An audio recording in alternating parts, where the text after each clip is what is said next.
Tantor Audio, a division of Recorded Books, presents Terminal Boredom Stories by Izumi Suzuki, narrated by Cindy Kay. Women and Women. This morning, a boy passed by my house. When I told my sister Asako about it, she just said, "Dummy, you know there aren't any boys around here." And she was right. Long ago, the earth was peopled only by women. They lived in peace, until one day, a certain woman gave birth to a child unlike any that had come before. Its body was misshapen. It was rough and careless in everything it did, and it made a great deal of trouble for everyone before it produced a few offspring and then died. Such was the advent of man. From there, the number of men increased steadily. It was they who invented war and its requisite implements. Worse still, they began to toy with notions like revolution, work, and art, wasting their energy on all manner of abstract pursuits. And they even had the audacity to claim this was the greatest characteristic of mankind. This zealous pursuit of adventure, romance, all things that were utterly useless in everyday life. Though men were adults, they were children, seemingly complex, but as simple as could be. They were utterly unmanageable creatures. Women had something as well, something called love, but this was much more concrete. It was putting up with a crying baby, changing its diapers even though you were exhausted. It was sharing any food you found with the weak little beings in your care, but not with outsiders. Because if you did that, you and your bloodline would not survive. As the number of men increased, the women had to keep a close eye on each and every one of them. This was a truly onerous task, but most women seemed to have the knack for it. They had to safeguard home and family. With the passage of many long years, men came to dominate society through violence and cunning, and thereafter they made nothing but war. They seemed to find their raison d'etre in conflicts both great and small. War found its way into everyday life, and so were born traffic wars and admissions wars. Such terms became so common that the word war lost all meaning. This deplorable situation was, of course, the men's fault. And when the traffic snarls and college entrance competition got so bad that people could hardly bear it, they replaced the word war with hell, coining phrases like traffic hell and exam hell. Factories continued to operate, and the age resounded with hymns of progress and harmony. But then, in the latter half of the 20th century, a strange thing happened. The male birth rate began to decline. This was apparently due to something called pollution. The men who invented the steam engine probably never expected to set in motion events that would bring an end to their own kind. In any case, men became scarce. For some reason, women had developed the habit of each finding a particular man to love, so they were terribly sad about this. Nevertheless, the number of men continued to dwindle. Nowadays, you'd never even lay eyes on one unless you visit the gender exclusion terminal occupancy zone. "Are you sure you weren't just seeing things?" Asako poured some tea. My confidence evaporated in the face of her question. "Maybe. But afterwards I looked it up in a book, and the clothes he was wearing were a lot like the ones boys wore towards the end of the 20th century. His hair was short, and he was wearing trousers. Same goes for me."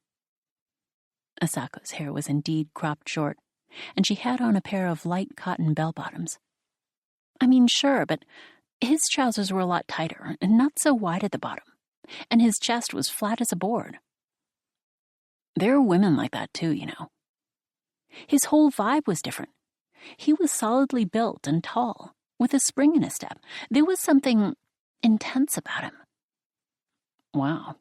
Well, it looks like you've got all the answers. Never mind the fact that you've never even seen a man before. The year I graduated high school, we went on a field trip to the occupancy zone, but men turned out to be nothing like I expected. They were scraggly and smelled funny, and they all gave me the creeps. Maybe it's because they're stuck in that place, but they all seem so lazy. You'll understand when you go and see them. They're awful. But you said you looked it up in a book. Where did you see a book like that? The publication of material concerning men is strictly prohibited. A friend's house.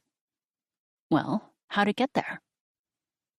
I guess her mother works for the Information Bureau. My friend doesn't really know either. She opened the door to the study with a hairpin and said I could read any book I wanted. Such a little hoodlum. There were lots of films, too. If that got out, it would mean real trouble. Yuka, I know you don't really understand, but that kind of thing could throw society into chaos. I want you to remember this. Order is the most important thing. Abiding by the rules. If we all do that, humanity can avoid destruction. She gave this lecture gently, like a proper big sister. I poured some milk into my tea. By humanity, do you mean women? Of course. Didn't you learn that in school? Yeah. Well, there you go. And men? Men are an offshoot of humanity as well, but they're a deviant strain. They're freaks. But there was a time when they flourished, wasn't there? They don't teach us much about that in school. You only learn about such taboo subjects through whispered conversations among friends. 2 or 3 years back, someone secretly published a pamphlet called On Men, and a friend showed it to me. Eventually, the police cracked down and seized all the copies. The culprits were quickly caught and put in a detention facility. The news posters branded it a dangerous publication because it stimulated curiosity. My grandmother told me that when she was young, they used to deliver the newspaper door to door each morning, and the transportation network extended to every corner of the country. Even now, you can see the massive concrete pillars that used to hold up the highways. You never know when they might collapse, though, so it's dangerous to get too close. It was around the time resources started to become scarce, and they scaled back production in the factories, that the number of men also started to decrease. We were taught that it was the men who had created that horrifying culture. By the end, they had used up almost all of the oil. The deposits were all but depleted now, so we rely almost entirely on the heat of the sun. Women have been left carefully husbanding the scant resources of a planet stripped bare by men. Apparently back then, there was also something called a TV in every home. I can't even imagine. All kinds of programs coming at you from morning till night, at the twist of a knob. And all for free. I guess something called NHK collected money for it. But towards the end, nobody paid anymore. TV was one kind of women's greatest pleasures. Grandma says when she was a kid, she used to watch it every day. Back then, girls and boys alike were immersed in exam hell. But her mother didn't give her any grief about school. Grandma wanted to be a singer. She told me so. Apparently at that time, these singers would appear on TV constantly. And since just about everyone watched TV, they were famous. And if you were famous, throngs of people would come to your concerts. I don't really believe the part about everybody watching TV, though. Grandma also told me it was really sad when the TV stations went under and men weren't around as much anymore. Stop talking nonsense and go to bed already. It's 8 o'clock. The electricity's about to get shut off. And sure enough, just as my sister said this, the already dim bulb went dark. In its wake, the moonlight lay in stripes across the tabletop. Look, the moon's so big and red, Asako pointed. Look where it is. We sat together, sipping the last of our tea as we gazed out at the moon hanging low in the sky. Its unsettling color giving it a bloaty, spongy look. I wonder what Mom's doing now. This was something we were never supposed to talk about. But my sister didn't reprimand me. In fact, she tried to console me. We'll see her again next month. Yeah. But our monthly meetings only lasted for 10 minutes or so, and there was always a guard present, so we could never say what we were actually thinking. Lately, Mother had been getting weepy every time we had to say goodbye. Why did they put her in a detention center? Because she broke the law, Asako answered automatically. But the truth was, she didn't know much about the circumstances of her arrest. One day, some stranger showed up out of the blue and just took our mother away. Asako was 4 or 5 at the time, and she remembers it pretty well considering. According to Grandma, she was harboring a dangerous individual. Her tone started to falter. What happened to that person? Arrested, of course, and most likely sent away someplace else. But it's a blessing enough that we get to see Mom face to face, since I'm pretty sure it was the secret police who took her away. Is there really such a thing? I think so. This is all just a guess, though, and you mustn't tell anyone. I know that. I think they might be connected to the Information Bureau somehow, but keep that just between ourselves as well. Okay, I get it already. As far as anyone knows, our mother is dead. If this got out, it could upset the social order. Okay. I think my sister's getting a little too high-strung. Maybe because Mom was taken away when she was so little. I wouldn't be able to go to work anymore either. Asako is such a nag. I lit a candle.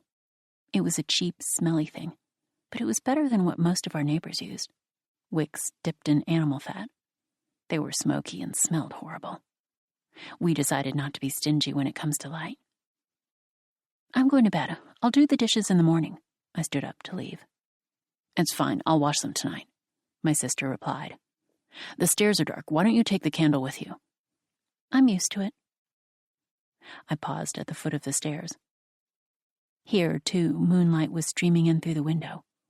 I'd been up since early that morning, and now I was exhausted. I'd woken up around 4 a.m., unable to stand the sweltering heat. The little window in my bedroom was shut, so I went over and opened it up wide. That's when I saw the boy, going by on the road below. No one should be out and about at that hour, so I studied him carefully. In my room on the second floor, I opened my diary in the small patch of moonlight. The diary was a present from Grandma for my 16th birthday. I'd been writing in it for 2 years now.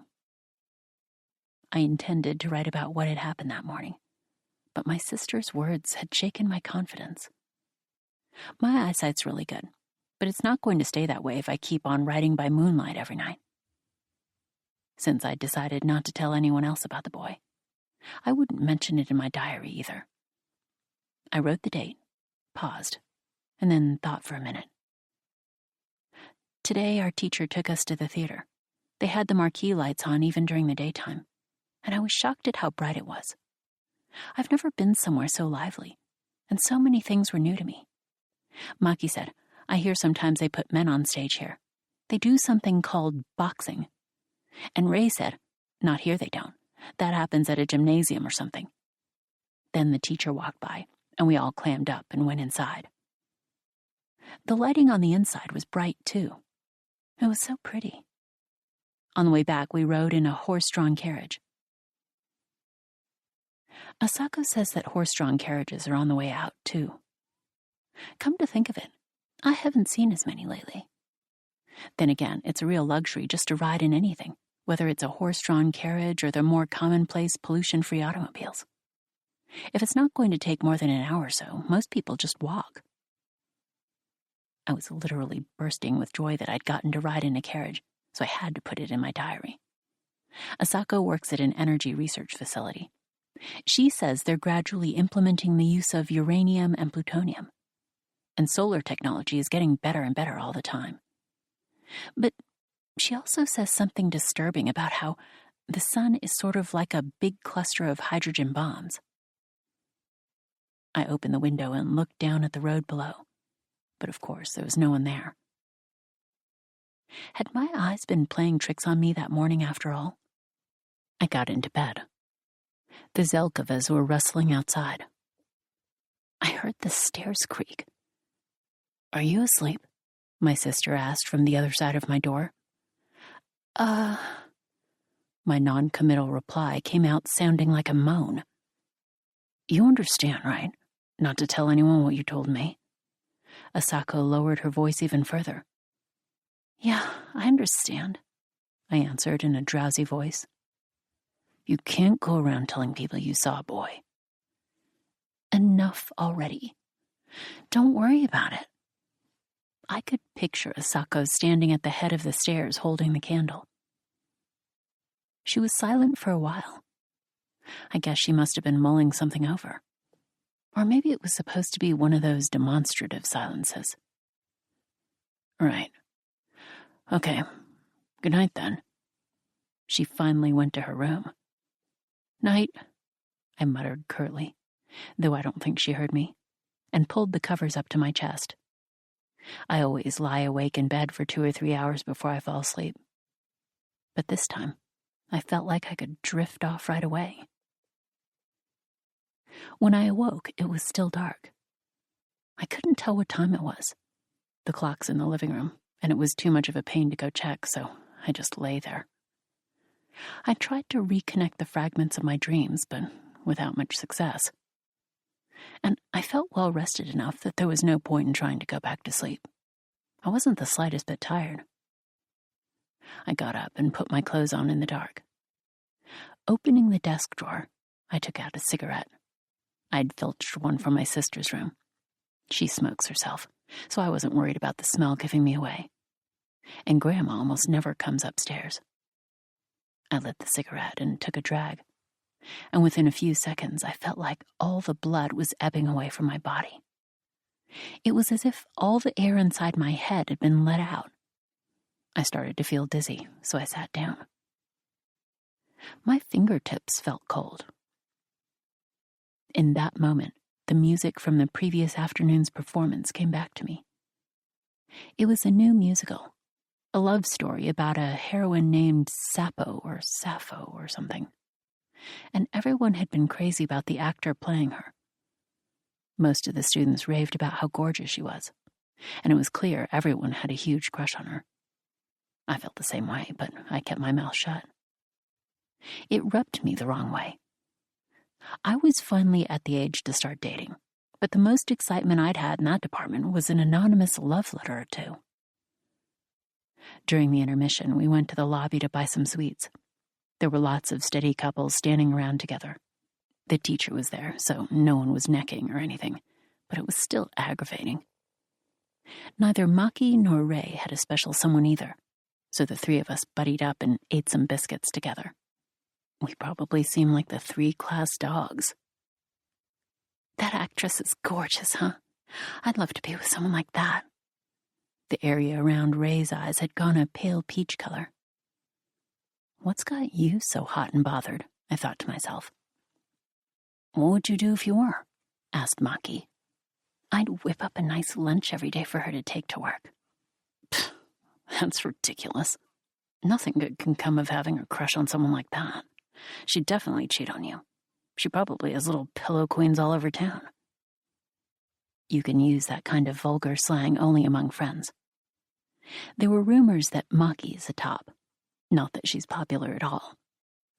One time, she showed me one of her love letters, but everything she'd written was so crude that I rewrote it for her. She ended up sending the one she'd come up with on her own, though, which is maybe why she got her heart broken yet again. The younger girl she was hot for ran off with some good-for-nothing who was a lot older. Maki was determined to show her by becoming a hoodlum. But other than taking up smoking, she gives me cigarettes occasionally, so I'm not complaining. She's just as unpopular as ever. Cigarettes are a real luxury item, and almost nowhere sells them. They have a terribly acrid taste, and the packages look filthy. But you'd be lucky to get a pack for 2 kilos of rice. Fuck actresses, they're the enemy. Maki was getting herself worked up. Graduation was coming soon, so everyone had been out of sorts lately. September meant the end of school. The kids from the Cinema Studies Club had gone to a secret screening recently, and it turned into a big thing. The newspaper even carried the story, and they all ended up getting expelled. They'd watched an old movie from before the revision of the Penal Code. It was called American Graffiti or something. And not only does it feature lots of men, it doesn't depict them the way the authorities think a movie should. The world was a really terrible place before it got to be like it is now. But apparently they don't want anybody seeing this movie because it presents that time in an attractive light. Though it wasn't the students themselves who'd taken it from the cultural center, of course. Men sometimes still appear in movies, but only as adults. And even though they don't show anything below the neck, No one under the age of 18 is allowed to see them. By the time I had finished leisurely smoking the precious cigarette, the world outside my window had begun making its own way toward dawn. I carried the chair over to the window and sat, looking out. If he hadn't been a hallucination, there was always the chance that the boy might pass this way again. I waited with my elbows propped up on the windowsill, but he never showed. Did he know I'd seen him? He might be on the run from the occupancy zone, in which case, did I need to warn him? It was one thing for me to spot him, but if anyone else did, they'd report it to the police, no question. With one eye still focused on the road outside, I returned to my desk. What's your name? Why are you here? I won't tell anyone, I promise. So please answer. I want to be friends. I wrote this on a scrap of paper torn from my notebook and folded it up, long and thin, then wrapped it around the neck of a ceramic rabbit and tied a ribbon over it to hold it in place. I'd bought the ribbon the previous Sunday when my sister and I went to the high street. It was dark blue, with gold lame. It felt a little wasteful since I'd never even worn it once, but oh well. Returning to the window with the figure of the rabbit in my hands, I continued my vigil. What if he couldn't read? Going by what my sister had said, it didn't sound like there were schools or anything in the GETO. Eventually, a figure emerged from the trees. The same person as yesterday. He didn't seem to be in any particular hurry, but he'd have been trying not to draw attention to himself, so who knows? I dropped the rabbit out the window so it landed right at his feet, and he looked up. I smiled to put him at ease, and then grabbed a light cotton handkerchief that was sitting nearby and dropped it down as well. I had embroidered the handkerchief myself, and it had taken 3 whole days. My sister hates handicrafts, so I'd gotten Grandma to teach me. The boy, if that's what he was, seemed startled at first, and stared suspiciously up at my grinning face. His apparent fearlessness thrilled me. He picked up the rabbit and gave me a questioning look. I nodded and then moved away from the window so as not to scare him. Not that he seemed in the least bit frightened. I lay on my bed and folded my arms under my head. I just spaced out for a while, not thinking about anything in particular, during which time a clear impression of the person passing below the window took hold in my mind. I went downstairs and looked for something to eat, but there was nothing in the cabinets other than some bread and tinned goods. Not many households have refrigerators. Grandma says that in her day they were everywhere. Has the world taken a step backward? Whenever I ask that question, my sister gets angry. Looking at the world through the lens of progress is how the rivers and oceans ended up polluted, she says. But that's not what I mean. Though one time she also said, time passes, the planet has its many histories, and things decline. That's all there is to it. They say if you go to London or New York nowadays, it's just the same as here. Though it's incredibly difficult to leave the country in the first place. If you ever managed it, you'd be a celebrity anywhere you went. You'd be in all the newspapers, which are only distributed to schools and workplaces and other public facilities. And you'd probably be even on the radio.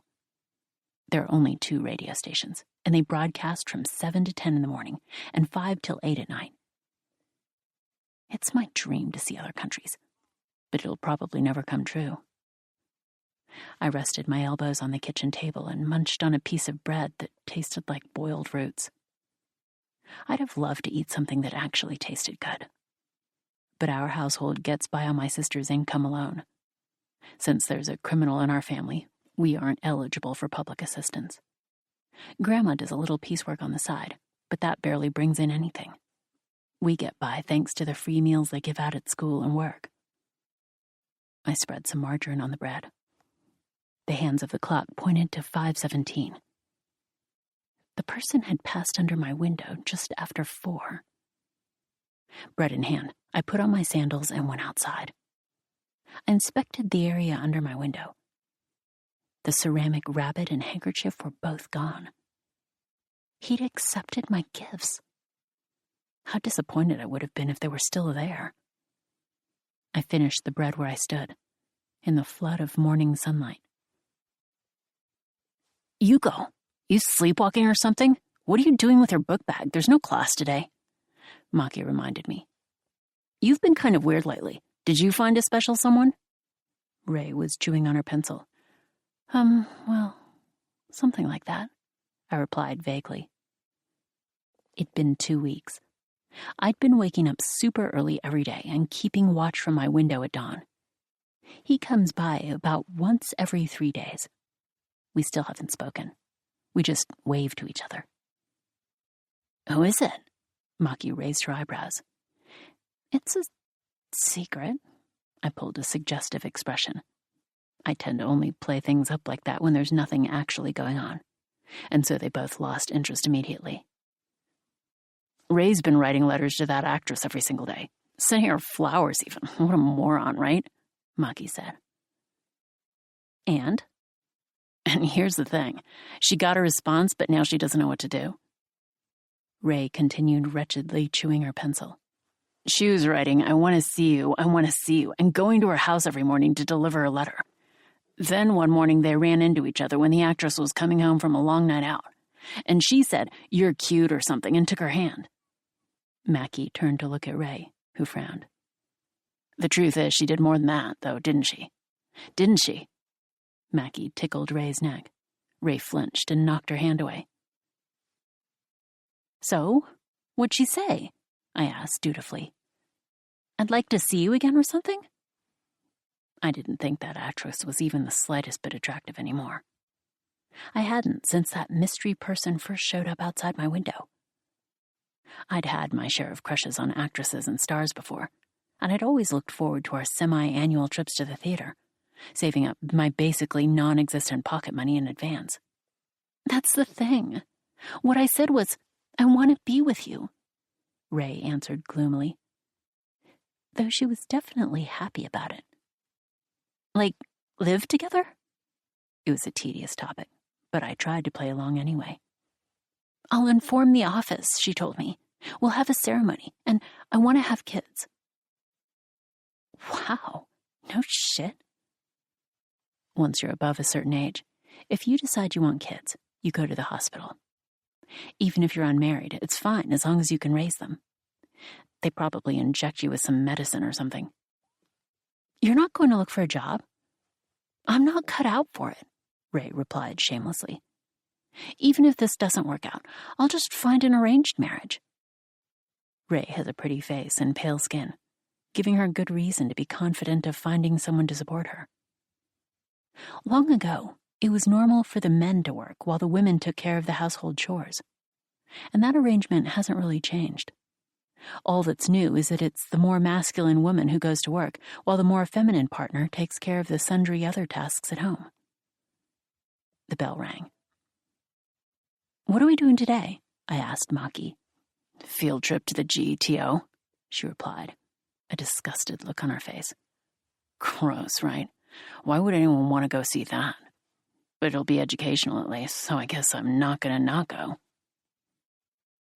Women live with other women.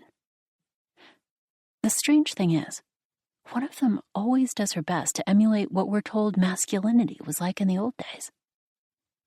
Maybe that's what she meant by educational. Not that a bunch of young girls' notion of masculinity is worth much. The bus came to a stop outside the GETO, on the outskirts of town. Looks like an ancient Roman Colosseum, huh? Said Maki. From the outside, anyway. With its towering walls, the place looked like an impregnable fortress to me. I keep expecting Davy Crockett to pop out.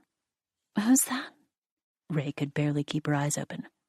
From the Alamo, I replied. Oh, history from before. She sounded totally disinterested. Okay, everyone, time to get off the bus. Form 2 lines, the teacher shouted.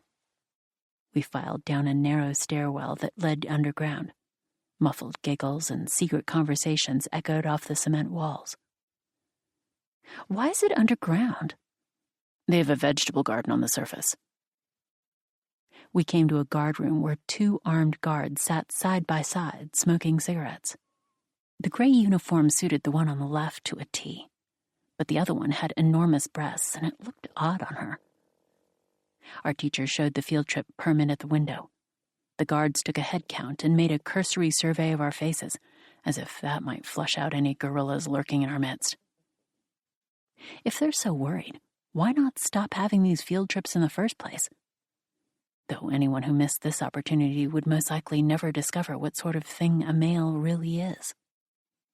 One of the guards unlocked the iron doors. The students filed through, gabbling excitedly. "Are there still boys being born?" "Of course there are," answered Maki. "You're so ignorant." "Then why don't you ever see them in town? You only ever see girl babies in prams." "Because boy children are incredibly rare. The population had genetic effects too, you know." "Still." "Plus, when a boy child is born, they take him away immediately. I guess when a boy is born, they announce it as a stillbirth. That way everybody can breathe easier. But it's like the whole thing gets hushed up. I mean, being born a boy is like a deformity. You've got no choice but to accept it." Maki really knows a lot. There were fluorescent lights installed in the ceiling of the long underground passage. The complex probably had its own electrical generator. They had them in hospitals and big hotels, after all. The facility was much larger than it had seemed from the outside. At the end of the passageway, there was another guard room and 2 more guards, plus someone who seemed like a guide, all looking totally bored. One of the guards was scratching her head as she read a book, raining dandruff down onto the open pages. A faint beard emphasized her jawline, probably the result of some hormonal imbalance. But she also had an ample chest. It made me uncomfortable. Who knows? She might have even been given male hormones at the hospital. At the time, I couldn't help but feel kind of repulsed on seeing a woman with a crew cut, wearing trousers, her breasts bound. I'd been feeling that way ever since I first encountered the boy I gave the ceramic rabbit to. There was something refreshing, invigorating about him. Now, when I see these women who try to emulate the masculinity of the old days without really knowing anything about it, I feel weird, like I can't breathe. Fortunately, there aren't so many these days. That's an old trend. Things are cooler now. We're all the same sex, so what's the point of trying to maintain a gender division of labor? I'm pretty sure Ray said something like that anyway. There was an iron door here as well. The guard opened it, and the guide stepped through. "Okay, we'll begin with the kitchen." The place seemed huge inside, maybe even bigger below ground than the walled-off area up above. You could tell just from the size of the hallways and rooms. Who knows? The underground part might even be 3 or 4 levels deep. They only show students a small part of it, I imagine. "This place is like an enormous hospital," the guide told us. "Here, we see to the needs of those poor souls unfortunate enough to be born male." The kitchen was cavernous and deserted. Huge pots and ladles lined the walls. "It's lunchtime now, so everyone's in the dining hall." There was nothing interesting to see. It was like exploring an empty cruise ship, though pitifully grimy in comparison. It must be an old facility, I guessed, to be so shabby. "And this is where they sleep. There are a number of rooms like this." The beds stood in ranks. In one lay a man with a face like a rat. "Hey, you there. What's wrong with you?" A murmur passed among the students as the guide addressed him, everyone whispering their impressions to one another. "My stomach hurts," whimpered the man, of indeterminate age, though there was nothing youthful about him. Then, pretending to avert his eyes, he flicked a series of sidelong glances our way. "What about the other one, with the sprained ankle?" inquired the guide. "Oh, B0372. He went to the refectory on crutches." They don't even have names. That's because they're not considered human. That is, they aren't human. But even cats and dogs get names. not to mention that females still need male cooperation to have children. I don't know too much about it, but apparently males are raised in these facilities in order to collect some kind of secretion they produce. Beyond that, I'm pretty much in the dark. Like keeping honeybees? I asked Maki, always an authority on such matters. No, not quite. Though the sexual morphology of our societies may be similar, except that with honeybees there's only one queen. We're all queens, Ray cut in, bursting into giggles. We all have the potential to be anyway, I replied, showing off some meager wisdom of my own. Since all you have to do to have a baby is go to the hospital, and those who don't want to don't have to. That's how we took care of the population problem. There was nothing charming or interesting about the rat-faced man, and the students all blithely returned to their idle chatter. But for me, it had been a real shock. That feeling stayed with me for the rest of the trip. The thing is, the males in that place were nothing at all like the boy who passed by my house on those early mornings. They didn't even seem like the same species. Even though I'd never exchanged a word with the boy, I was certain that he wasn't female. But no matter how much I searched for the same aura among the males in that place, it was nowhere to be found. They seemed to be uniformly apathetic and timid, their vacant expressions suggesting low intelligence. The other students were getting bored and antsy. The orderly line began to fall apart, and people started horsing around. "Quiet, everyone! Quiet!" Our teacher was sweating bullets, but the guide was beaming. "How nice it is to be in the presence of so many young women for the first time in what feels like forever. You're all so wonderfully lively. Working here isn't very rewarding, you know. No matter what we do for them, we get no gratitude. And when someone does say thank you, they don't really mean it. The men are all infected with a terrible indifference. Nothing to be done about it, though. That's just how men are." Hang on. That doesn't seem right. I'm pretty sure if I was locked up in a place like that for my whole life and never allowed to leave, I'd end up apathetic too. Then, when the tour was over and we were about to leave, something happened. Mealtime had ended by the time we passed by the refectory, and there was no sign of anyone inside. But suddenly, a man leapt out and threw his arms around one of the students. She shrieked, and our teacher and the guide grabbed hold of the man and pulled him off her right away. The guide began reprimanding the man and pressed a buzzer. 3 guards charged up and seized him. The student stood there startled, but she didn't faint or anything. "My apologies, young lady. I'm glad you're all right. This isn't the first time that man has done something like this. He's not mentally ill, but there's clearly something wrong with him. Although this is the first time he's attacked a student. How many times will he have to do this sort of thing before he's satisfied, I wonder?" Deciding perhaps that it would be inappropriate to say more, the guide left it at that. "They're so dangerous," remarked our teacher. I couldn't for the life of me figure out why she thought that. But, more important, I couldn't understand why that man attacked a student. If he resented the world outside the GETO, you'd think he would have used a weapon, a knife or a meat cleaver or something. I couldn't quite figure out what had motivated him to attack her, to wrap his arms around her the way he did. Maybe our teacher didn't know either. In the bus on the way back, the students were all saying, "That wasn't what I was hoping for at all," and so on. At school right now, manga from before is really trendy. Most of the movies and books from before are banned, but what used to be called girls' manga is still permitted. The males who appear in it are quite young for the most part, and they're all extremely charming. Most of the girls who imitate men nowadays use these characters as their point of reference. They're all convinced that's what men are like. The heroines of these stories typically fall in love with skinny guys. Big fat men do appear sometimes, but only as comic relief. They're never the protagonist. The love interests have long, spindly arms and legs and delicate features, and they're detached or sweet or naive.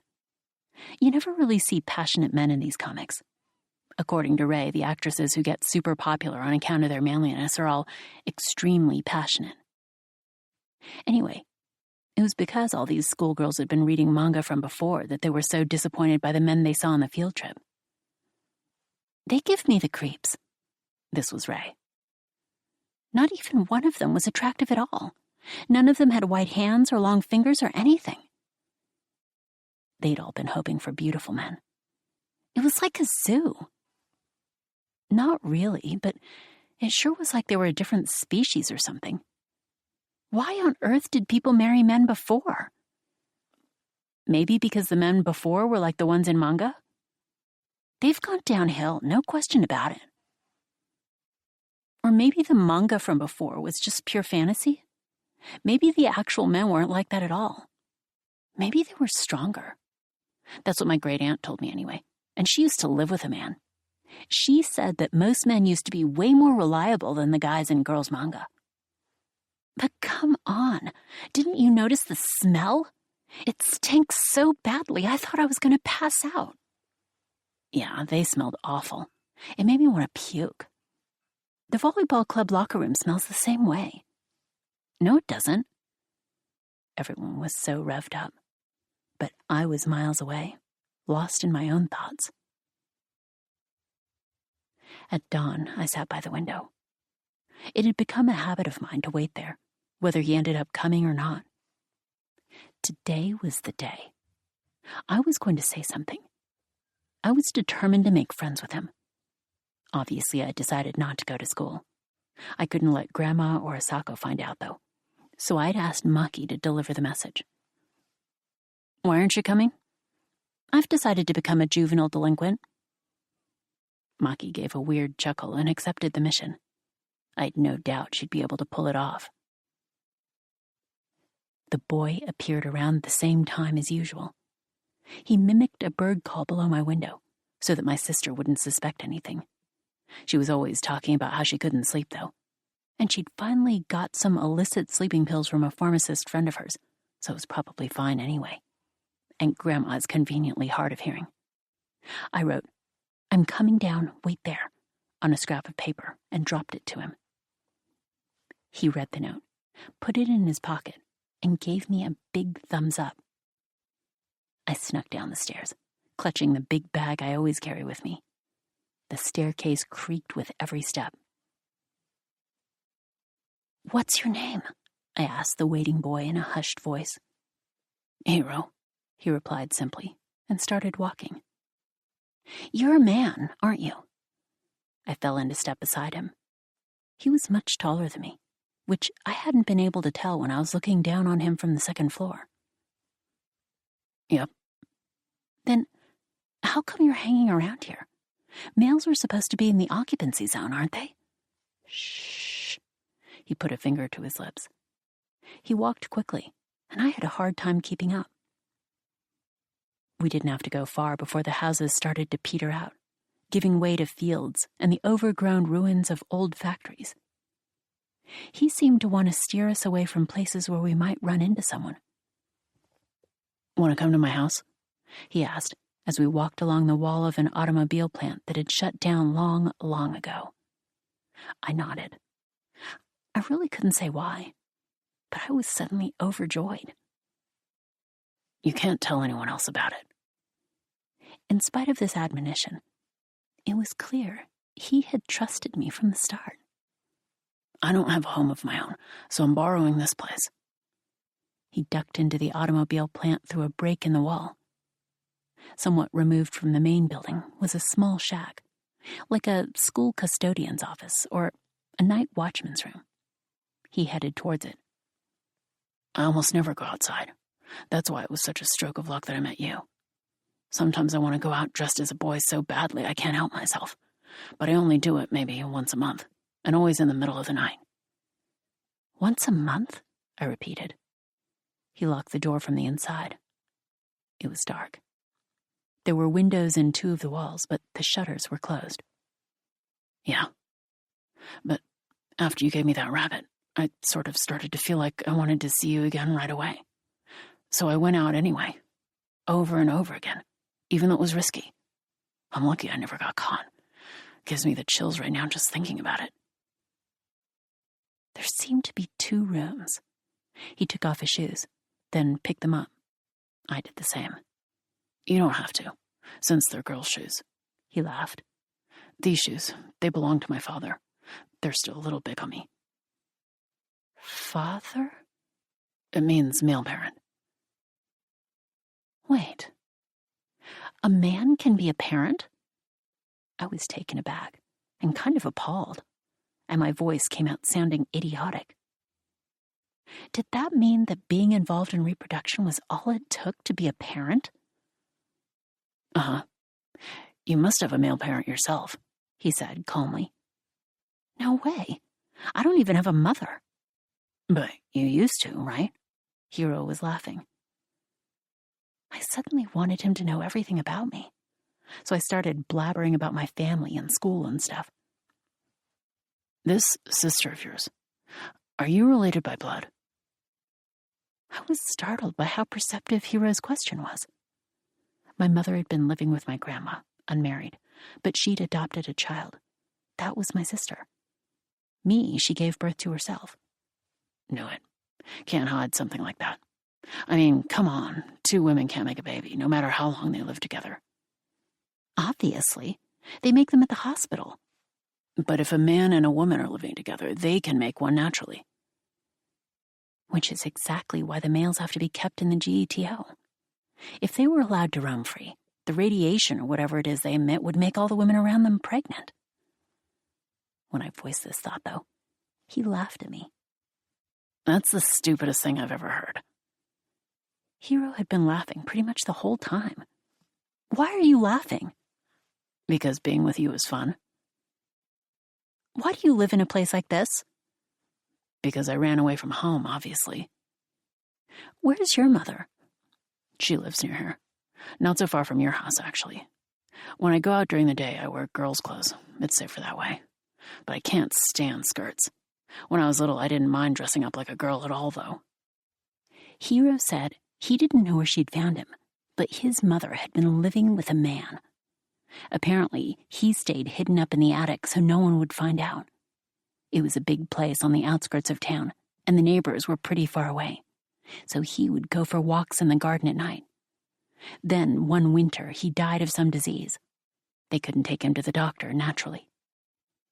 When she got pregnant, his mother had asked a friend who worked at the hospital to forge a permit for her.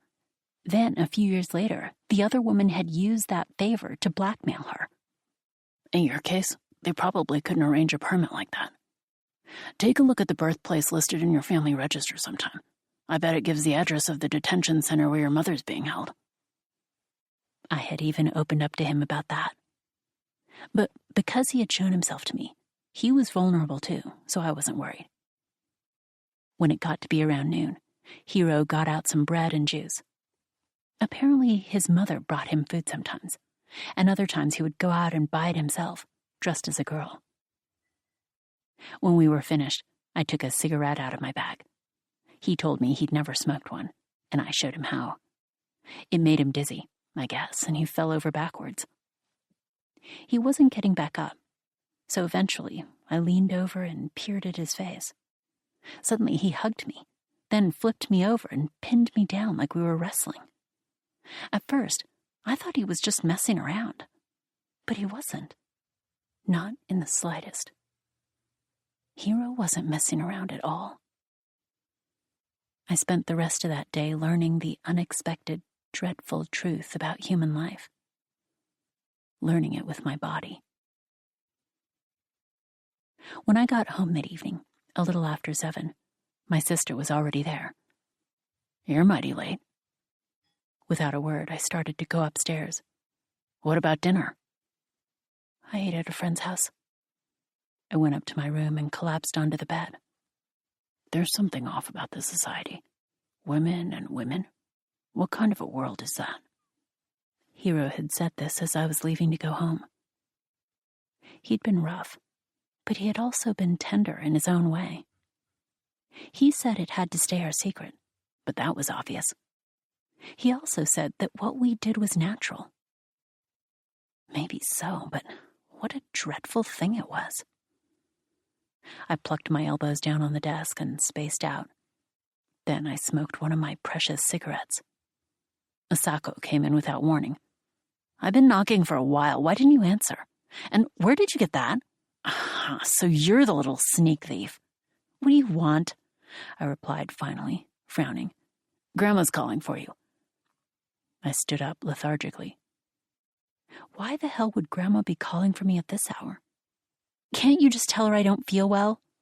No, I can't, declared my sister sternly. How could she be so self-assured? There were things in this life she didn't have a clue about. But it's precisely because they don't know about the dreadful stuff that ignorant people are able to be so confident. But that glittering gaze of hers still somehow made me feel small. What's wrong with you? You seem out of it. Nothing. I'm fine. She could never imagine what I had done. She didn't have the knowledge or experience. In fact, Asako would most likely live out the rest of her life without ever experiencing that dreadful, spine-tingling thing for herself. And she was lucky. I could never tell anyone the unthinkable truth I had learned that afternoon. Grandma was sitting in an enormous chair, eating candy. Her skirt was immoderately short. So short that when I opened the door, for a second, I thought she wasn't wearing one at all. I was going through my wardrobe and I found some of the clothes I used to wear when I was young. What do you think? Funny, huh? Was she going senile or something? I shook my head. Oh, come on.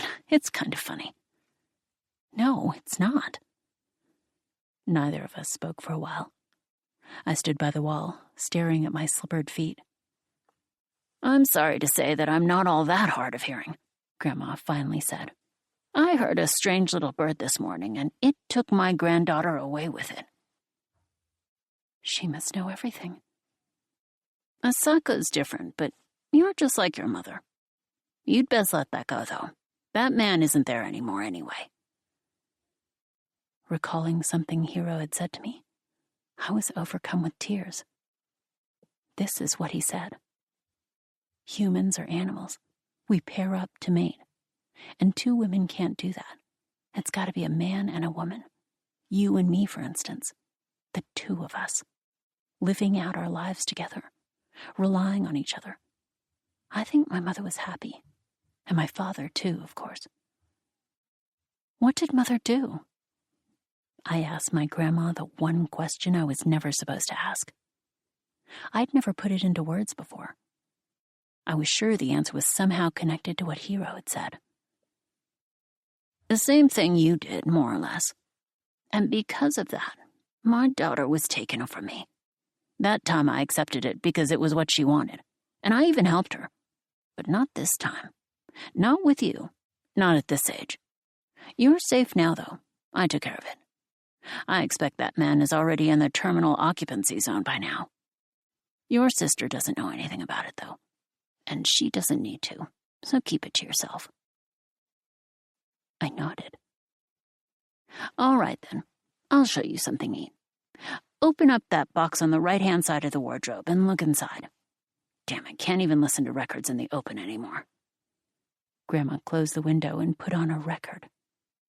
It was totally unexpected. I had no idea we had such a luxury item as a record player in our home. We sat there until 8, listening to the Rolling Stones and the Blues Project and the Golden Cups. What is it, anyway? I asked, thinking about everything that had happened. An adolescent fantasy, but it's over now, my grandma answered in a condescending tone. When I returned to my room, I noticed that my anguish was almost entirely gone. Women and women, just as it should be. But now that I'd learned about that thing, I know I'll think of it often. For the next 10 years, 20 even. Poor Hiro, though, locked up in the GETO, rendered apathetic and feeble-minded. He might very well forget. I took out my diary. I didn't care anymore. I would write the truth about what had happened that day. And yet, I put the pen down again before I was done. Now that I know about that thing, How can I ever be happy? To doubt this world is a crime. Everyone, but everyone believes implicitly in this world, in this reality. I and I alone, well, probably not, know the great secret of this existence, and I'll have to live out the rest of my life keeping it at all costs. Right now, I have no intention of sacrificing my life for some underground resistance movement. But who knows? It might come to that someday. Shuddering, I turned back to my diary. Someday. Surely someday. Something will happen. Still shuddering, I finished the entry. You may dream. My eyes met hers through the glass. She was sitting against the wall, gaze fixed on the front window for who knows how long, waiting. Even when she saw me, she didn't so much as wave. She just kept staring, expression rigid. I walked through the door and put on a kind smile, no real meaning behind it. Why the stiff face? I asked her. I was a little surprised every time I saw her. She was never as grotesque as I remembered. She probably weighed around 65 kilos. Her face wasn't anything to write home about, but she wasn't exactly repulsive either. She looked older than her age, but only because she didn't take good care of her skin. I can't really explain it, but she was perfectly ugly to my mind. Probably because there was literally nothing about her that rewarded the eye. I was pretty sure I'd never met anyone so mediocre, so utterly forgettable. What's going on? Well, she'd always been on the pale side, but she was looking more ghostly than usual. There was something feverish in her almost motionless eyes. There's something I need to talk to you about, she said, toying with her straw. So you said. I ordered a cup of coffee. Across the table, she was studying the back of her own hands. They looked red and swollen. She was taking her sweet time, and the drawn-out silence wasn't doing anything for me.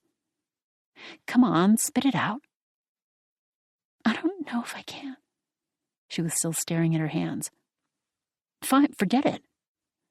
Just get to the point already. But what the hell was she going to say? I bit my nails. I was pretty sure she wasn't stalling on purpose. She wasn't the type to take pleasure in making you squirm. She's actually a good soul, if you ask me.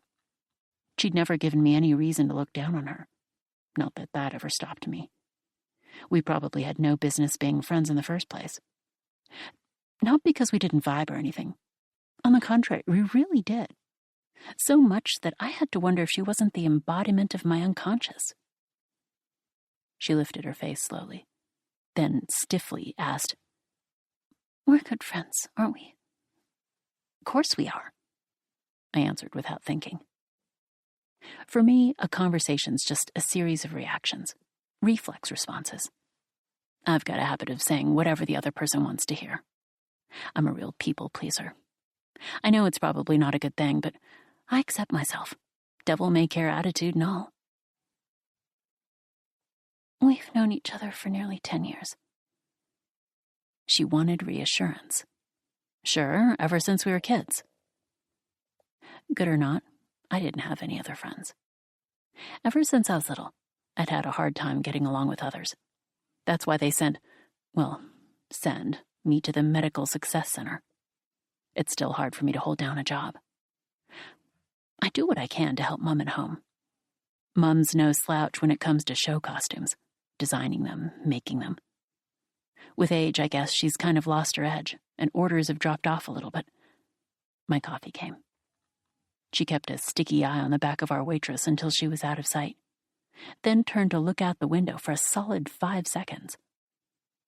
I guess she was working up to say whatever she had to say. I assumed she'd fallen for some guy who didn't even know she existed. I took a swig of my coffee, and it burned my throat. I pulled out my handkerchief and held it to my mouth. She took a slow look around the room and pushed the button at the edge of the table. A see-through capsule popped up to cover us. No one could hear us now. "What do you think of the population department?" she finally asked. "Where'd that come from? What do you want me to say?" "Well, I said cautiously. "Nothing's going to change, right?" "But haven't you ever thought about our dignity as human beings?" "Nope, not once," I said, trying to end this before it could start. But she wasn't having it. Looking up at me, she said in a low voice, "It's unforgivable what they're doing." The last thing I wanted was to get dragged into some totally pointless debate. So, irresponsibly, I just told her what she wanted to hear. "Yeah, I guess you're right." "But we have to do something. Anything. We should protest. Get them to change the law." "You think?" Okay, now I get it. She got a slip. She's never said anything about cryosleep before. Not a word. The way they're doing this, it doesn't make any sense. You know what I'm saying? Sure I did. But saying so wasn't going to change anything now. Well, it's a lottery, so... Now she was getting worked up. She shook her head, then reached into her bag and pulled out a ratty but pristinely folded handkerchief. She took a corner and dabbed neatly at the corner of her eye. If it were me, the same action would have been so sloppy and careless. We really couldn't be more different, the two of us. But that isn't true. I'm sure of it. Top government officials are definitely getting special treatment. If you're so sure, then why bother asking me for my opinion? It's so unfair. Her voice started to crack with emotion. Don't you think it's unfair? I do. She wasn't interested in what I had to say. She was just talking at me. But that's the way we'd talk. Dueling monologues. Each of us in a bubble all her own. No hope of ever going anywhere. I know one of the ministers got a slip the other day, but that was a total sham. They're just trying to win the public over. Most people have no idea what's going on. Everyone knows that from an international perspective. Another habit of hers? Producing long strings of borrowed thoughts she hasn't bothered digesting. Gee whiz, it looks like I'm about to get a real wake-up call. Sarcasm undetected. No, that's not, she said, her cheeks a little red. Then she kept on going. The Population Control Act went into effect a century ago, but it never should have happened. She couldn't stop herself now. Love, death, crime against humanity. Blah, blah, blah. All I could do was wait for her to calm down. She talked and was still miles from making her point, whatever that might be. Still, I played the role of concerned friend, listening to her vent for nearly 2 fucking hours. Whenever she got that way, I couldn't help but feel like I was just some human-shaped receptacle, there to receive her emotional excreta. Of all people, though, why me? I'm a far cry from the shoulder-to-cry-on type. Hey, do your parents know? I couldn't bring myself to tell them, but I guess they got their own notice about it. It's true what they say. Being a parent can be a real drag. Yeah, I guess. I don't know how much more of this I can take. They're losing their minds, both of them. Know what I mean? Sure, I get it. Hurry up already, sheesh. Seeing them in person would have been way too much. I couldn't do it. I mean, who could have seen this coming? The words coming out of her mouth are so tragic, they're actually comical. Come on, no one's gonna die or anything, I said, trying to console her. But it backfired. Same difference. No one who's gone under has ever come back, not once. Of course not. It's only been 30 years. And the worst part is all those stupid kids who actually want to go under. They go along with the crowd, even though they have no idea what's going on. What, and you do?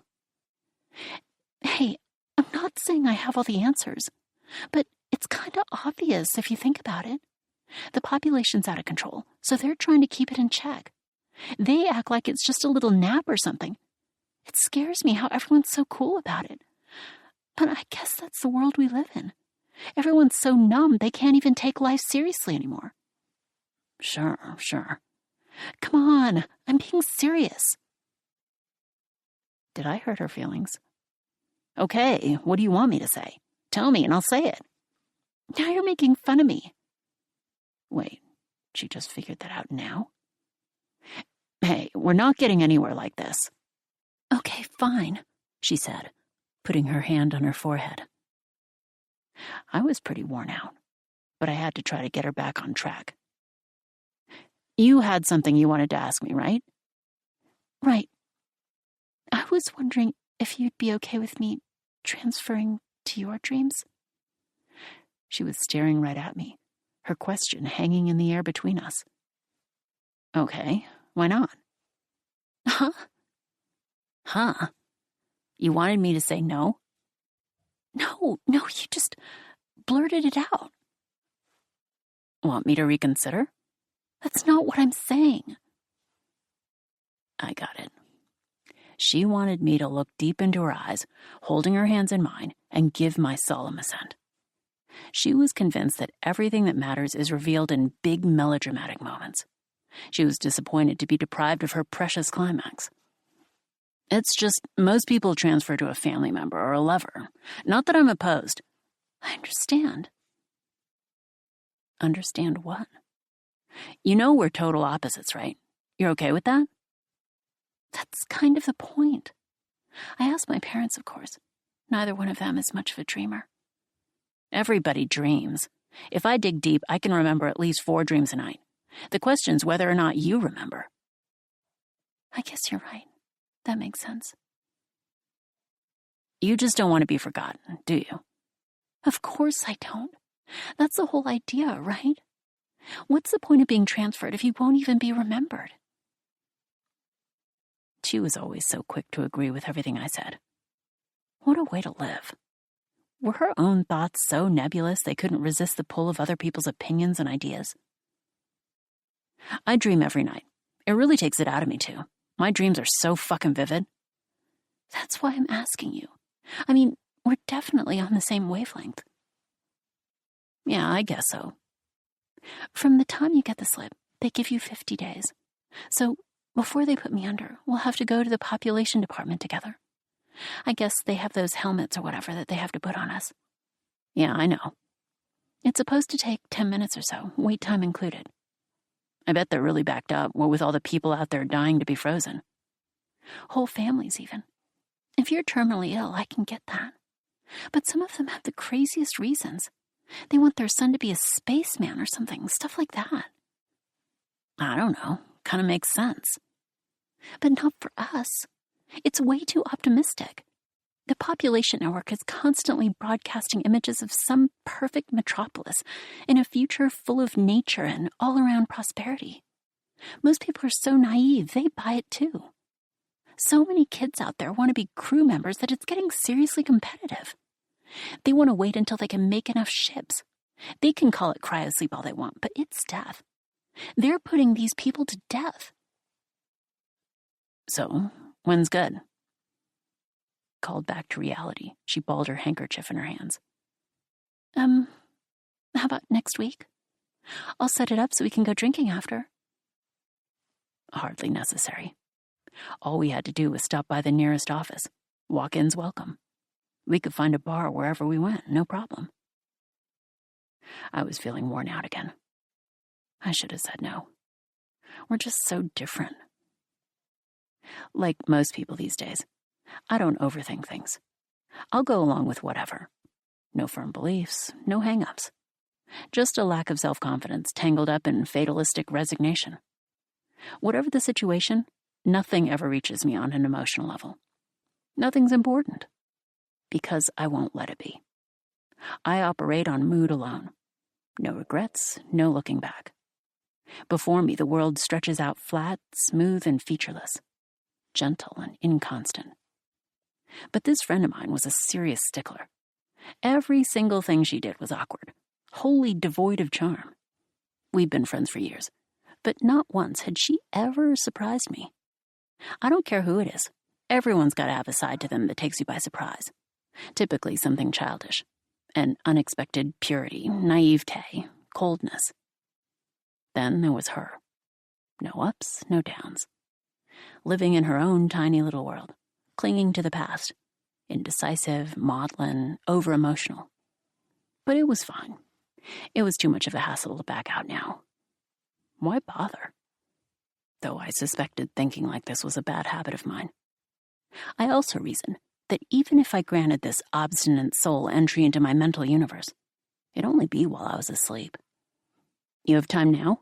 I asked, injecting my voice with a shot of levity, hoping it'd clear the air of bad vibes. Sure. You want to get something to drink? Let's drop by the population department first. You mean now? Are you sure? It's not like we have to do anything to get ready. As long as we're sober, whatever works, right? Well, I guess. It's just so sudden. What was going on in her brain? Why make such a big deal out of some stupid little transfer? It's not like it's a birthday or something. It doesn't matter when we do it, right? I know, but... Look, if we're gonna do it, why drag our feet? Let's get it over with. I pulled out enough money to cover my own coffee, all the while wondering if she'd take it as an insult. Don't worry, I've got it, she said, waving her hand, but I ignored her and stood up. Oh, by the way, I said, what happened to that guy from last year? He'd let you transfer, wouldn't he? She gulped. Forget about him, she said, her voice high and borderline threatening. Just let it go, okay? I didn't say anything else. I sighed and followed her out. I'm standing under a bright blue sky. In front of me is a path, stretching out like a white ribbon, zigzagging over a gentle hill, then disappearing beyond the curve. It's spring. Just the thought of spring fills me with joy. And it's that much better because there's nobody else around. Slowly, I start walking. It's so warm here. Feels good. My mind's a total blank. I leave countless shells, sloughed off selves in my wake. In moments like these, I swear I can almost feel eternity. Someone's behind me. Didn't see that coming. Eyes. I can feel a sticky gaze on my back. When something creeps up behind you like that, it can only be the past. Or an enemy. Darkness, something incomprehensible. And on a beautiful day like this, I almost click my tongue. The air behind me is heavy. I feel something warm on my neck. Something like an animal's breath. Pulled by an invisible string, I spin around. It's her. She's just standing there, looking clueless. Why'd she appear right behind me like that? Why not up ahead or off to the side? You scared me. It's been 2 months. They put me under yesterday. That's why I'm here now, or at least my consciousness is. Huh. So this is a dream. How do you feel? Pretty good, actually. Loads lighter. Funny. You look just as heavy to me. Because that's how you see me. Think so? It's not just me. This whole world is yours. You're responsible for all you see. What the hell? She appears out of nowhere and starts telling me how everything's my responsibility? Hey, if you don't like it, no one's forcing you to stick around. That's not what I said. Do what you want. This is the world for me, though. Just feel it, the soft light of the sun. It's like an invisible scarf. Sorry, I didn't mean it. I like what you've done with the weather. And it's really good to see you. Guess she's in a good mood. Likewise. Not really, but I can play along all the same. But this place is way too dry. Oh, yeah? I don't really have anything to compare it against. Mine's wetter, a gentler world. Well. And it's bright here. Too bright. Why'd she bother saying sorry if she was just going to keep on nagging? What's her deal? That instant, the sky changes color like nothing I've ever seen. What was that? And changed, just the way you wanted it. But that isn't true. The sky is mirroring my mood. Whoa, things can change that quickly?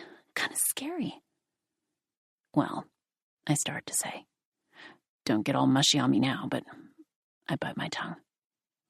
If this is where we're starting, it's pretty easy to see where we're heading. Low and ominous, dark clouds rush by at frightening speed, roaring like a dragon clearing its throat. How would she react if Wagner started playing and a black fortress appeared out of nowhere? My mood has soured in no time. No surprises there. I guess I usually end up like this when I'm with her. The sky settles into a smudgy charcoal, the diffuse light of the sun blurring the edges of the landscape all around us. Lacking the will to walk further, I sit down on the grass. She plants herself beside me and starts futzing with her skirt. Hey, what's that? A robot from when I was a kid. He was at the center, but that was maybe 20 years ago. Wonder what he's doing here. The robot wheezes closer, wheels spinning, lights on his head blinking. He's the most primitive model, the kind kids go nuts for. He makes a noise like a fuzz guitar, like he's saying, "Let's play together." I spent a whole lot of time with this robot. He was my only friend.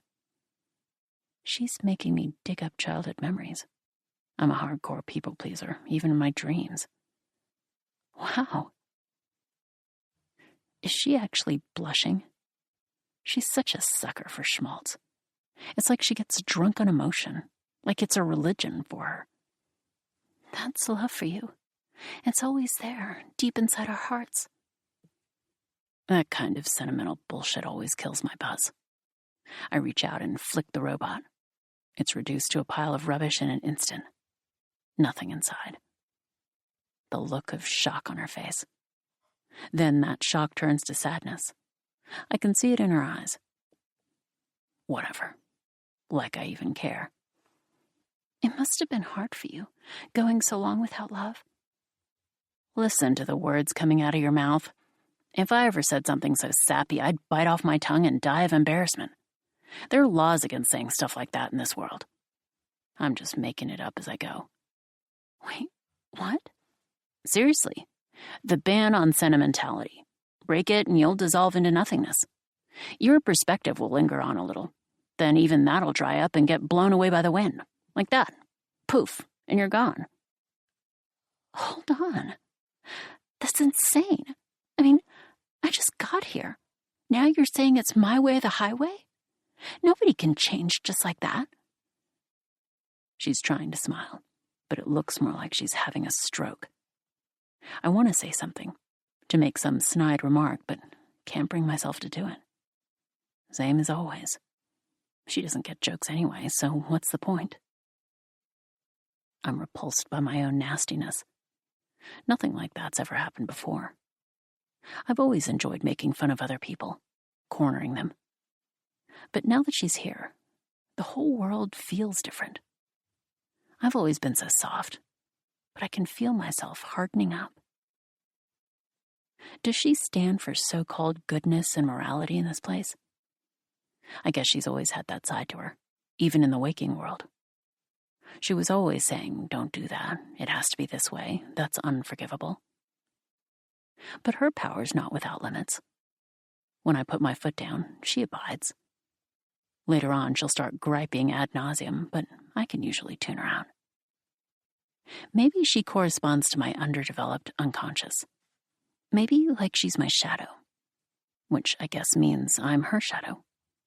Together, the two of us form a whole. What one lacks, the other brings to the table. A groan wells up in my throat. I lie back on the grass, utterly deflated. God, how simplistic. She came right up next to me, like a bride approaching the altar.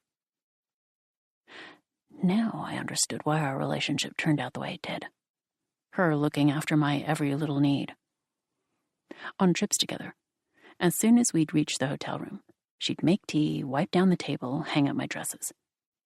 What a pain, I'd tell myself, all the while letting her do it anyway. What are you going to do now? What's going to happen? Who knows, I reply, not giving it any real thought. That's kind of scary. Being scared isn't going to change anything. What else could I say? Hey, it's getting darker, isn't it? Sure is. How long can she keep going on like this? Is the sun going down? No. Then what's going on? REM sleep's ending. What happens then? What happens to me? You disappear. But I don't want to disappear. It doesn't matter what you want. You'll vanish as soon as I wake up. Okay. See you again, right? What? I mutter under my breath. From now on? Forever? Anja. A repulsive melody blared inside me. An awful ostinato. I woke up. The vision slowly loosened its fearsome grip. It lost its color like a faded photograph, and then vanished in the dark. I took a deep breath. In the waking world, I obsess over the superficial. I devote myself to the acme of emptiness. And that devotion infiltrates my dreams, the world of my unconscious. Covered in thick plastic. That's how I've made myself. Over years and years. The sadistic act of self-creation. The sudden arrival of this shadow threatened the balance. She infused a syrupy wetness into my world. I'm better off on my own, I tell myself again and again. What's she trying to do? I guess it wasn't that hard to figure out. Within the realm of the mind, the emotions that guide her behavior are just as rational as reason thought. That being the case, I could calculate the results of any emotion she might have. If she tried to keep the feeling down, she'd just flip a pig. First law of thermodynamics. The only reason she can do what she does is because she doesn't know the first thing about self-control. Yeesh. There's no way I can do this every morning. No way. The dream was slow to fade. I can still feel the breath of the beast on me. It had always been such a merciless world before, too. So bright, so dry. I guess it was good I went to sleep last night with my body phone on. I was about to take the pendant off when the world's most shameless guitar rang out. The heinous sound made me shudder. My legs shot up, sending my blanket up into the air. I laughed. What I wouldn't do to take a look inside the head of the person who programmed this stuff. That'd make life more fun. I headed into the kitchen with my body phone playing and made coffee. Surrendering myself to the ridiculous rhythm, I pulled out a paper filter. Nothing beats the old way. That's what tastes best. With the hot mug in my hands, I went into Mom's room. She was already awake, just staring at the ceiling. There's that face again. I handed her the mug of coffee, grinning like a fool. Hey, what did you expect? At my age, when I wake up, I need a minute to sit here and just sigh at, I don't know, the heartless logic of this world. You mean time? Yeah, time. It's all I have, and it's a big fat void. Sounds sad, right? But it's not. And that's what makes me so sad. Know what I mean? Sure I do. But I'm pretty much over the hill myself. Come on, don't start with that again. Start with what? It's all downhill after 25. And, looking back is fine and all, but it's awful when you turn to look forward only to see yourself looking back. You're not making any sense, honey. Hey, a call came earlier. I was barely awake, so I left the cam off, but there was this tiny man on the other end. It wasn't how I wanted to start the morning, eye to eye with this shorty. Takes one to know one. What'd the guy say? He asked if that friend of yours went into cryosleep. I told him I wasn't sure. Oh, that guy. That's her boyfriend. A real catch, right? Well, I guess they deserve each other. He's such a freak.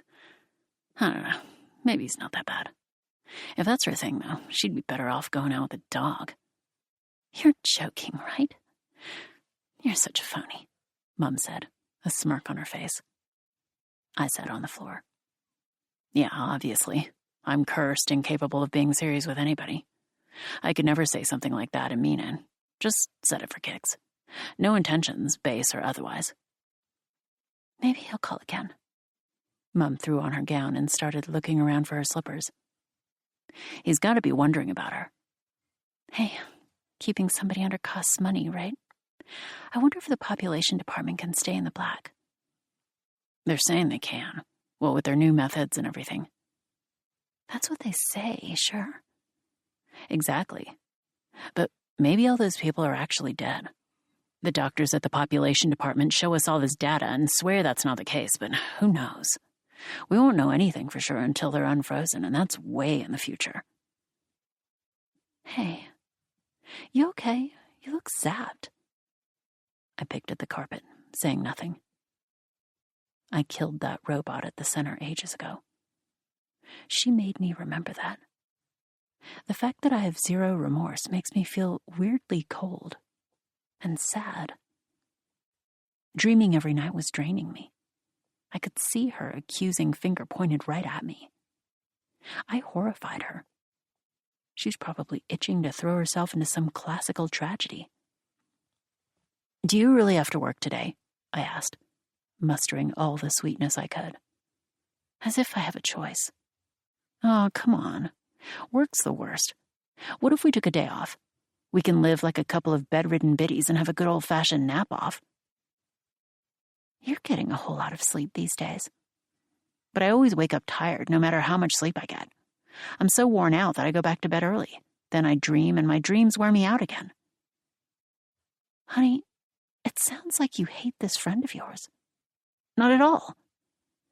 Mum set her mug down on the bedside table and lost herself in thought.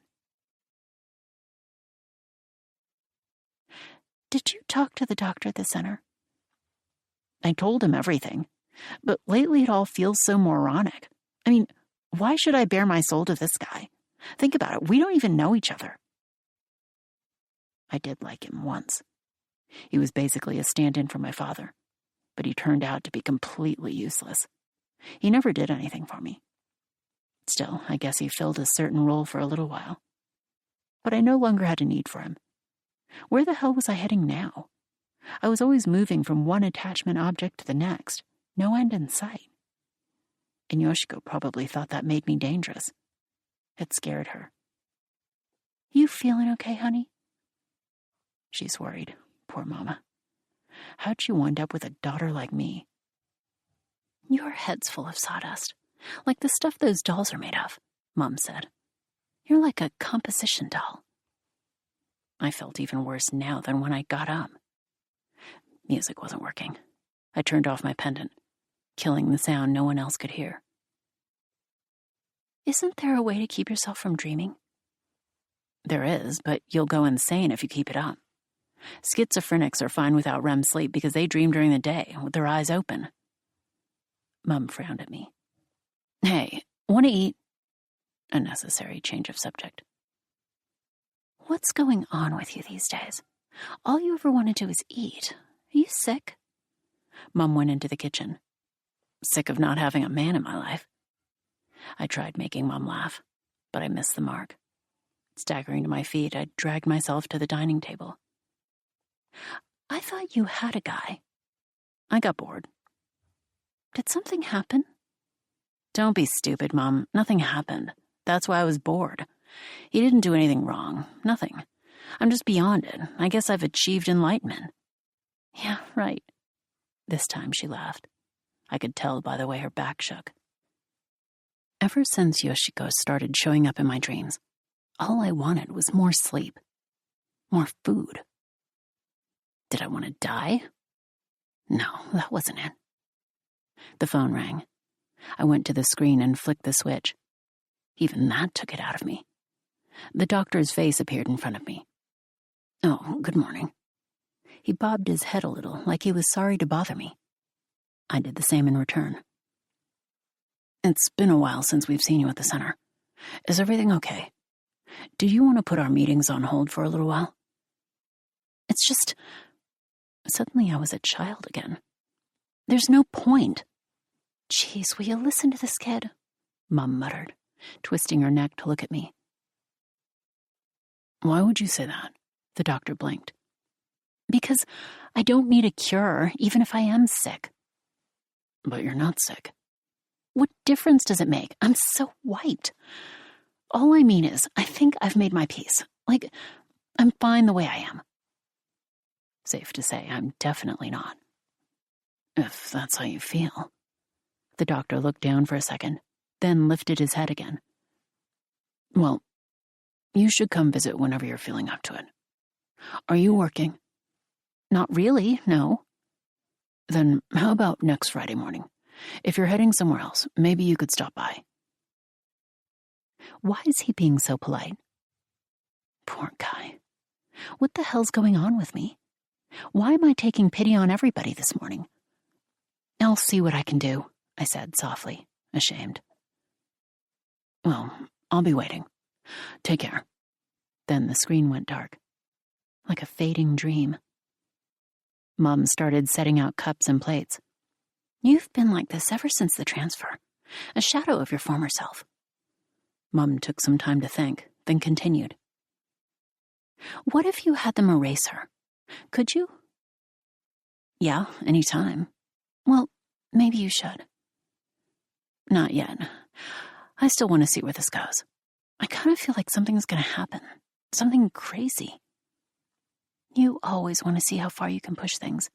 It's going to be your downfall." "Yeah, maybe you're right," I said as I started stuffing myself. From the sound of it, she's not a bad person. That's what makes it so hard. The whole thing really bums me out, but I guess it kind of appeals to me too. Almost like a game. It's like, who has more willpower, you know? Except it's my dream, so it's a little unfair. Still, nothing goes the way I want either, so maybe things are actually more balanced than I thought. Just forget about work. What if you went roller skating? Yeah, that's what Lucky said. That guy keeps on calling, huh? He's cute, like a puppy. Simple and cheerful and full of energy. A while back, we were going through the park at night, and it was a full moon, so Lucky got down on all fours, looked up at the moon, and started howling. God, I love that side of him. I cracked a smile. I honestly felt that way, but there wasn't any spark there. It was more like I was looking down on him from a great height. So, why don't you call him? He's got nothing else going for him, other than being a good kid, but he's way better than the other boys. Taller, too. I almost gagged on my soup. Height is all she cares about when it comes to boys. Height first, then smarts. For me, I don't care that much about brains. What really matters is how much the guy listens to me. Of course, I don't act that way with Lucky. It's never even crossed my mind to get him to understand me. All I ever think about is how I can trick him. I know, trick him is a funny way to put it. I just want us to have fun together while we can. But I can feel my desire to be with him slipping. When we're done eating and I was getting changed, the phone rang. It was Lucky. "How's it going?" He always seems so happy. "Like this?" I said, switching on my cam. I unbuttoned my blouse so he could see the lacy bra he'd given me. Why was this guy sending me this kind of stuff anyway? "Oh, whoa, put him away. I'm with Buddy Boy." I buttoned up. "Why aren't you guys at school?" "We bailed. You get my tapes?" "Yeah, they were insanely good. My favorite's the one with all the vile, ear-splitting tracks. I bet they had you flopping around like a fish out of water. Oh, I thought I was going to die." Please, please stay this way forever, I thought. Always happy. Never sad, never serious, never in pain. It'd mean the world to me, just to know you can go on being the way you are. far, far away from me. And that's what they call art. I have no idea what they're trying to say, making music like that. Makes you wonder what they were thinking, huh? Lucky would just glide right on, same as always. He would get into all kinds of things, but never go deep. All his value was right there on the surface. And that was why Mom thought he was such a playboy. I can't go out today. I almost wanted to tell him why, but it was too much trouble. Why not? You wouldn't understand. It's an adult thing. I'm only 2 years younger than you. You're young for your age, Lucky, and that's what I like about you. I meant it, too. This was no act.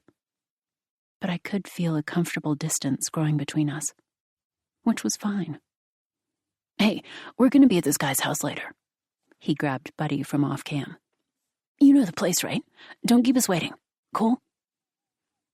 He always had the weirdest way of talking. Brutal 1 second, sweet the next. Before I knew it, I was nodding. Where am I? Standing in a dim corridor, inside what seems to be some gigantic building. I'm barefoot, in a bathrobe. There are doors all around me, but they don't touch the floor, don't reach the ceiling. Every one of them is the entrance to a shower stall. I start walking, my bare feet slapping against the floor. I don't know where I'm heading, but I guess I'm looking for a way out. I start at the far end, opening the doors one at a time. Nobody anywhere. When I turn a corner, all I see is more doors. Another hallway, cold and wet. It reminds me of her. She's got to be close. I nudge open another door half-heartedly, then pull it shut before moving on to the next.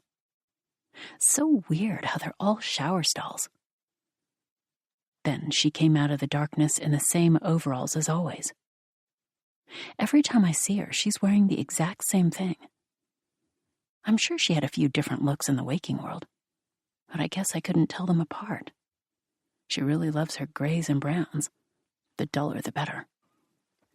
I've been looking for you. She's winded. What's she all worked up for? Having a hard time on your own? Not like I was blaming her or anything. I'm an introvert, and introverts need companions. Right. I forgot about that habit she had. Yes, had. Of stringing words together like they were actually comprehensible. More than that, there was something sharp lurking in what she said. Look at her makeup. A throwback to another era.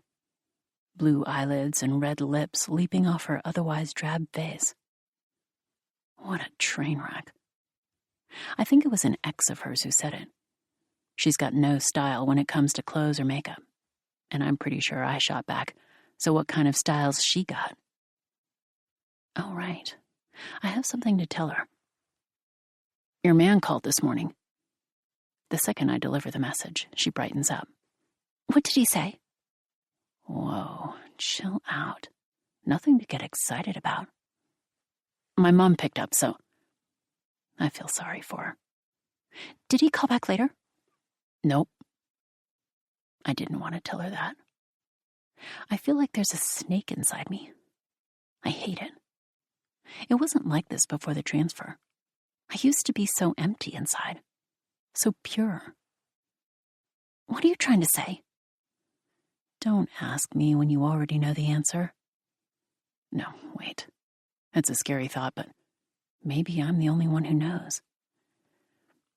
He probably wanted some reassurance. What's that supposed to mean? I can see the defiance in her eyes. No, not defiance. Hatred. She hates me. That's why she keeps showing up like this. What's that supposed to mean? God, the mileage she's had out of that line. You know, he wanted to make sure you went under. What the fuck are you trying to say? She squares her shoulders. Why can't she just let it go? I only said what I said to put a little fear in her, if that's even why I did it. But at this point, she's got zero pride left. And she's the one always saying there's nothing more important than pride. You really want me to say more? He's scared you're going to come back, that you're going to stab him or something. Why would I do that? Her voice is actually trembling. I get why he's scared. I mean, when things started getting crazy, you were crying every time I saw you. I know it was pretty serious and all, but you only saw him once a week. 5, 6 times total. But that didn't stop you from unburdening your soul and confessing your undying love for him. Which he actually did. He told me so. You really put your obsession out there for all to see. Before him, nothing dramatic ever happened to her. So she had to dream things up. And now it's become a complex of hers, apparently, that nothing ever happened. I don't want to hear it. There was a petulant bloodlust in her voice. We just stood there, speechless. A low rumble was coming from somewhere. An air conditioner. Or maybe a boiler. Guess there isn't anyone else around. She always loved gossip, celebrity stuff. Something's up with those two, she'd say, unable to contain her giddy excitement. The way she idolized the girls was downright weird. Falling for the boys would have been a lot more normal, but she'd go on and on about the girls for hours, almost like she'd taken their place. Life's never satisfied her. No, that's not exactly right. She half resents her past, but can't bring herself to let it go. She relives her regret over and over. Nothing happened. I did nothing. She leaves her physical self behind, entering some resplendent other. I guess it never occurred to her that she might be able to function in reality if she could just get over her self-effacing transference. She's always wanted to forget her own wretchedness, even if only for a second. She couldn't have made it this far without constantly identifying with other people. Knock it off already, I swear, it's like you were born an old maid. The words just come out. I've even less self-control here than in the waking world. She shot me a look. It was hardly homicidal, but the strength of her spite was obvious enough. Don't you get it? You've had a huge influence on me. I had no idea, but I guess I can see it now. I wish I hadn't, but I said it, just like that. I used to be obsessed. Seriously. There was something sticky in her voice. News to me. I really shouldn't be so glib. And that's why we need to settle this. Settle what? My feelings. You've got to make this right.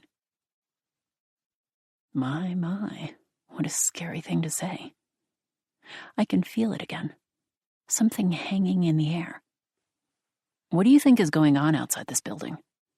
How would I know? It's your world. I bet we're in a bomb shelter and most of the human race has died off. She shuddered. Hey, what are you doing? I have the right to choose our environment too. I didn't say anything. I just started walking and she followed. The corridors were a maze. First things first, we had to get away from the center. It would be great if we had some string or maybe a piece of chalk. I had no way of knowing if we were getting any closer to an exit, but I kept on walking. All I found were identical doors, floating amid the same unchanging light. Looks like your mind's a real mess. Is she taking the piss? Yeah, who knew I was such a labyrinth? The walls changed color. I got the feeling they were fragile, like they were made of packed earth. Maybe we were getting closer to the exit. Maybe this maze had been abandoned for centuries. Hey, I bet we can break through this. I started kicking at the wall, but I was barefoot, so it didn't do any good. Stop! What are you doing?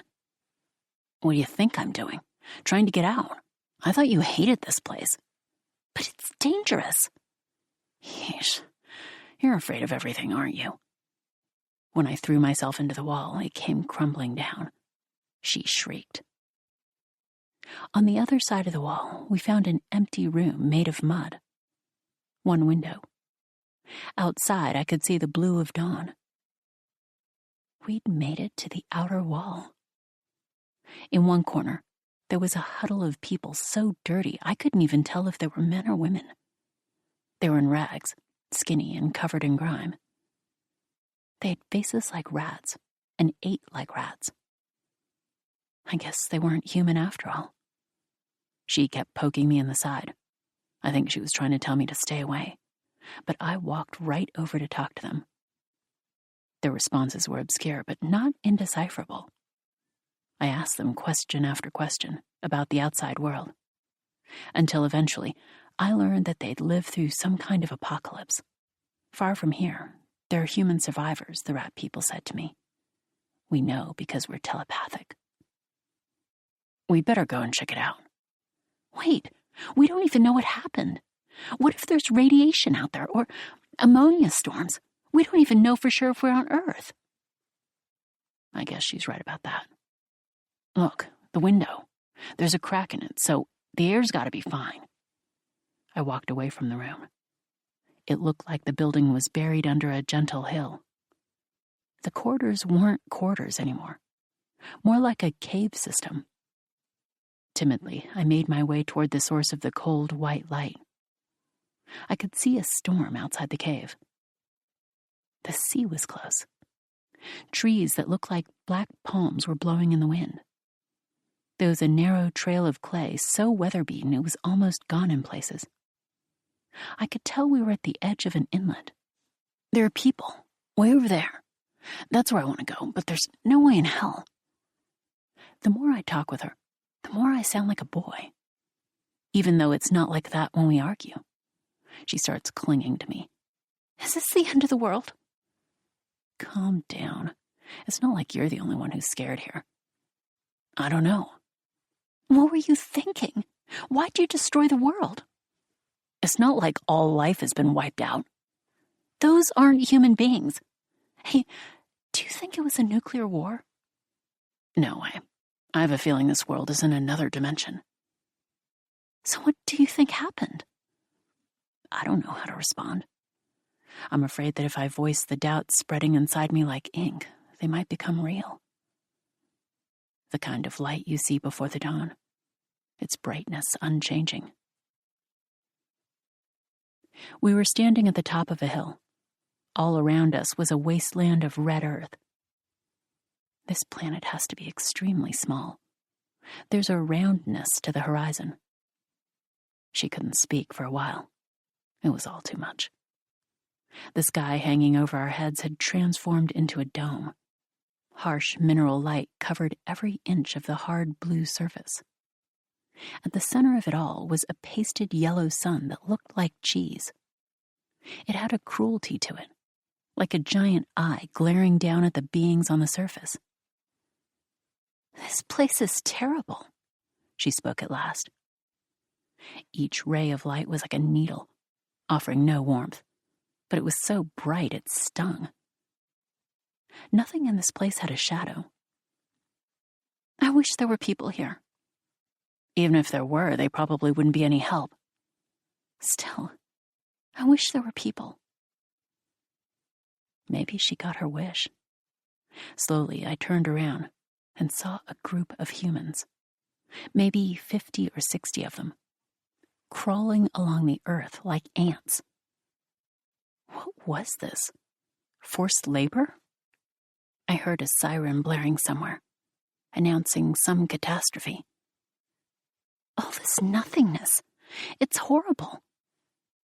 One time, I was in a town with a light like this, but it was a town.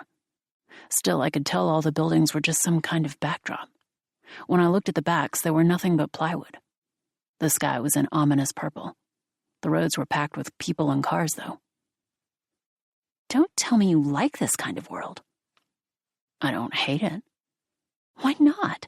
It doesn't make any sense. Beats me. I can't explain it. What's there to like about a place like this? For starters, look at how immaculate it is. This light blanches everything. You're out to annihilate the human race. Ish, you sound like a broken record. The thoughts never even crossed my mind. Is there no real life left in your world? No friends? No school? Do you hate those things? You kidding? I love them. While I fielded her questions, I had to ask myself, what is it about her that was turning me into a man? Gotta be all that femininity. She's acting like such a woman, as society defines the role anyway, that I have to play the man just to keep the balance. What if I ran into a boy? Could I even play the part of a woman? I don't need any men here. Not Lucky, not the doctor, nobody. I've already got everything I need. Syzygy, androgyny. I'm no man and I'm no woman. Who needs gender anyway? I just want to get out of this place, to be on my own. I've got no desire to see the collapse of humankind or the end of the world. I just want everyone to enjoy their lives. That's why I came here, to a different time stream, a different planet, a different universe. You hate this world, don't you? I asked with sympathy. Yeah, I hate it. She's still pissed off. Poor thing. She really has zero grasp on the situation. Here, in this place, you're only a shadow. I don't know how it got this way. It wasn't like this before. Not until you came along. You mean it's my fault? That's not what I'm saying. But why can't you just stop caring? Like you don't care? That's bull. You've got your own likes and dislikes too, especially when it comes to people. Of course I do. It's all light and shadow, practically nothing in the middle. And I get a kick out of making fun of the people I hate. But on a more basic level, I don't care. I don't care, and that's what makes it so fun. All at the same time? Yeah, all at the same time. And it's always been like that? Ever since I was little. Don't get me wrong, I have all these emotions inside. I get angry all the time. But if I try to think about why I feel that way, there's no real reason. I just get angry because I'm bored. Does that go for everything you do? It's so unnatural. I guess it does. So it's natural for me. Everything feels serious, and everything feels like a pose. Not that it really makes any difference. I can act all kinds of ways, but in the end, it's always an act. What about the real you? Aren't you just repressing your true nature? That's what I'm saying. This is the real me. This is who I am. That is the saddest thing I've ever heard. To think that's the only way you can live. It doesn't make any difference, though. I mean, who cares? The needling light was unchanging. What if this planet's sun is just a ridiculously powerful light bulb? That explained why it isn't moving. But if it doesn't move, what about time? Had it stopped? You're off your rocker. Yeah, rockin' and rollin'. Doesn't bother me. There was a line running straight across the blue firmament, like someone was slicing the dome in two from the outside with a giant razor. A thin black line rose slowly from the horizon. What is this? What are you doing? Don't ask me. She always wanted to attach motives to everything. Otherwise she couldn't relax. The invisible razor cut through the flat clump of yellow sun. I can't live in a world like this. Her whole body was trembling. I'd seen her like this once before, in the waking world. I went to her house one day, and we were just sitting at the dining table, talking, when she started convulsing like crazy. This wasn't your average twitch. It was some real fork-and-socket stuff. I wanted to say something, but I got the feeling she didn't even know what she was doing. So I decided against it. There was one other reason I kept quiet, too. I was afraid. She really had no idea what was going on. She just kept talking about her favorite celebrity, shaking the whole time. That really scared the hell out of me. I remember thinking how, if she ever went crazy, she'd be the type to sink into some murky abyss without even realizing it. Even our madnesses were opposite. For me, it was always a conscious thing. I wanted to be this way. And that's why I dispatched myself to this far-flung world. Hey, you can do whatever you want. I couldn't take all the talk. I looked up at the sky. at the beautiful hard dome, split clean in two. And when it opens up, on the other side, a black, empty, sinister void. If I can just make it there, maybe time will... A slip came for me. Choose? I don't want to choose anything. When I put the piece of paper on the table and cradled my head, Mum came over. Want to make a run for it? Mama will figure something out. A long time ago, when was that? I felt pity for this person. If I were the same person I was then, I would have felt the same, I'm sure of it. But I'm different now, never feeling anything. Hey, talk to me. The woman who gave birth to me peeled my fingers off my head. Softly, too, one at a time. My head hurts, I said in a hoarse whisper. I know. You don't want to go under. It's not that, I said, shaking my aching head slightly. What is it? A purely physiological pain. She never came back to my dream world again. There was no merging of shadows inside me either. I had her erased. Now she lives in somebody else's dreams. I was alone again, in my own twisted world, unbothered by all other forms of life. I felt whole again. Same as in this world, I could feel my own heart stop. That had been going on for some time, even during the day. There were times when I lost all feeling, when I truly felt nothing. I felt like I could do anything, even kill someone. It happened once a year or so. Then, when my emotions would start up again, I'd shudder at my own heartlessness. But that would fade over time. In my dreams, there was nothing holding me back, and that was where I truly felt free. My head hurt because every time I go to sleep, I stare right into that blinding light, never even blinking. It's okay, though. I'm feeling a little better. I took my hands off my head and looked at Mum. What a cute face she's got. I wish it came to me instead. She's talking about the slip. But of course it came to me. Of course it did. Hey, I said, remembering I had something to say. What?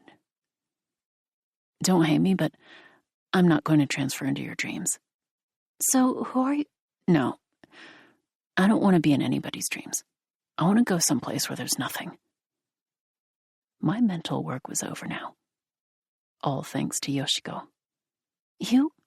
Come on, don't say anything embarrassing. Nothing about self-destruction or despair, okay? It's not like that. Not at all. I just want them all to stay sunny. Mom, Lucky, the doctor. It doesn't bother me that I'm not going to see them anymore. Not even a little. Different kinds of people belong in different kinds of worlds. And lucky for me, mine's a world within reach. I want to keep on living. Forever. And that's how it's going to be. I'll become a lone eye somewhere, floating, without consciousness. Your soul's not like mine, is it? It's really something else, Mum said. Yeah, I said softly. Something nowhere near as good. Night picnic. Junior's dad came in while he was studying at his desk. Well, how's it coming along? Dad looked over Junior's shoulder, mouthing a cigarette. Good. Hey, aren't you supposed to light those things? Oh, right. I keep forgetting. Dad produced a lighter from his pocket and lit the cigarette. He drew the smoke into his lungs. Come on, Dad. You're the one who's always saying we can't forget to act like earthlings. Got me there. Sorry, son. I know it's up to me to set a good example for the family. As earthlings, it's our responsibility, regardless of the time or place, to carry on our way of life. To be the very model of a family, especially since we're so far away from Earth, out here on our own. Yeah, I guess you're right. He examined his father's outfit. Dad wore a black double-breasted suit, paired with a black shirt and a white tie, red rose thrust in the buttonhole of his lapel, hat on his head, thick rings cladding his fingers. Spiffy, huh? Pretty sharp for your old dad. I took a couple of cues from a guy I saw in a video I was watching earlier, all dressed up and dancing. Hey, I watched that one too. So, I guess that makes this a dancing costume? Junior weighed his words, careful not to sound like he was talking back. Ridiculous. Dad puffed out his chest. In other videos, I've seen guys wear this kind of thing while riding in cars, or having their nails trimmed at the barber shop. And everyone who sees them treats them with respect, which, if you ask me, makes this the perfect outfit for a father. Okay, but how come you're almost twice as fat as yesterday? You have to be this big, or else a double-breasted suit won't look right, Dad said, lacking conviction. Junior decided not to argue. He shut his book. I'm making decent progress with deciphering for the day. Honestly, now that I've got the hang of it, it's kind of fun. No one's forcing you to enjoy it. I wonder if this book's legit, though. Seems there are 3 kinds of books. Ones that are all lies, ones that are half lies and half true, and ones that are true through and through. Hard telling which is which. You got that right. Why is that? Why bother stringing all those words together if the end result is one big lie? Father and son pondered the question. This was a persistent mystery to them. Junior, in particular, was skeptical. They assumed the videos, at least, were telling the truth. But what were they supposed to do if those were lying too? We human beings are complicated creatures, Dad sighed. This observation, while not exactly helpful, struck him as a pretty cool thing to say. I think this book is true, though, Junior said. It even provides a date for everything. Right-ho. Keen observation, boy. So smart. Like a father, like a son, Dad beamed. You know, I failed to notice that myself. It's hard to tell what eon most of these books come from. This one's set in 19th century America. I found it on the map. It talks about the war between the states, but the main character's a woman. Once you finish deciphering, tell me if they explain why humans ventured into space. I'm not sure they will, but I'll keep going anyway. This woman just had her heart broken.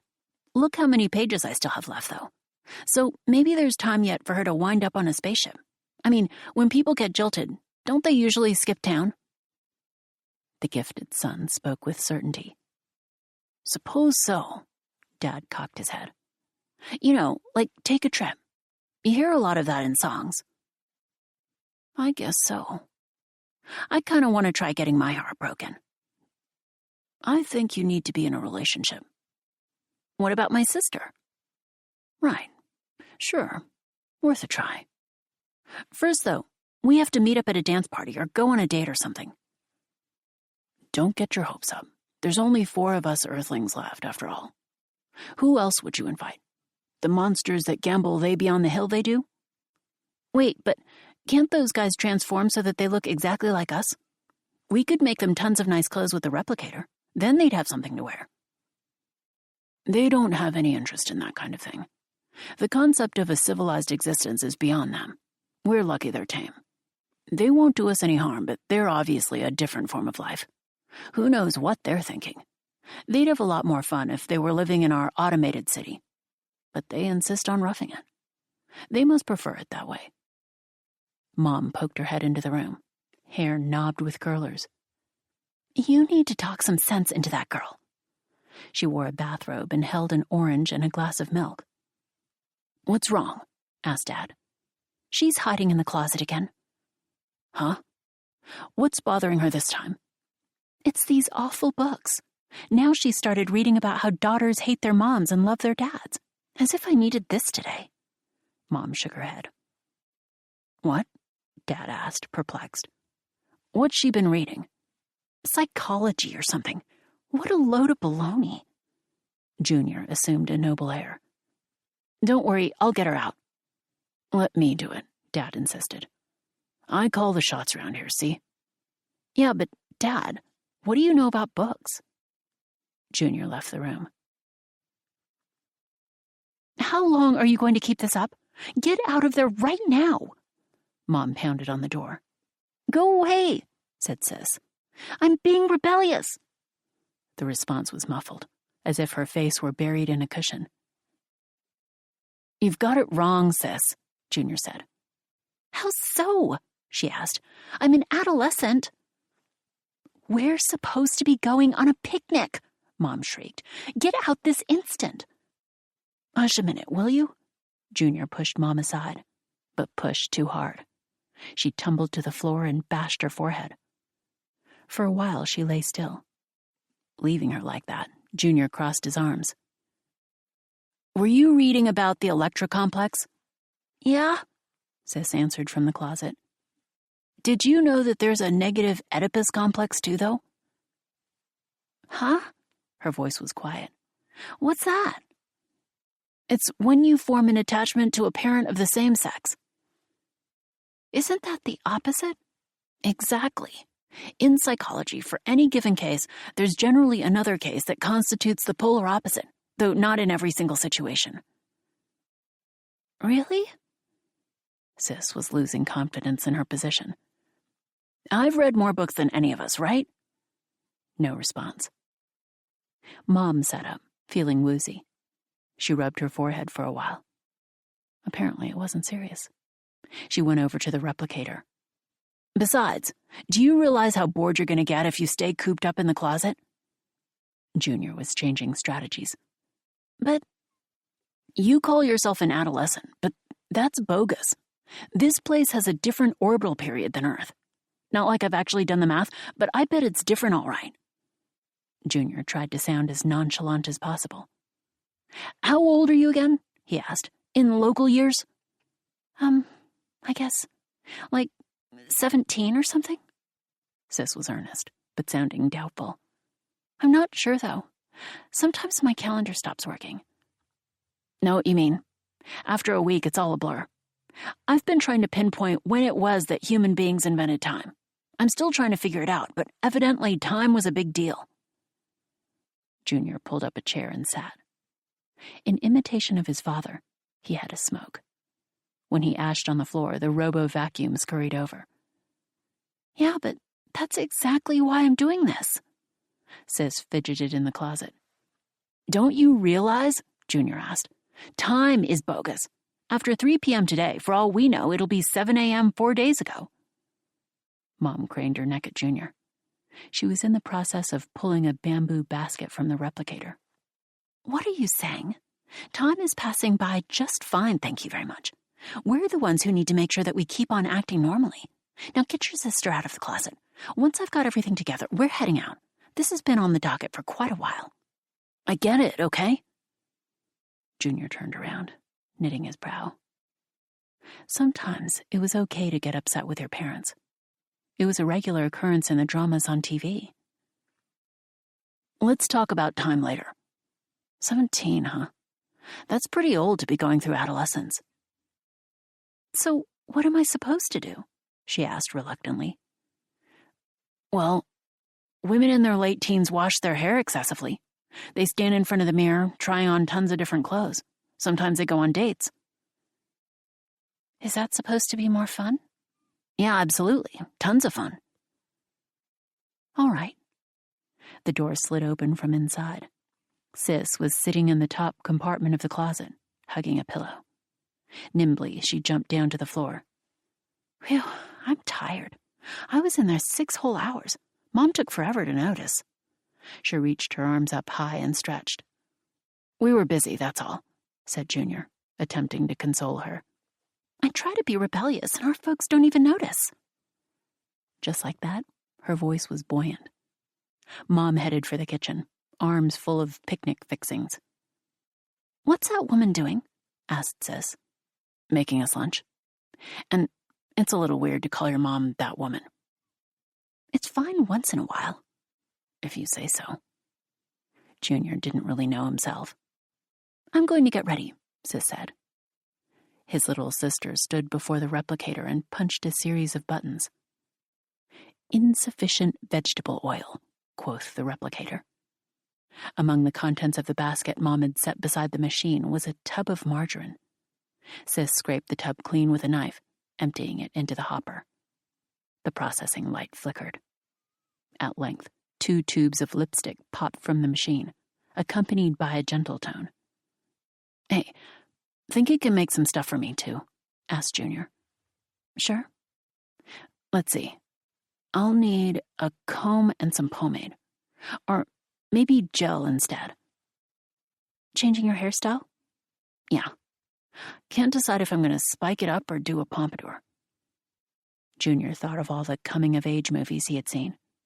All the different styles showcased in the bromides. Granted, the movies had a tendency to over-represent the American graffiti look. "I'll have the pomade." "What make?" Sis shot back. He hadn't thought of that. "Do I gotta be specific?" "The devil is in the details, if you care anything about fashion." Sis was a stickler for minutia. "What kinds are there? I don't know where to start." "So, for your different brands of product, there's Yanagiya, Fiorucci, Lanvin." Sis was showing off.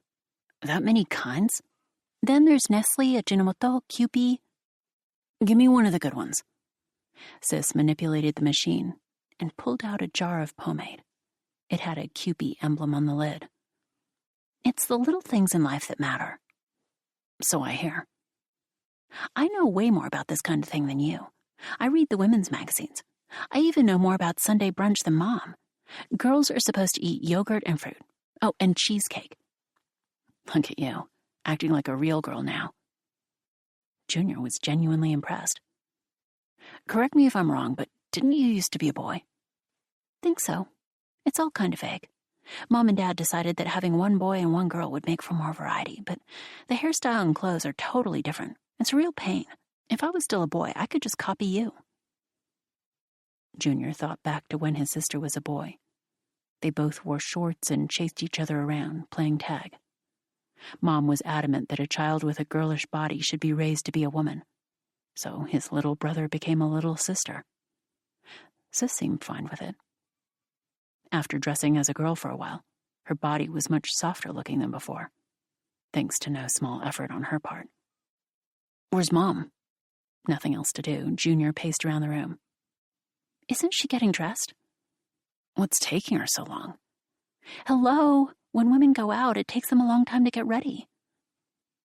"But all she has to do is change her clothes, comb her hair, and put on a little makeup." "That's not the point." "Well, what else is there?" "I don't know, but moms have a lot of stuff to do, like, all the time." Families depend on every member acting out their roles. Junior went back to his room. He lay down on his bed and put on a tape. Pretty soon, he nodded off. It took Mom 2.5 days to get ready. The 4 of them left the house carrying baskets and thermoses. What a clear, gorgeous night it was. "Aren't we driving?" "Then it wouldn't be a picnic, dummy." They strolled along, buildings towering on either side. It would appear this city had no residents but them. The windows shone a secretive blue. The buildings were dark inside, cloaked in quietude. Far off in the distance, a steady humming could be heard. Automated switches flicking on and off. Following the curving road, the mercury lamps looked like a string of race cars. "The view is awful over there," Dad whispered. "Don't people usually go on picnics to enjoy the scenery?" Sis asked her brother. "They go to fields and hills and stuff, places with big trees." "But isn't it unsafe to leave the city?" Mom turned, eyeing them anxiously. Not a single one of them had any memory of being outside the city, but somehow they shared an understanding of what the world outside the city looked like.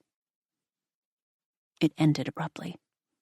Rather than a gradual thinning of the buildings, there was a stark line at the edge, as if the whole metropolis had been sliced out from somewhere else and plopped down on this planet. Like the family, it came across as woefully isolated. They had no idea when this city came to be.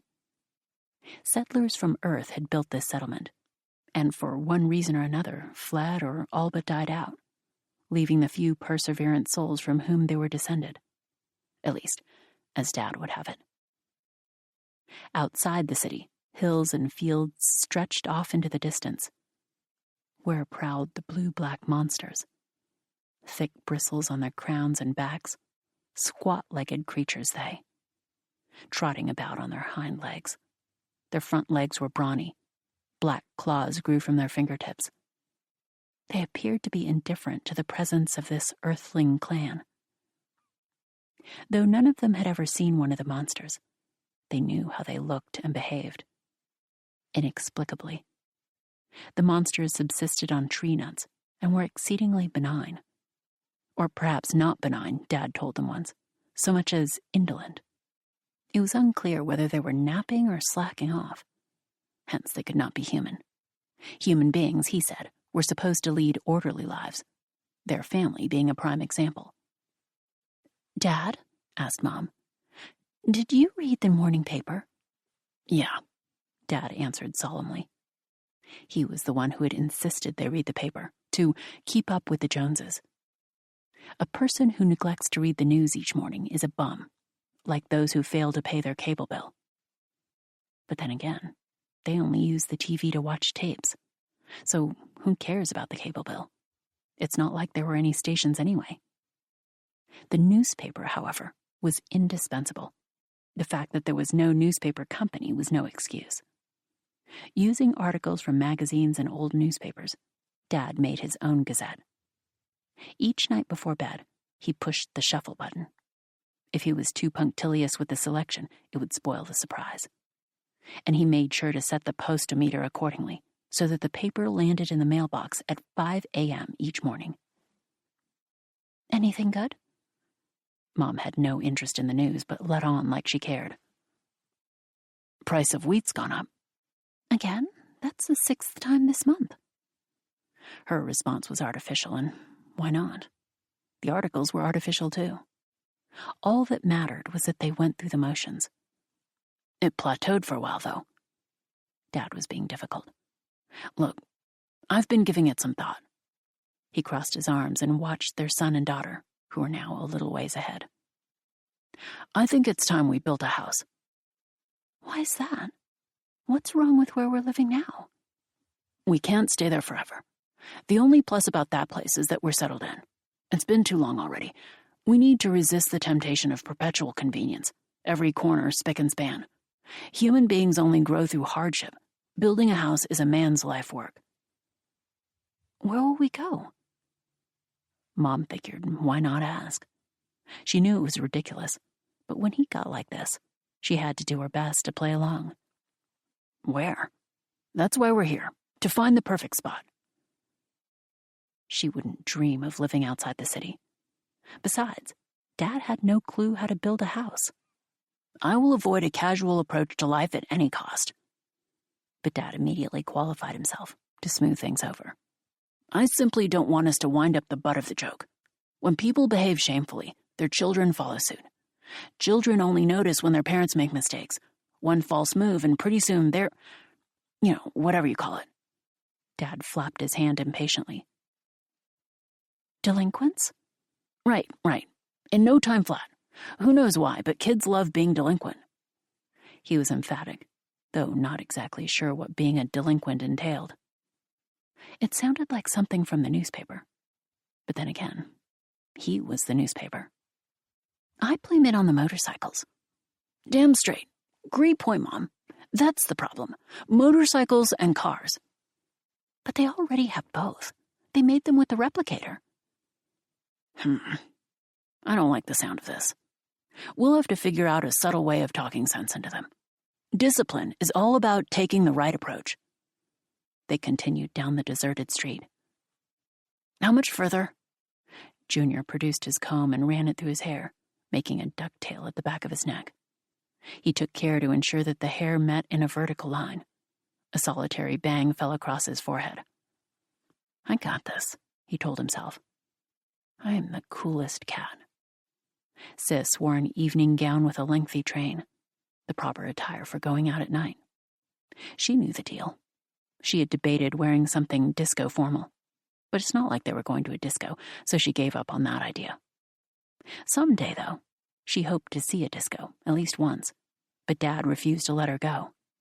He called them dens of ill repute. Thanks to him, she never got to go where all the groovy kids were at, wherever that was. Hey, we're not leaving town, are we? Asked Sis. Actually, I think we are, said Junior. He popped the collar of his button-down shirt, just for show. Maybe he should untuck the front. I wish there were an ocean nearby. Seaside highways are so dreamy. She was thinking of a scene from one of the videos. They arrived at a plaza, theaters on all sides, fountain in the middle. All the lights were out. Hey, what happened here? It's usually so spectacular. Late at night, they turn the lights off. What time do you think it is? Hard to say, said Junior. Besides, clocks are bogus. I even get the feeling that time flows differently depending on what part of the city you're in. He stuffed his hands into his pockets. We left early in the evening, though, and we haven't walked for very long. Now that you mention it, yeah. Lately, he'd been losing confidence in how to live his life. Some days he had no idea what to do with himself, especially when time started expanding and contracting. That really screwed him up. Seeing the sun go down while he was still working on his morning coffee was deeply upsetting. If he sat up doing nothing all hours of the night, his parents scolded him, saying night was for sleeping. When he said he wasn't sleepy, they told him to pretend. Anything else would be indecent. He wasn't to be doing anything disgraceful to society. He had no idea what they meant by society. What did they mean? Whenever he asked, his parents screamed, "You've got no common sense. At your age, shouldn't you have some common sense already?" So he waited for his common sense to arrive on its own. He'd been waiting for a while now. No sign of it anywhere. Junior worried all the time. Books told him growing up was about agony and doubt, so maybe this was how it was supposed to be. He sat down beside his sister. Hey, do you think time is made up? Sis looked at him. Anywhere there's no people, he said, there's no such thing as time. It's something people made up out of convenience to impose order on events. What about history? We're trying to find out what really happened, when and how human beings made it here. Don't you want to know what it was like when they first arrived? These days, I'm not sure I really care about that anymore. Feels immaterial. Watch what you're thinking, boy. Dad called to him from the bench where he sat. Enough. Quit jabbering. He shook his head. You've got it all wrong, son. Why do you think we read books and watch videos? To learn about the way of life of those who came before us, that's why. They offer us a clear example of how to live life right. We must keep on the straight and narrow. If we go astray, we're toasted. I think each person should live life how they like. That's immaturity for you. At your age, you should be going to school, drowning in homework. You should be thankful for being spared that fate. Though life would be a whole lot easier for me if there were a school around here. And for you, too.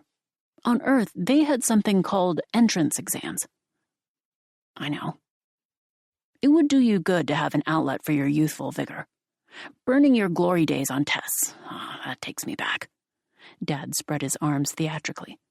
That's what being young is all about. Testing your mettle. The satisfaction of giving it your all. The beauty. You want me to be some kind of clean-cut poster boy? What else is youth good for? No thanks. Sounds pretty lame. Lately, I've been doubting the advisability of giving anything your all. I'm saying this for your own good, son. Your folks would not mislead you, so listen up. Is that why you're having me create a history of Earthlings in place of sending me to school? Why do you care so much about history and time anyway? Have you gone rotten, boy? So, you think you can get away with being a delinquent, huh? Bad kids always spout the same blatherskite. Listen to your father. You'll regret this one of these days. It's like the saying goes, there's no use holding a village at the family grave. Once we're dead, it'll be too late. Don't you mean vigil? Same difference, you little brat. Junior shut his mouth. He understood the problem, however tenuously. His parents were uncomfortable with playing Earthlings on this foreign planet. In an effort to conceal their discomfort, they obsessively adhered to social customs, codes of behavior. Since they were unsure of what exactly was the best way for an Earthling to behave, they held themselves and their children to impossible ideals. Their pursuit of the history of their ancestors, too, was a function of their desire for peace of mind. "Are you a bad boy now?" asked Sis. "Just a few days ago, weren't you a goody two-shoes?" She asked this sincerely, not as an accusation. "That's right. I find it pretty odd myself. While Mom was getting ready to go out, I started thinking about time. After 2.5 days of thinking, I realized the idea of linear time does no one any good, if all that matters is survival." "I only took an hour. Is your head screwed on okay?" Mom, who was wearing a neckerchief for the excursion, shook her head with vigor. This got Junior thinking. What if I'm the only one unstuck from time? "Hold on, dear. I think that's going too far." "You're probably right. I only want our children to be safe. Sometimes I get carried away." Mom giggled, covering her mouth with her hand. Then she looked up at her family and gave them a command, in a voice honeyed with enthusiasm. "Forget I said anything. Let's eat." The monsters were huddled together, flank to flank, asleep. The cushy undergrowth provided matchless bedding. A sweet smell wafted from the earth, but the sensual aroma of the trees was overpowering. The beasts were fast asleep, without a care. Except for two. Eyes open to the night, they pondered time and the liberty of other living things. The Earthling family chomped their sandwiches in silence. Before they swallowed their first bites, dawn visited the planet. "Hey, what's going on? This can't be." "What did I tell you? Don't forget to bring your watch," Mom said. "Who knows what ungodly hour we left the house?" She nudged Dad with her elbow. "This can't be happening." Dad's jaw dropped. "Can't? It's happening all right, clear as day. What now?" "I don't see why we can't picnic during the day," said Sis. She ate her sandwich beatifically. "Don't point fingers at me," Mom snapped. "Your father's the one who picked the time." "I wanted it to be like in that movie, Picnic on the Night." Dad didn't have a leg to stand on. "Isn't it Picnic on the Battlefield?" Junior interjected.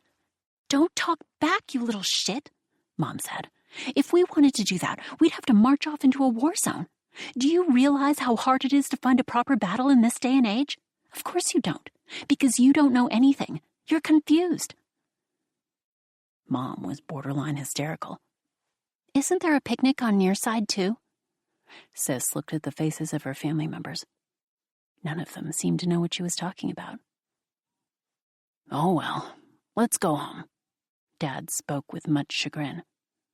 They took their leave. Something scurried by and stole their picnic basket. A girl. She glanced back at them from the entrance to a theater. Full Gura eyes and hair of gold had she. "Hey, what gives?" Dad yelled. "That's ours." "My cut-work napkins are in there," Mom cried. "Don't let her get away with that." The girl slung the basket over her shoulder and darted off. She was fast. The family pursued. "Dad gave me those for our anniversary, in a set with the tablecloth. They're priceless," Mom wailed as she ran.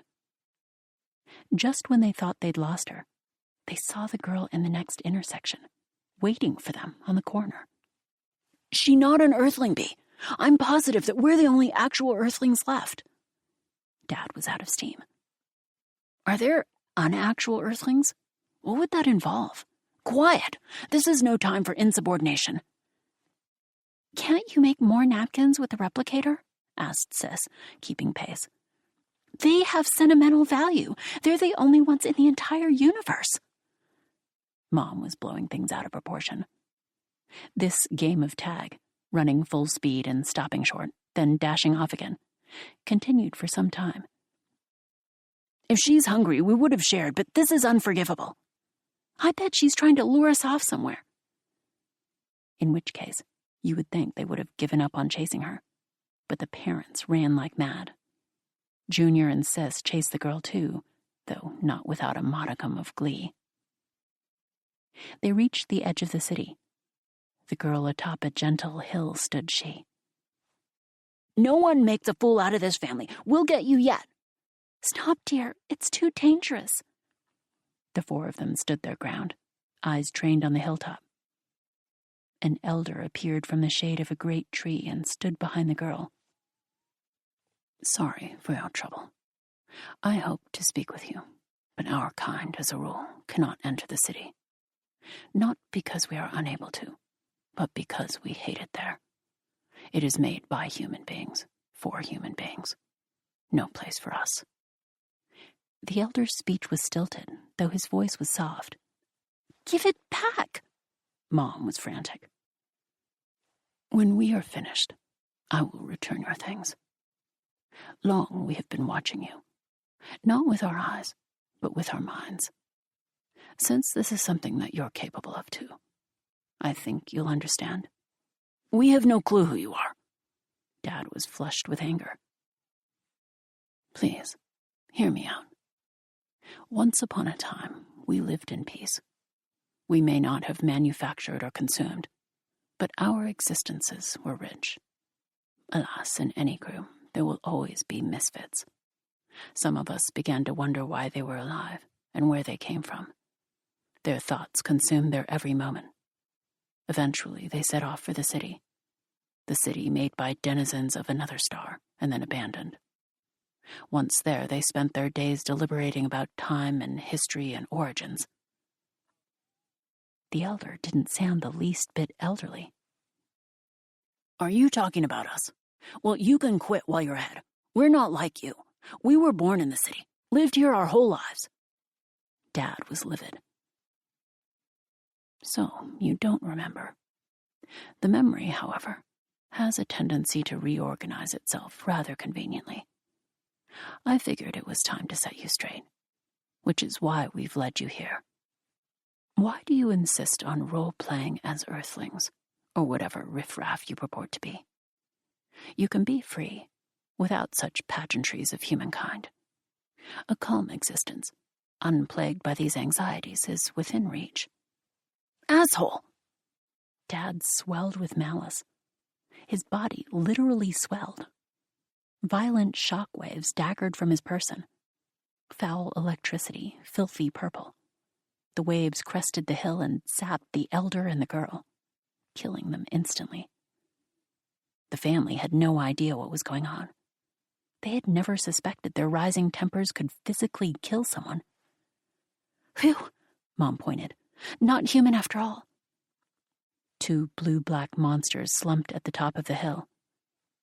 "Man, what a surprise," Junior snickered.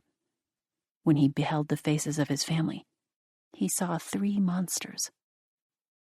A breeze swept the tranquil hillside.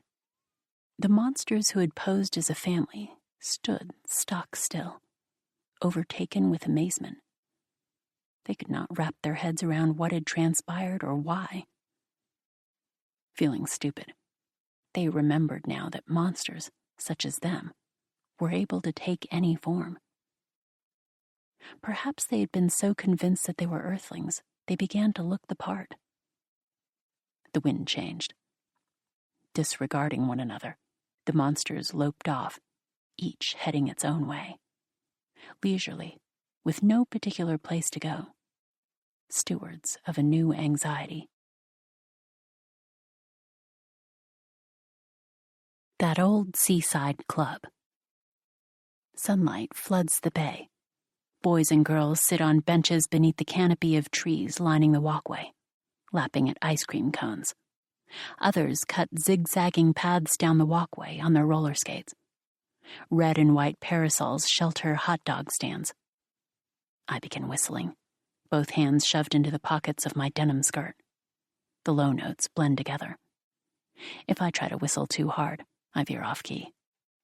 I can't properly separate the notes of fast songs like this, so they end up merging into each other. Doesn't match my mood, but I change to the blues. This way, you see, it doesn't matter if the tune wobbles a bit. You can still make it to the end. Oh, each day is such a gift. I'm having so much fun that I can't hold back my smile. But what manner of idiot just stands there grinning all the time? So I sing these songs all day. I've been like this ever since coming here. A bus pulls up from behind, letting off Emmy. She gives a big wave and runs up to me. "Where are you off to?" She smiles, and a warm breeze teases her curly hair. Then, the scent of the sea. "The Seaside Club." "Oh, same here." The sign outside of this bar on the outskirts of Yokohama actually reads Serenity. Kind of sounds like somewhere you'd go to die with dignity, to be honest. So we've chosen our own name for it. And everyone here just calls this area the seafront.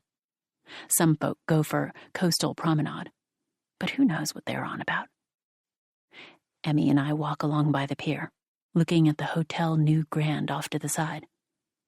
The melody in my head goes on, coming out as a hum now, not a whistle. "What's that one called?" Emmy looks at me. "Can't say. I'd have to get back around to the hook first." I'd stopped following the lead guitar to answer her, but I pick it up again straight away. Emmy joins in with an organ-like tone. Our jam continues, on and on. And there's no stopping us, not even now we've reached the Seaside Club. The mood of the piece has become quite melancholy or serious, but it'd be no fun to cut it off, so we stand there, carrying on. Finally, we get a chance to get back to the hook. She seems to know the song too, and we really get into it. And like an avalanche, or so we think, we slide into the ending. The end. Or not. I decide it was a pause and then add one last phrase. If I had a guitar, I'd be playing a trailing solo that lingers through a slow fade before disappearing, like a whistle in the darkness. "What was it again?" I ask, pushing open the glass door of the bar. "I can't keep from crying sometimes," Emmy answers quietly. Can't help but cry. True that. But I wonder why a song with a title like that came to mind. Anyway, we make for the bar stools as usual, without giving the song any further thought. "It's just beautiful outside," I say to the bartender. "It's always like that here. Everyone's so content at first," he replies coolly. "What's that supposed to mean? You can live a life of absolute leisure here." I'd won my place in a lottery. The ticket came with some tissue paper I'd idly bought, I think. My days here are like tissue paper too, I suppose. I float around, dazed, and any memories of the past are blurred and hard to pin down. Oh, but you'll tire of that, if you're a committed sort. This barman likes to get up on his high horse. "We can stay here as long as we like, can't we? And we're free to go back to Earth any time," Emmy says, fiddling with her paper napkin. "Technically, I suppose. Do you want to go back?" No, she shakes her head. "I've only been here half a month." "Wait," I turn to her. "Didn't you say it was half a year before?" "I never said that." She pauses a moment and adds, more sweetly, "You must have just misheard." One wonders. I mean, I've been here around a fortnight, and seeing as she was here before me... "A beer, perhaps?" "Oh, forgot to order." "Yes," I replied to the barman. "In a small glass, please." He places a delicate fluted glass on the counter, and then a freshly opened bottle. Emmy glares as he performs this routine. She's always like this when I drink. "It's the middle of the day, so I'll have something soft," she says slowly. Emmy didn't win any lottery.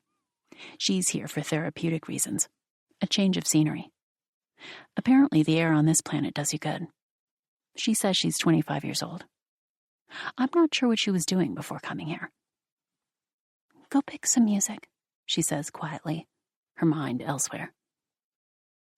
Stood beside the jukebox, I touch the screen and begin scrolling down through an endless stream of song names and numbers. There are enough records in this thing to fill an entire radio station's back catalog. I get sick of sifting through them all, so I just choose 3 tracks without much thought and head back to the bar. "What did you go for?" Emmy props her elbows on the bar. "Some rhythm and blues." "Nice." A shrill, tinny voice sings Lucille. Could be a woman or a young boy. I spent a moment captivated by their strange enunciation, which wraps around the lyrics as if the words were the singer's own. I take a sip of beer and put my glass down again. Emmy glares fiercely at my hands. My mom, she... After a pause, she breaks the silence. She's an alcoholic. Drinks from the morning and right on through. She doesn't care as long as she has her sauce. And it's not about the taste. She says she never even liked it. But being a little tipsy helps take the edge off her pain, she says. The barman listens to her words attentively. Well, I suppose he always takes his job seriously. But once Emmy started talking, a slight tension seemed to draw across his face. She's always trying to quit, but she winds up reaching for the bottle again. One time she went to throw away all the booze she'd stored up. Took me with her too, all ceremonial. And when we got home, she was so happy. Now I'll never drink again, all of that. But just 2 hours later, she was getting restless. I should have kept a little drop, she'd say. Just enough for a little nightcap before bed. And before long, she was out buying her bottles again. She lets out a long sigh, her brows furrowed, and wipes her palms with a tissue pulled from her sleeve. And, I ask, trying to sound as casual as possible, did she ever do anything to you? The color drains from her face. That seems to have unsettled her. I'm sorry, I didn't mean... Didn't I? Well, then what did I mean? It's fine, I don't care. You mean, did she hit me, right? Like some drunken guy on a rampage? No, nothing like that. But when my dad left for work, she'd grab a bottle and a glass and head right back to bed. When she was in a bad mood, she'd be like that all day long. Towards the evening, she'd start thinking about preparing dinner, but it's dangerous, isn't it? Cooking when your head's all over the place. Spilling, scalding, dropping knives everywhere. So she'd make something up about feeling unwell and go back to bed again. Emmy wipes her forehead with the tissue. Shotgun plays through the speakers, breaking the silence between the three of us. I wonder why I blurted all that out, she whispers between the phrases in the music. Because of this. I gesture to the beer before me. Yeah, that'd be it. I'll never drink in front of you again. Oh no, that's going too far. But it reminds you of your mother, doesn't it? Yeah, that's weird. A little while after I'd arrived here, she started really playing on my mind. A door opens and a young barmaid enters the room. The older barman takes off his apron. He only ever works extremely short shifts. I guess it's enough to keep the place ticking over. What are you up to tonight? I change the subject. The barman begins clearing his things up. I'm going to Friday's Angels, Emmy replies, mentioning the name of a kooky nightclub. Oh, great idea. Maybe I'll come along. It's my kind of place. Old-fashioned interior. There's a thickly carpeted floor, raised in bumps here and there for people to sit. And they don't just play the charts. You hear some outrageous tunes in there. The other day, they started playing some novelty song called Don't Feel Like Doing Anything at All. And I couldn't get over it. And there are no kids on the scene. And hey, in that case, Emmy adds, you might run into Naoshi. He's always there. I feel myself blush. The sound of his name alone sets my heart racing. He's cute, isn't he? She laughs. Have you spoken to him, at least? Not yet. I shake my head bashfully. Reckon it'll take a while to get something going? The barman adjusts his scarf and leaves. I stare at my hands, gripping my beer glass. Well, who knows? Things can shift all of a sudden. I found him pretty much straight after I arrived on this planet. He'd come to the spaceport to meet some other girl, as it happened. And, oh, the wariness I felt then. And still now. And yes, that's right. It was wariness, I'm certain. Not excitement. I'd seen him before, somewhere. But how? There's no way I'd ever forget someone so beautiful. And actually, rather than having seen him before, it's like I've been involved with him. When I first laid eyes on him, I felt like he'd been someone close to me, I say, absent-mindedly. But I also felt this sense of coldness towards my own self, a distance from the version of me that had been close to him. It's a weird way of putting it, I know. Hey, how old are you? Emmy sips her lemonade. 19. Right, so phrases like, I want to live again, won't have crossed your lips yet. She used to say that all the time at one point, my mom. I want to live again. That was a song, wasn't it? Oh, you can find a song for anything, you know. There's even a song that goes, this isn't real love, it's just a song.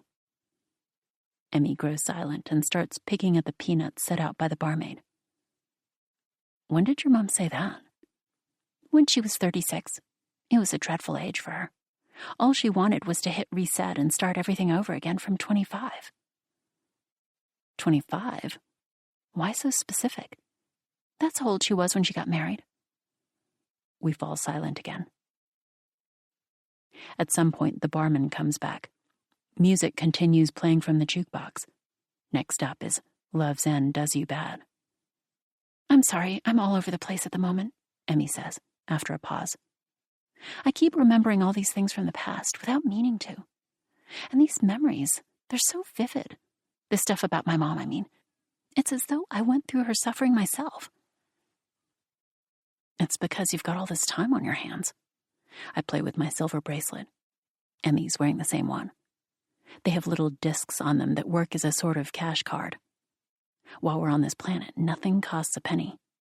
But neither the barman nor the barmaid wear one. You're right.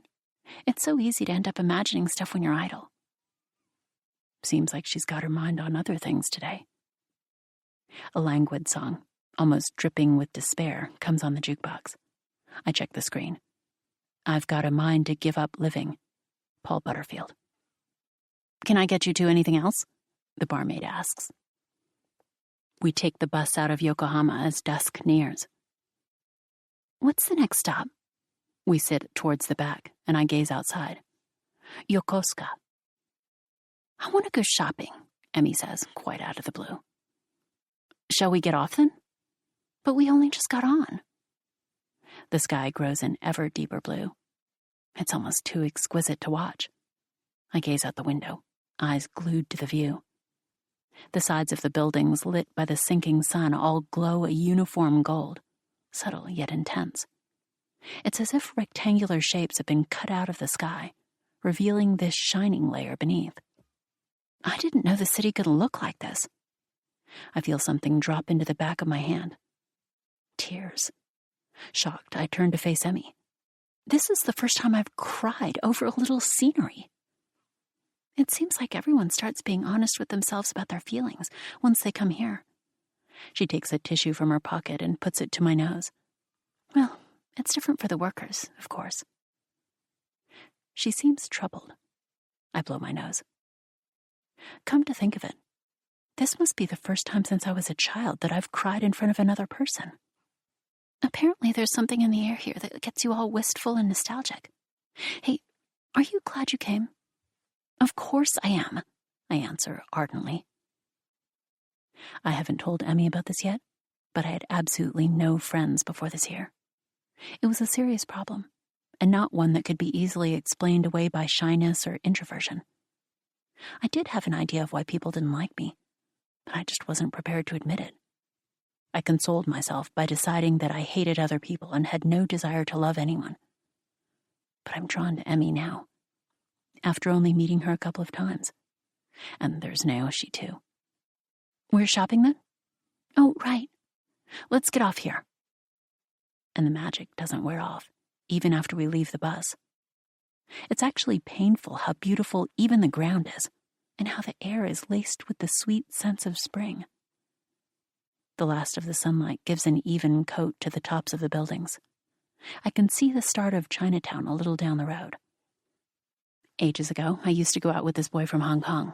What was his name? Law, something like that. Whose words are these coming out of my mouth? There's no way that could have happened to me. On Earth, all I did every day was trudge back and forth between class and home. Are these someone else's memories? What was he like? Good at looking after money, but I don't mean he was a cheapskate. He was very orderly and extremely romantic. Well, bet he was a pretty randy bastard then, wasn't he? often the case with those outwardly rigid types. Emmy never ceases to impress me with her insight. Yeah, he was. Feels like an age ago now, though. Bet he was always posing, right? And almost too protective? Oh, well, he didn't love me that much, so I never had the benefit of any protection like that. And it was age 24 that I lost myself to Law's almond eyes. Just when did I take over someone else's life? We've arrived at an area lined with brash American-style boutiques. You know, I was hoping for something grungier. How about those punky places over there, then? I buy a stole made of yellow netting and a rose to wear around my neck. Still, not quite there.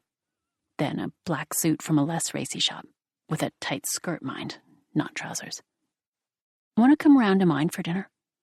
Now, I'm only inviting Emmy over because I hate being alone with Chair. This is a chair that sits in the middle of my apartment and talks to me, and only ever to say mean things. It's pretty ridiculous for a piece of furniture to have a personality, but that's just how it is. And it talks just like my mother. I'm kind of tired. It's been an intense day. I want to take a break and digest it all by myself. The fact is, I've had my fill of her already, so I'm secretly quite glad. But where's my sense of agency? It makes me sick seeing myself so limp-willed. Emmy raises her hand in the darkening blue light, and I sigh as she turns and walks away, as though the words free will were written across her back. Once I get home, I take tonight's clothes out of my wardrobe and lay them on the bed. I sit down beside them and light a cigarette, and Chair pipes up. What about the new outfit? Oh, the black one? I lay out the black suit, too. Why did you go and buy that? She has a rough, raspy voice, husky yet piercing. She sounds just like my mother, and I hate it. I thought maybe now she could be into plain girls, and it makes a statement, doesn't it? Do you know why you've become so obsessed with that boy without even having spoken to him yet, by the way? Because he's bloody gorgeous, right? Wrong. Chair gives an evil cackle. You already know him, child. She shakes with laughter, her balding velvet cover trembling with its grayish floral pattern, and her armrests wobbling too. Now, I've never sat on this chair. She started jabbering away at me the day I took this room. Anyway, you can tell her springs are probably broken just by looking at her. Look, now she is someone you used to know. That much is true. She takes a few steps to the side. Why did I forget him then? Because your long string of failures begins when things start going to pot with him. It takes you a whole decade to even realize he's serious about you. Does he dump me? No, child. Chair strides about the room. So, you mean there's some misunderstanding between us and we split up? Is that it? I mean, there's no way I'd be the one to leave him. What if you are? She lets out a snigger. No, I'd never. Oh, come on. I just wanted to scare you a bit. But look, that's not something that happens to this me here, right? It's not me that makes that mistake. Well, I suppose we could say so, Chair says with a speculative air, before shimmying back to her original spot. That's something done by another me in a parallel world, right? How old am I there now? I realize it's a stupid question as soon as I've said it. Which now? How do you even define that? You're in your 30s, probably. You've realized your mistakes and you're stuck in a whirlpool of despair. You're in a state, like that last song you put on at the Seaside Club. Seems like you've actually gone a bit mad. Oh, cheers. No need to thank me, dear. I seem to be wrong in the head here, too. How come? I mean, a chair is talking to me. You get doors and microwaves that talk, don't you? That's because someone made them that way. It's gone 7 o'clock. Cooking can be a pain when I'm on my own. Chair doesn't eat anything, you see. And my diet is horrific. I suppose I hate fresh fruit and veg because my mom is always telling me to get my 5 a day in. She'd always be saying, it's good for your looks. Ugly girls need all the help they can get. So, 3 pieces of stale cake it is, straight in my gob. Aren't you going out? She knows everything. I take a bath, which makes me sleepy. I put my pajamas on and lie in bed. The clock beside my bed reads a little before 8. Get dressed. Do your makeup. I'm shattered. Be quiet for a bit. You're scared, aren't you? That's what it's really about. You're worried you'll mess it up again. I hear mockery in her voice. Sure, maybe. But why did it happen before? Because you had no self-confidence. Naoshi's always surrounded by girls, looking bored, right? And you were just too damn proud to let anyone know how that made you feel. You hid it from him. Never even occurred to you that he might doubt himself too. What did you say? I ask, leaping up. I'd heard Chair's words, though. We both know that. So she says nothing more. It's way past 8 o'clock. Emmy must have left by now. I consider calling her, but only consider. I don't actually do it. How long are you planning on staying on this planet? Asks Chair after about half an hour has passed. I want to stay here forever. Everyone says that, dear. But you can't, can you? You have to live your life. You have to cook, clean, look after the kids when they're sick. You have to go out to work. Why do I have to keep on living that life? Well, I'm not sure why. Her voice strikes a gentler chord all of a sudden. And I repeat that phrase in my head. I'm not sure why. I fluff my pillow, turn off the lights, and chant a spell. Sleep, sleep. Make the world disappear. 2 days later, and I've made it to Friday's Angels. Heroine is playing, which is a major plus. But no sign of Naoshi. Apparently he was just here, Emmy yells. You have to shout to be heard. He came in with that girl, there, she says, pointing to a blonde dancing center stage. A different girl to the one he was with at the spaceport. I go to the bar and order a 7-Up. There's a strobe light pulsing, and people's movements skip between each flicker. It could be a time-lapse video, with a fresh troop of frozen corpses searing every flashlit frame. The lighting becomes more psychedelic. I cut through the middle of the dance floor, keen to get a good look at this blonde, and make for the door. Not particularly pretty. Not that I'm particularly pretty either. Naoshi's there, sitting on the stairs. Aren't you coming inside? I ask, standing still. He keeps his head down and says something back. I don't hear him. What?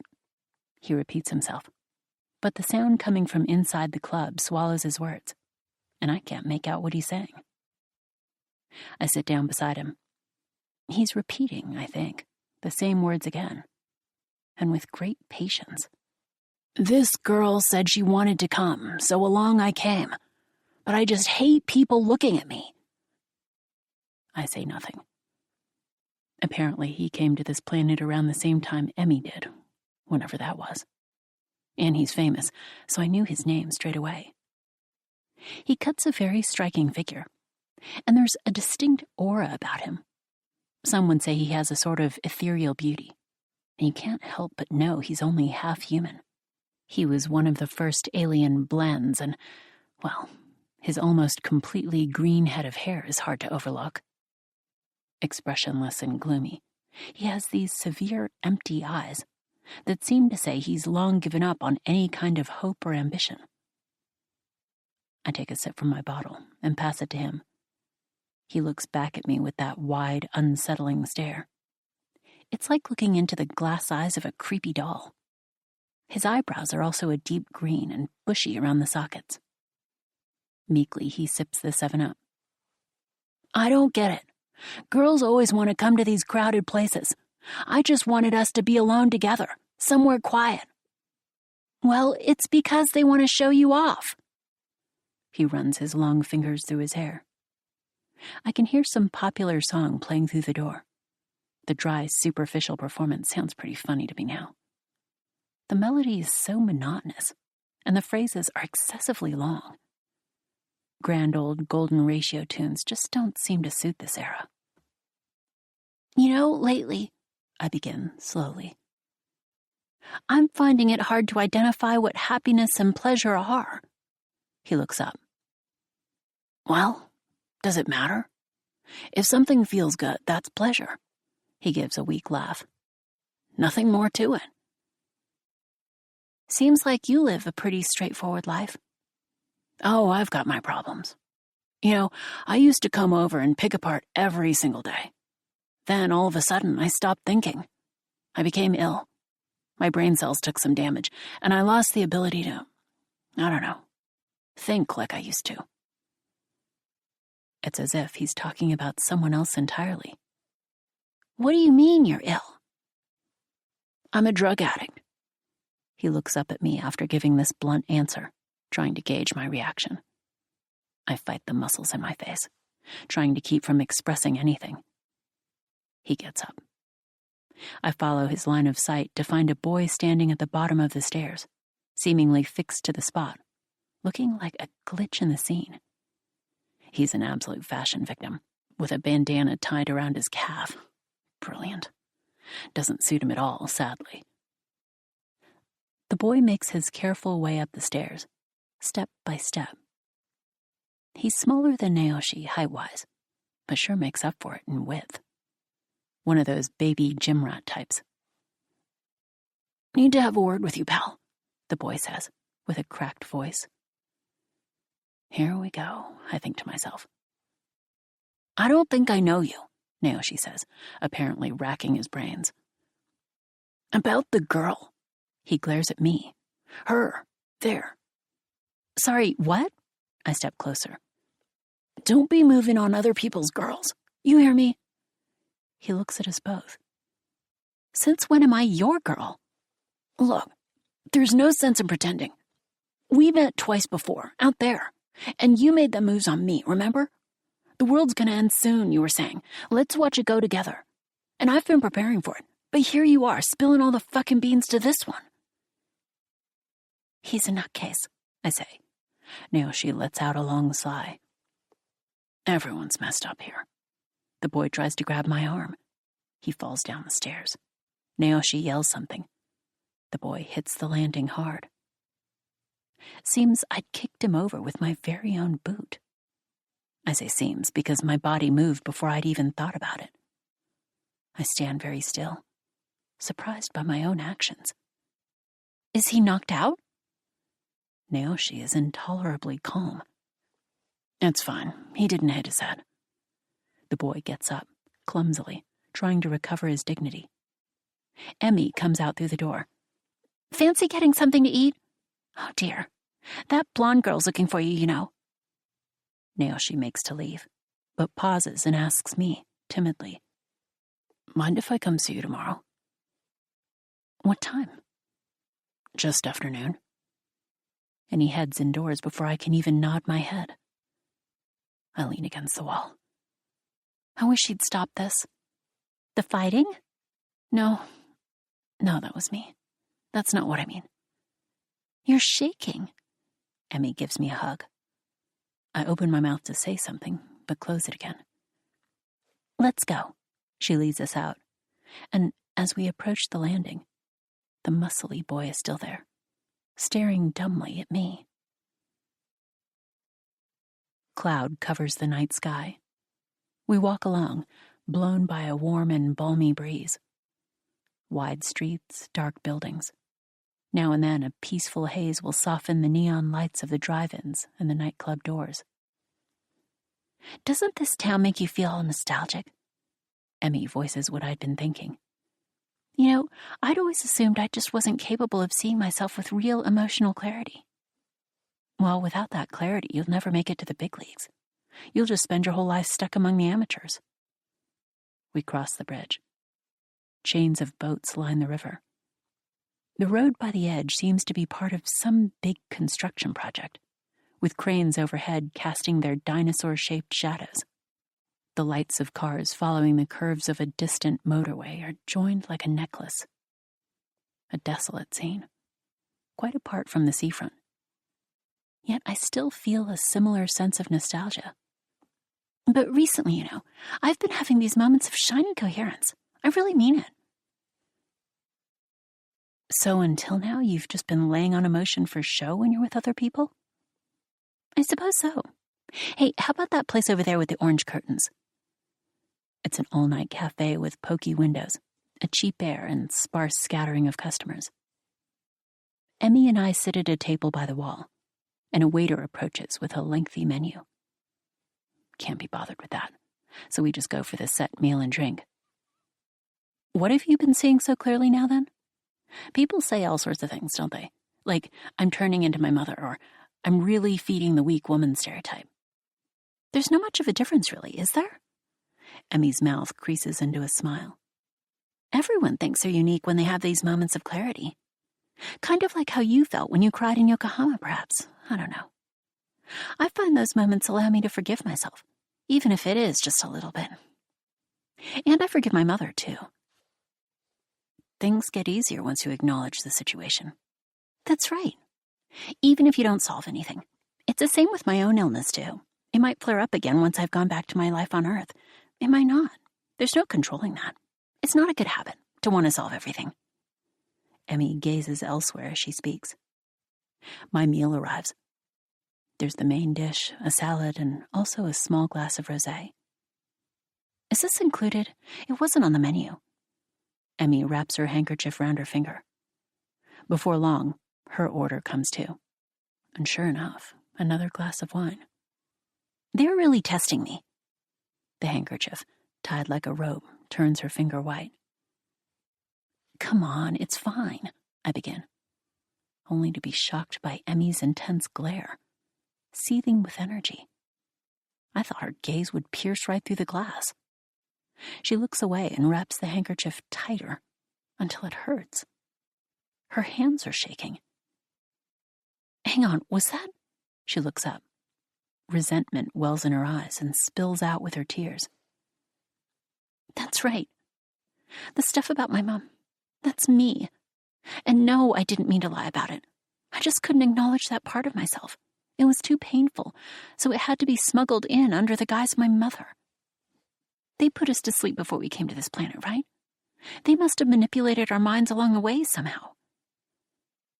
I stand up, shuffle around the table, and sit down next to Emmy. Though they're both types of addict, there's a stark difference between an alcoholic and a dope fiend. The boozer clearly needs other people. They're clingier than junkies. Now, if you're hooked on tranquilizers or painkillers, you may be less bothered because you become so passive, but you'll inevitably be cold, distant, and unfeeling. But how do I know all this? Emmy continues sobbing. You know, I'm not sad at all. I did just realize that this alcoholic mother of mine is me, but these tears, they aren't because I'm sad. I grab my bag and pull out a handkerchief. Emmy uses her own to blow her nose, then thanks me and reaches for the new one. Do you mind? Not at all. Her tears subside. She dabs at her eyes and tries hard to smile. Feels good to cry. Yeah. I'm going back to Earth tomorrow. That's my illness. I'm an alcoholic. I think I'll make it through. Wait, hold on. Tomorrow, that's... The sooner the better. Let the Seaside Club barman know, will you? He's been a great help. I've come to depend quite heavily on Emmy, so I feel a bit dejected. She knows what I'm like. You end up completely hooked on people who indulge you. Naoshi, though, he hardly seems the dependable type. We'll meet again. I know it. I listen to her words, crestfallen. I stare at those glasses of wine, as if they harbored destiny itself. I can't have slept more than a few minutes before a faint knock wakes me up. The sun's barely up, you know, whispers Chair. I go to the door in my pajamas, barefoot. There's no intercom. And there stands Naoshi. He stretches his long neck, his hair covering his eyes. I thought you might be out. He smiles faintly, with his big lips. Why? 'Cause it's so early in the morning. I really don't see his point. He smiles again. It's a bit of a grimace, actually. He seems slightly unhinged, exhausted too. Come in. He moves to the sofa. How did you know where I live? I just ran into Emmy. She had a suitcase with her. Pretty thing. Have you been up all night? Don't worry, I'll go home soon. Do you want tea or coffee? I've got jasmine tea too. He lays on the sofa, his eyes on my bare legs. Then, a moment later, coffee's not very good for you, you know. Says the drug addict. I put the kettle on. I'm sick of these reboots, he murmurs, facing me, as I open the can of jasmine tea. I've had so many already, redoing things over and over again. I can see only his green hair from the kitchen. This may be my 4th time coming here. I take the mugs out of the cupboard. Correct, announces Chair. I almost dropped the mugs. This isn't about redoing things. There's no starting over, she says. You go through some similar experiences every time. It's about letting go, basically. I cower at Chair's shrill voice. But Naoshi doesn't seem bothered by it at all. I quiver as I make the tea. Reboots are about letting go and accepting things, Chair emphasizes, more quietly. Naoshi opens those cold, unsettling eyes and watches me settle his mug on the table. He sits up and lets out a sigh long enough to carry his whole soul. You're growing on me, he says, offhand, with a shrug of his thick eyebrows. I've come to like you now, having met you so many times here on this planet. Here he goes, babbling on again. More mockery from Chair. It's simple, really. So, this is my 4th reboot. Now, for some reason, you didn't end up on my 3rd. I guess they try to mix it up a bit. I don't think he can hear my speaking furniture. Well, it's made me believe in fate anyway. I always end up the same, no matter what path I take. Can you time travel? Is that what you're on about? No, he shakes his head. I sit on the bed, drinking my tea. And if you really think about it, Naoshi says to himself, it's not so bad. No thinking needed, quips Chair. You know, I say, I thought you'd be more introverted, a man of fewer words. I am, when I'm out there. And I'm pretty loaded right now, too. I get up and sit by his feet. Hey, what exactly are these reboots all about? It'll become clear soon enough, he replies quietly, sounding a little weary. Now then, look at this old scene, Chair begins. You're hoping to get him to say he likes you again, aren't you? But you needn't bother. He could say it 100 times and you'd still never be satisfied. Not even 1,000 times would work. And it's because, child, you just don't love him. Not one bit. The nerve of this Chair, using a word like love. Has she no shame? All the same, I get my sweet and coy act on, tilting my head to one side, etc., and ask him, what's love? This, surely. He reaches out and places his hand on my shorts, on my crotch, before immediately taking it away again. He did it so casually I couldn't even jump. I'm a horribly direct guy, aren't I? Oh, but if I showed some force, he'd bend to my will. You see, Naoshi had long ago disembarked from his life, had withdrawn and shut himself away in this pillowy narcosis. And now, he's merely watching himself drift on. Watching, wholly numbed, and without emotion. I doubt he could even muster the energy to try and understand anyone else. In that head of his, there probably isn't much difference between me and his old guitar. And he isn't trying to hurt anyone. No, not at all. He's just checked out. But who cares if he objectifies us? It's all fine with me. Well, he's not exactly fine, Chair says, in my head. I want to make him mine. And you reckon you'll bring an end to your endless string of failures that way? I know. But the reason I want him is something more urgent than love. To me, you see, Naoshi is a symbol of a certain time. And the voice in my head is no longer Chair's, a make-believe time. I made it up, all by myself. Mind if I stay here a bit longer? He seems more relaxed all of a sudden. And then I remember. He asked the same thing before, back when I was 20 years old. An endless age had passed since then. Why don't you sleep in the bed? Okay. He begins taking off his clothes. I open the curtains slightly to look outside. A new day, fresh, luminous, is already starting. I imagine I'll head back to Earth eventually, once I manage to let go completely. I no longer care about happiness or unhappiness. I just hope the scenery's pretty wherever I am. Aren't you going to lie down too? Naoshi calls out to me from the bed. I lift up the covers and get in beside him. He wraps his arms around my neck, and he speaks now in a gentle voice to no one in particular. Don't worry, the world won't stop spinning. It'll keep going, even if you don't want it to. On and on until you're absolutely sick of it. The barman from Seaside Club is staring into my eyes when I wake up. How are you feeling? Not too bad. He's a doctor, and we're on Earth. You didn't get what you were looking for, though. What a serious look on his face. I've come to accept that it just might not be possible. I can see a dull-colored sky through an open curtain. Weak sunlight is coming through the window. That planet isn't real, is it?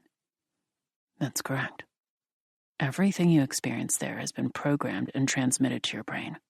We didn't want to create a fantasy world, where everything's just as the patient wants it. What if they never want to come back?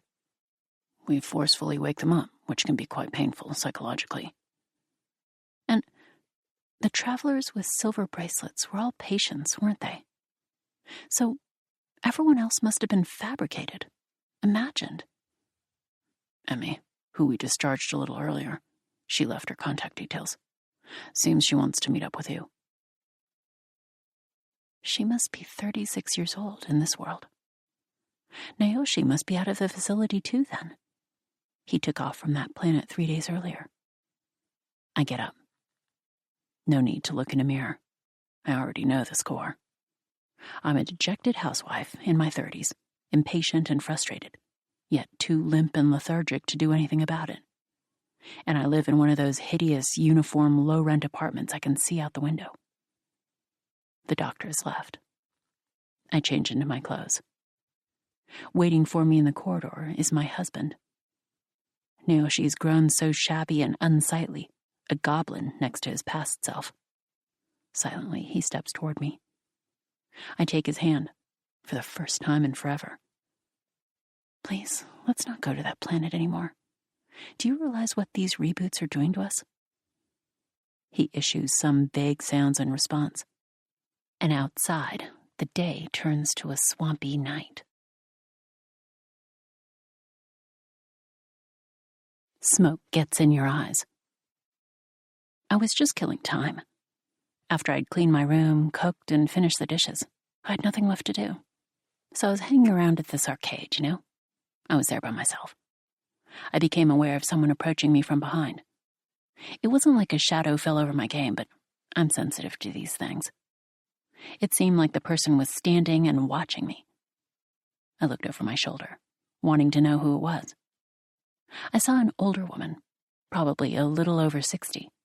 She was filthy, her hair in disarray. She was wearing a jacket that looked like a potato sack. Did she work here? Are you winning? The old woman smiled, and immediately her face turned into a topographical map of a mountain range. What? What does she want? I'll give you these. The old lady brought out a handful of tokens from her pocket. Oh, that's so kind of you. As usual, I went along with it. I'm very good at going along with people. When I was a kid, Gran would call me a sycophant. But are you sure? I asked drawlingly. She didn't say anything and smiled slightly. A very deep dimple appeared next to her lips. It was disturbingly erotic. I got goosebumps. I couldn't tell if it was a pleasant or unpleasant feeling. What was going on here? This old woman's dimple was far more affecting than a young girl's. Was I actually a pervert? I knew this 19-year-old guy who said he was only interested in women younger than 6 or older than 60. A sentiment I couldn't understand. Was this how he felt? Anyway, I thought I'd seen her before. We've met before, right? I asked carelessly. Sure. The old lady was no longer smiling. Was she from my neighborhood? The people who lived on my floor were mainly all single guys, and she probably wasn't a friend of the old landlady. No matter how much I thought about it, I couldn't recall knowing any babies or old women. My mom was still in her 40s. My gran is already dead, and none of my other relatives is that age either. I continued playing the game for a couple more minutes, trying to get these ideas out of my head and hoping she'd disappear. But the old lady didn't make to leave, and I had to stop playing because I have a hard time ignoring people. I get too self-conscious. Her face looked serious. If I wasn't mistaken, her eyes had a determined look. Perhaps she's taken a liking to me. That's not good. What? I began asking timidly. You forget so easily, she said in a low, soft voice. And suddenly I remembered. Reiko. I dated her for a bit, when I was 20 and she was 31. Whatever became of her? There was a while back then when I was really worried. But this old woman couldn't be Reiko. She looked a lot like her, though. So maybe she was her mother. I guess my expression changed because the old woman nodded. Want to go get a slice of cheesecake? She was acting awfully familiar. I wondered if it was a trap. Would I be taken captive by this woman and interrogated about Reiko? The guilty feelings from back then started to revive in me. I couldn't help it. Maybe next time. I have to work. I surprised even myself by how smoothly the lie came out. You're sure? That way she raised her eyebrows looked just like Reiko. It was rare to find a mother and child who looked so alike. Was Reiko a virgin birth? I remember hearing about that in middle school biology. Apparently, if an ovum is stimulated for some reason and begins to divide its cells, a child can be made with no need for a man. In these instances, the child is always female and will be the spitting image of the mother. I mean, could that be true? Pretty dubious. That teacher was probably spouting whatever came into his head. I'm leaving, so I put the tokens back into her hand. She was staring at me rather intensely. Something wasn't right. I swiftly left the scene. I went into a small glass-walled room. This is where I wait in case a machine breaks or somebody has a complaint. That's my job these days. I took out a cigarette and lit it. No red light was on, calling for me. Maybe he didn't know who I was. Jane hadn't changed much in 3 years. But I've aged so much. About 30 years worth. My body is aging for real. An unbelievable amount. Sometimes when I decide to put on some foundation, to my dismay, it gathers around my wrinkles, no matter how well I try to apply it. The foundation just ends up outlining them. The thicker I try to lather it on, the more vivid the lines become and reveal a pattern. Even I can't believe just how bad it is. This isn't the kind of place that would hire me. They probably hired me because I'm in my 30s, according to my birth certificate.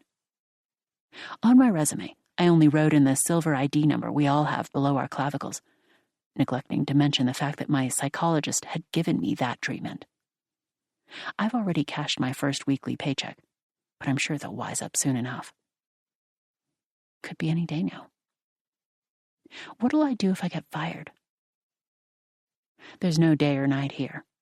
Boys and girls wearing fluttery clothes come in hordes and all play alone. Time might begin to pass at a frightening pace again.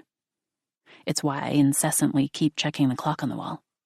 But maybe you could say it would be good for time to pass that quickly again, because I'd age further. Aging is the only way I can imagine dying. Any other way is too scary. I'm terribly afraid of death. The background music had played all the way through, so I inserted a different tape. What is this? A familiar old song. Love's TPO by Chikara Haruo and Haruophone. I listened to it for a long time with Jane. I'm sure it was about more than affairs or games or free love than romance. It's about a guy with no remorse who can bring tears to his eyes when he wants to fool a girl. Nothing needed my attention. By evening, I had smoked 2 full packs of cigarettes, doing nothing but listening to music. My eyes hurt, either from smoking too much or aging too much. Wiping away the tears with the back of my hand, I took the subway out of that level. I walked for a little while, till I was well off the beaten path. Dingy shops and stalls lined the streets. I went into one of them. The old man running the place looked over at me coldly. I took a seat on an unsteady wooden chair and ordered. Next to me were 2 young guys sitting side by side. Both were very different from the kind of men who came to the arcade. Those boys have their hair partially dyed or glitter tape wrapped around themselves. They're more like dolls than living creatures. The guys here smelled of sweat. They had lines on their foreheads. They have lacked security, one of them was saying. He'd had a bit to drink. We do 4 or 5 of them and then get the hell out of there. Won't take more than 5 minutes. You're so small time, going after vending machines. It's a pretty promising score. People are going to notice us, dressed like this. It's no problem. Just cut your hair into a weird shape and then fix a ribbon to the hem of your trousers. I've been wearing the same trousers for 3 weeks now. They're pretty grimy. A dirty night was falling. I paid and left. A cheap apartment complex halfway up the winding hill is my current abode. When I took my shoes off at the entrance, I found a hole in the sole. That'd be why my feet kept getting dirty. Chaotic doesn't even begin to describe my room. The last time I cleaned was 4 months ago, after all. Magazines I picked out of the rubbish bin in the terminal were scattered around. The only light comes from the double-ringed fluorescent bulb that hangs unadorned from the ceiling. There's no lighting on the walls. I leave the place lit up when I go out because it's lonely to come home by myself at night. Besides, if I walk into this room with the lights off, I'll definitely trip over something. When I took my clothes off, I saw the side wrinkles on my stomach drooping downwards. There were lots of them. I tried pinching. Gross. It looked like the edge of a pile of futons. I hadn't thought my body was this sickening. Because I had aged so rapidly, I wasn't used to it. It made me question if this was really me, really my body. I still hadn't quite accepted it. It was 6 months after my 3rd divorce. I was working as a part-timer at a jazz cafe and bar. Every other day, I worked from noon to 11 at night. I just started the job. What's that guy of yours doing? The manager of the bar poured herself a glass of Cinzano. Who is she talking about? Well, aren't you something? Getting married so many times. Can't you do anything else? One of the customers chimed in. The counter seats at this place always drew a rowdy crowd. The quiet ones tended to sit in the booths. I know, right? Me, I'm just not the family type. It took me 10 years to realize that. I'm already 31. Have you ever thought that the problem might be the people you choose? A different customer asked. I can't seem to say no when someone pursues me. It's my fault for always being drawn to unstable people. I started washing the dishes. You're not going to dance anymore? This one knew my history. I'd been a chorus girl before my first marriage. It's been too long. A slight pain ran through me. I'd loved dancing ever since I'd been a kid. When I was in middle school, I could often be found making up my own moves and dancing by myself in the gymnasium after school. You couldn't call it modern dance or jazz ballet. I didn't care what it was. I just moved around to the music that I heard in the moment. I didn't have any ballet shoes, but I would dance till my toenails cracked and bled. Listen, that kind of dancing isn't about talent. That's not so important. It's all about whether you're beautiful or not. That long-time dream of mine had crumbled away years ago. I just didn't want to accept that then. "You're still beautiful," the bar manager said. She seemed to have a soft spot for me for no discernible reason. I'm sure she found it strange herself, but anyway, I got a lot of dresses and accessories out of her. "You've been doing those drugs. You really shouldn't, you know." "I'm still doing them." My voice was low and clear. My medication had been labeled a narcotic and controlled substance a couple of years ago. I'd taken to paying my pharmacist friend to sell it to me under the table. "I hear the side effects are horrific. If you do too much, your body starts to fall apart and you age much faster than the average person." But those drugs were good. My anxiety would disappear. When I was so bored I could die, it made time feel shorter. It could even go the other way around. Those drugs may have caused my last divorce. No, I started taking them because things weren't going well already. Which was it? Not that it mattered either way. The door opened and a boy walked in. His hair was long and he had a girlish face. He was so skinny that his horrendous pink shirt with yellow polka dots hung like a dress on him. Wow, he's just my type, I thought. I can't help having bad taste. Girls have weird tastes these days, and the only people who have the hots for manly men tend to be mainstream homosexuals. "Been a while," the manager said. He ordered a beer in high spirits. "This must be Reiko," he exclaimed as he sat down on the stool in front of me. "That's right, the one who used to dance." The manager didn't seem to like this one much. "I know. I used to admire her," he purred. When I popped a cigarette into my mouth, he lit it for me. That was 10 years ago, I thought. There's no way he'd have seen me dance. He would have been in primary school then. "I was mature for my age," he said, reading my bemusement. When I moved my fingers in an odd way, he gave me his handkerchief. This guy is hyper-attentive, I thought. My palms were sweaty from the drugs. Back then, I was washing my hands way more than 20 times a day. The conversation continued, with no new orders. I felt slightly nauseous, so I went to the bathroom. My stomach was shot. I didn't know if it was because of my recent insomnia or the drugs. Shaking, I threw up a little. When I raised my face, it looked greenish. I was so horribly nearsighted that my features looked blurry. I knew that my skin was in bad shape, though. I pulled out my compact and powdered my nose. I was still feeling rather queasy when I got back behind the counter. When I squeezed my wrist, he said, "Let's see," and felt my pulse. "Oh, that can't be right." He tried again. It wasn't a mistake. "That's gotta be 140. I nodded. "Isn't a normal pulse 60 to 80 per minute? To change the subject, I said, "Oh, I dig this sound. It's pretty good." The manager held back her laughter and pointed at the record cover. What was pretty good was John Coltrane's A Love Supreme. Something must be wrong with my head.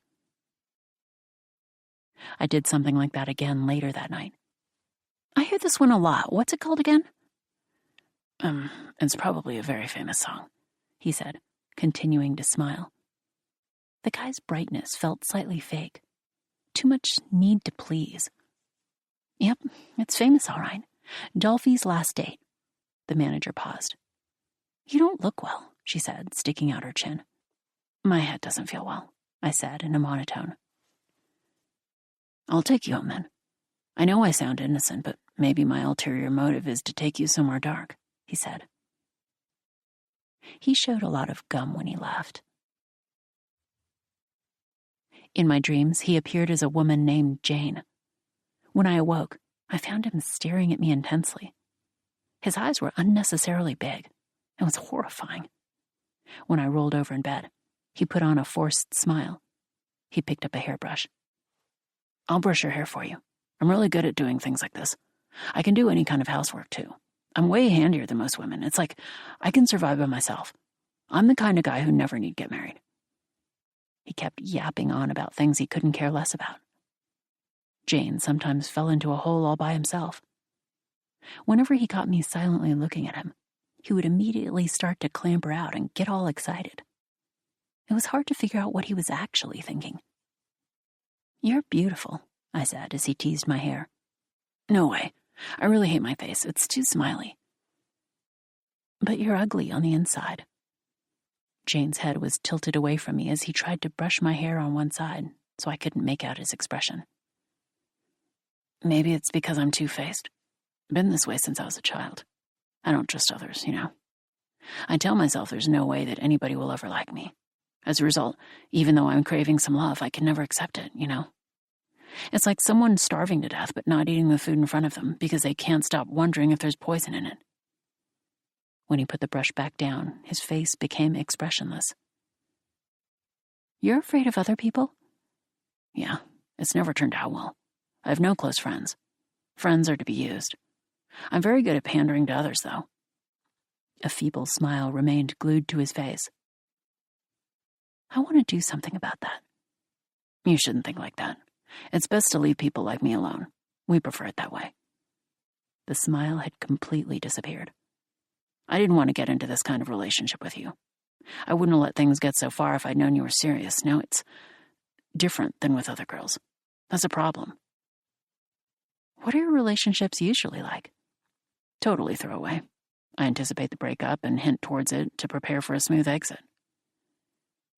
"What happens to you afterwards?" "Nothing, really." I sighed and put my hand in my bag, reaching for my pillbox. "Again?" His eyebrows knitted together. "Yeah, I can't." I stood up, poured myself some water, and gulped down a bunch in several rounds. "Why so much? I feel responsible." "It's not like you'll do anything about it." "Yeah, that's why." "You're emotionally stingy." "I wonder why that might be." He said it like he was talking about someone else. The sun was starting to set. The two of us sat staring at each other in the dimming room without turning on the lights. "What happens when you take them? Is it like marijuana?" I had this one crazy experience smoking pot. It felt like I was being reborn alongside the birth of the universe. Even when I was aware of talking to someone, 5 minutes felt like 100 years. It's rare to get an experience like that. Usually I just get hungry and sleepy. This stuff, however, always works. "Does it make you feel happy?" "More like euphoric. It lets me feel love towards the world and everyone in it. You want some?" "I can't take pills. They get stuck in my throat." Jane declined with a wave of his hand. "What do you like when you're alone?" I slumped against the wall and took a drag from a cigarette. "Why do you care?" "Do you ever feel regret?" Ignoring me, Jane began to choose a video cassette. "Want to watch a Jean Harlow movie? Or maybe Theta Bara?" He was smiling already. "You're cruel." "You're right. Oh, what's this? It's called My Love Has Disappeared. I think the original English title is Diary of a Mad Housewife." "Since being with you, I can see just how pure I am. These days, I'm Juliet of the spirits all the way." "Oh, that's here too." "But it's the things I don't like about you that make me feel sorry for you. It makes me think about how hard it must be to live like you do. See, I begin by liking what I don't like about others. I'm a person of love." I smile faintly, like a masochist. "Love is everything. Youth seems so wonderful. Life is beautiful," Jane said in his superficial way. Then he proceeded to do an exaggerated shaking with emotion and crying act. I laughed lifelessly. When I asked him to pull a stupid face, he did it immediately. He let his eyes roll back and his mouth gaped lazily. He put on a funny voice. "That was an idiot under a fig tree. Next up is an idiot wandering around a local high street." As always, I began to laugh. I felt a twinge of loneliness, but I laughed anyway. "If you don't want to watch a film, let's see if we can get some pirate radio on the go." He fiddled with the tuner. "It's a request we received, but we don't have the record, so I'll sing it and play some random chords. Well then, they asked me how I knew." "What's this supposed to be?" Smoke gets in your eyes, I think. I used to be a disc jockey, he said. My true love was true. These days, even the news is in DJ speak. It's so irritating. It's a frivolous culture. But this is a good song. Do you know it? Apparently Eva Braun used to sing it when she smoked because Hitler hated cigarettes. Large-scale con artists like him often have a Spartan side to them. I also have an extremely stoic side to me. Don't laugh, he said. Do you have some ambition you're not telling me about? I do like to stand out.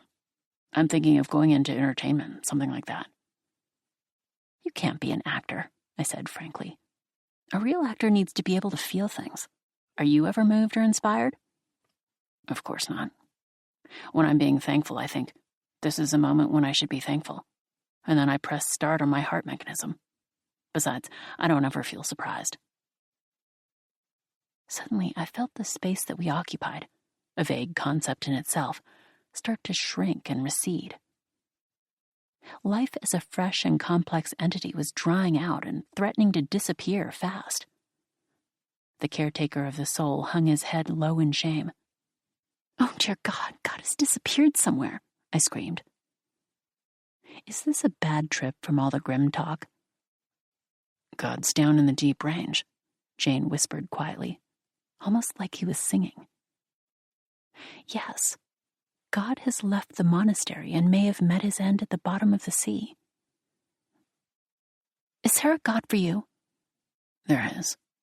Where? I don't know. Will he forgive you?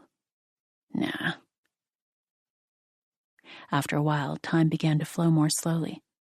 I took a breath. A wonderful moment. The joy of knowing that my own creation and the creation of the universe are intimately connected. The certainty that the present was predetermined. Yes, that's it. We will return millions of times over.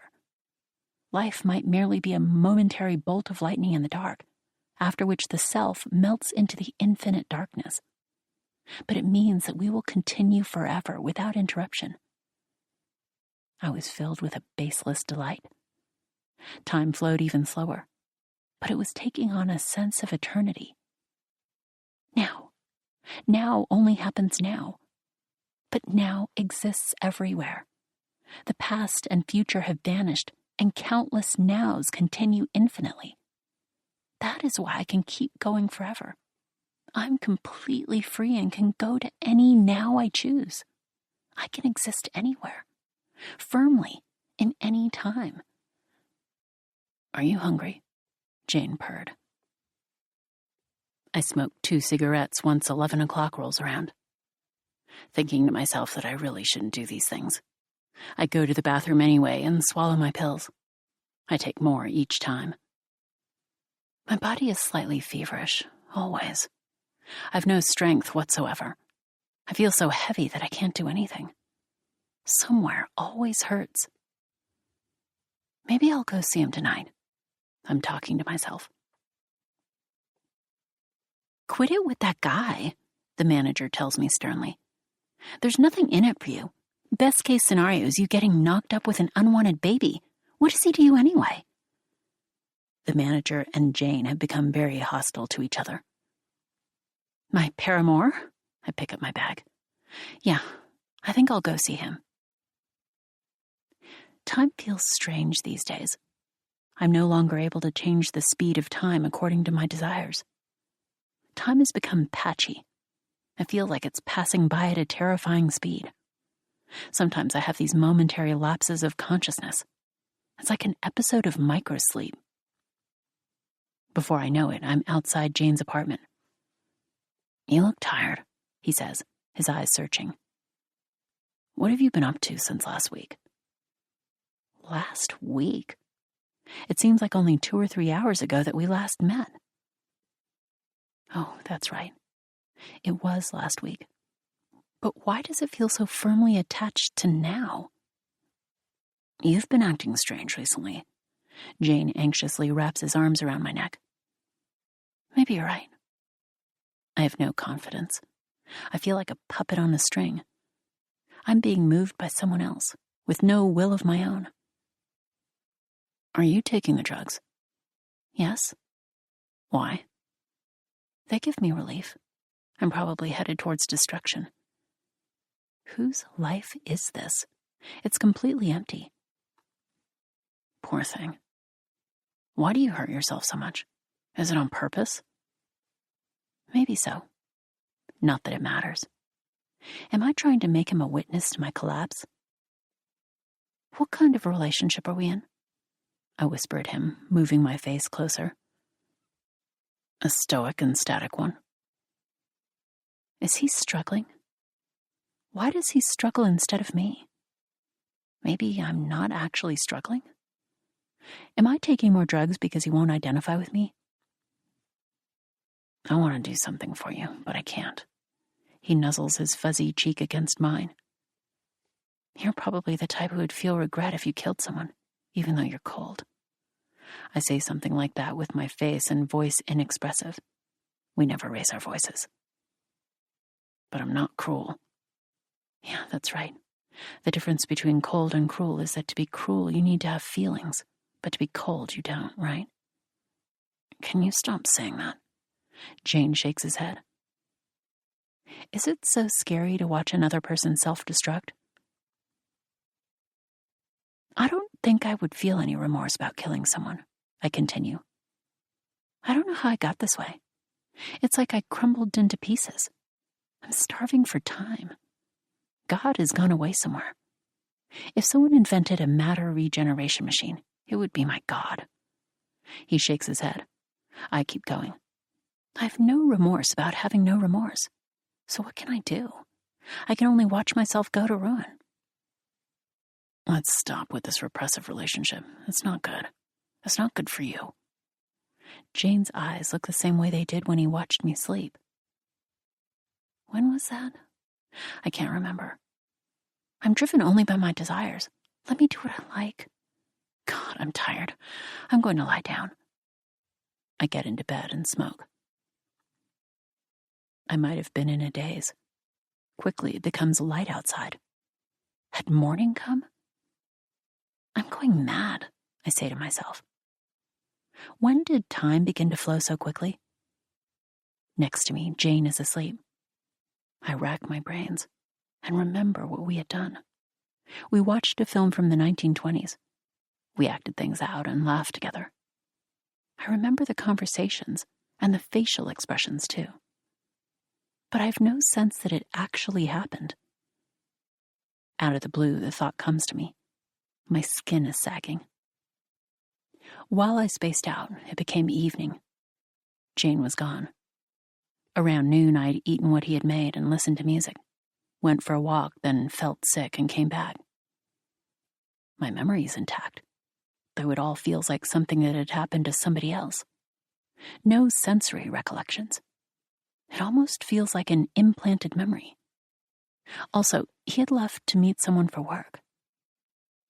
It soon became late. I started to get confused. It seemed I had begun to operate on a timeline entirely different from everybody else's. Jane comes home. He can't stand being around people for so long, so he comes back grumpy. Morning comes. I have to go to the bar. But there's no way that I can stand to work right now. I'll go back to my place. At night, I black out on the street. When I come to, I'm in my bed. Then night. Morning. Time is related to memory. Maybe my ability to remember is getting weak. Is that why time keeps skipping? That means there's something wrong with my brain, and it's already Sunday. Oh, it's Sunday again. There's something inside my empty brain, and that something expands at high speed. It's keeping memory from fastening onto anything. Every day feels like it's happening inside a dream. Eventually, the concept of time started to disappear. But that didn't mean I was able to gain that feeling of eternity. I wasn't feeling that joy of the now being pressed down and eternally spread out. The flow of time sped up. Or rather, for the most part, I wasn't fully aware of what I was doing. As a result, memory became more opaque and time was getting lost. I knew vaguely that this might be a side effect of the drugs. Jane came, and then people in white clothes came. I was taken somewhere far away. I was given an injection and questioned, and I responded in a trance. A green mark was put on my neck, a mark that I was mentally ill. The artificial voice of the analysis computer was carefully crafted not to cause alarm. Questions were repeated over and over and over again. Injections and drugs, too. I was tied to the bed. One morning, I came back. The lump in my head was gone. Time had returned. It took 2 years and 7 months. It felt like 3 days, and it felt like 30 years. I looked in the mirror, and that's how I found out. After getting back from the arcade, I didn't feel like going anywhere.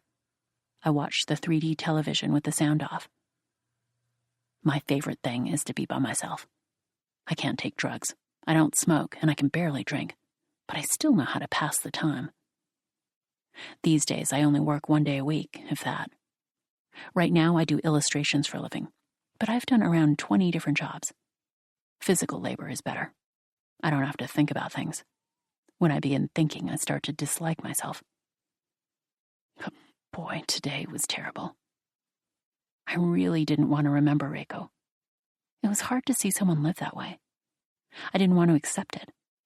And in the end, I couldn't accept it. I stood up and turned off the TV. I'd 1 commission due the next week. I'll start it after I take a shower, I told myself. There was a sound like someone flicking the door with their forefinger. Who is it? I almost jumped. I don't even know why I'm so on edge. A memory associated with an old pain started to well up in me. Open up. I recognized the voice. That old woman from the arcade was standing there. What's the matter? It's very late. I scratched my head as casually as possible. I can't come by without a reason. Perhaps she followed me home? No way.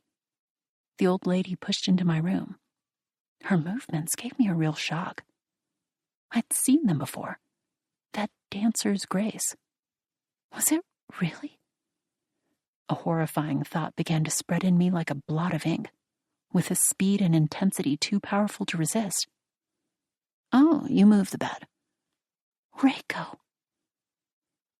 I didn't want to come to this realization, even though I'd known, really, since I saw her at the arcade. Doing well. Reiko was trying to smile. Yeah. I nodded. We often used to greet each other like this. When I was being introverted, I think she used to say, cheer up, or something like that. Oh, I'm so glad to hear it. You must have been surprised to see me. Reiko twisted the sides of her lips oddly. Was she smiling beneath all those wrinkles? Yes. Very, or somewhat, anyway. I just like situations like these. It was like a scene from a movie. It's thanks to you that I'm still alive. Was she being sarcastic? Not many good things came of it, though. I remained silent. You managed to protect yourself by acting worried, but you didn't lift a finger for my sake. Not really. She wasn't being accusatory. I knew that. You were scared that you were developing emotions. You couldn't help it. I get it. It scares everyone. Her appearance was truly pitiful. I couldn't believe the change. What have you been up to since then? I could feel my voice shaking. The back of my tongue was moistening. I knew what this meant. With my eyes open, tears began to fall. Stop it. Reiko's voice was horribly kind, like she was concerned for me. There's nothing to cry over. Reiko was trying to cheer me up, like she always would. But this was too horrible. In only 3 years. When we first met, Reiko still had something of a wrecked beauty. Now not even those ruins remained. I'm begging you, Reiko said. She pulled a tissue out of a dirty, strangely shaped bag and tried to wipe away my tears. Is this woman stupid? Come on, smile. Who smiles at a moment like this? But after all, I'm the type who does whatever's asked. I place a finger below each eye and force my face to look like it was smiling. Play something for us, Reiko said with her wrinkly face. What do you want?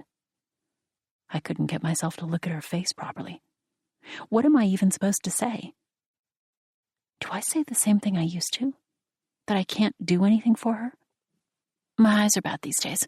They won't stop watering. I just won't quit smoking, though, and the smoke gets in my eyes. So we played that old song. As the sound faded, Reiko looked at me. It can't be helped, eh? Only her mouth was smiling. Her hair moved, and I saw on her neck a big discolored scar. It looked like a powerful chemical had burnt it. In the hospital, they mark people. Had she tried to erase it herself? I couldn't say anything anymore. Reiko narrowed her eyes and asked, I wonder if they've invented that matter regeneration machine yet. Forgotten. Emma let out a squeal and froze in the darkness at the bottom of the stairs. The door to the first-floor bedroom was closed. Did this mean he was home? She had the feeling she'd left the door open when she went out earlier. Her dissolute lifestyle lent itself to forgetting the little things. In any case, Saul could well be in the bedroom, in which case she'd better hide her injection pendant. Emma reached out a hand to the wall, and on came the light. She unfastened her bag and took out the pendant. There was still enough inside for a single hit. Inside her bag, her fingers located a small perfume bottle. She rummaged around for some cotton pads and poured a little perfume into one in lieu of surgical spirit. She rolled up her sleeve and wiped down her skin, then quickly applied the pendant. A faint tingle of pain. She'd hit the same spot as before. But the sting soon vanished, and her skin grew hot. She could feel the liquid seeping in. Good. Now she'd be able to sleep tonight. Emma let out a long breath and began to climb the stairs. Her head was hot, and she felt herself becoming cheerier and a little reckless. Her fatigue eased, and her body felt lighter. Who gives a shit anyway? But no sooner did this thought reach her lips than she found herself wondering, who gives a shit about what? Emma clung onto the banister, finally making it to the top of the stairs. She opened the door to find the room dark. Her high was intensifying by the second. With eyes closed, she took off her clothes and hid her pendant under her pillow. She burrowed her way under the covers and then, feeling a sudden pang of thirst, turned on the light. Saul! He was standing there beside the bed. What are you doing? Emma tried to say, but she was slurring badly. She must have taken too much. Thinking, he said quietly. In the pitch dark? His green face loomed in closer. He was staring at her exposed skin, she realized. Hurriedly, she made to pull the sheet up to her chin. His hand stopped her, twisting her arm. Ow, that hurts! Let me see. Emma shut her eyes.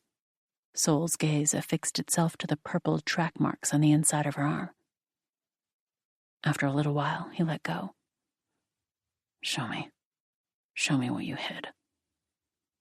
His voice was as quiet and measured as ever. She tried pinning him with a terrifying glare. His expression remained unchanged. Emma pulled out the pendant from under the pillow.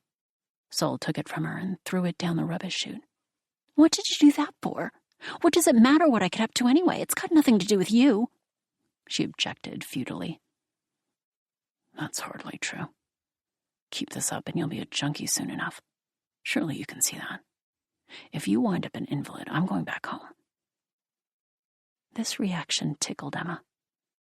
So she was the reason Saul was staying here on Earth. But then she understood another layer of meaning to his words. You're saying if something bad happened to me, you'd just leave? Part of her sometimes wished that would actually happen. The burden of living with a Melian was getting harder and harder to bear.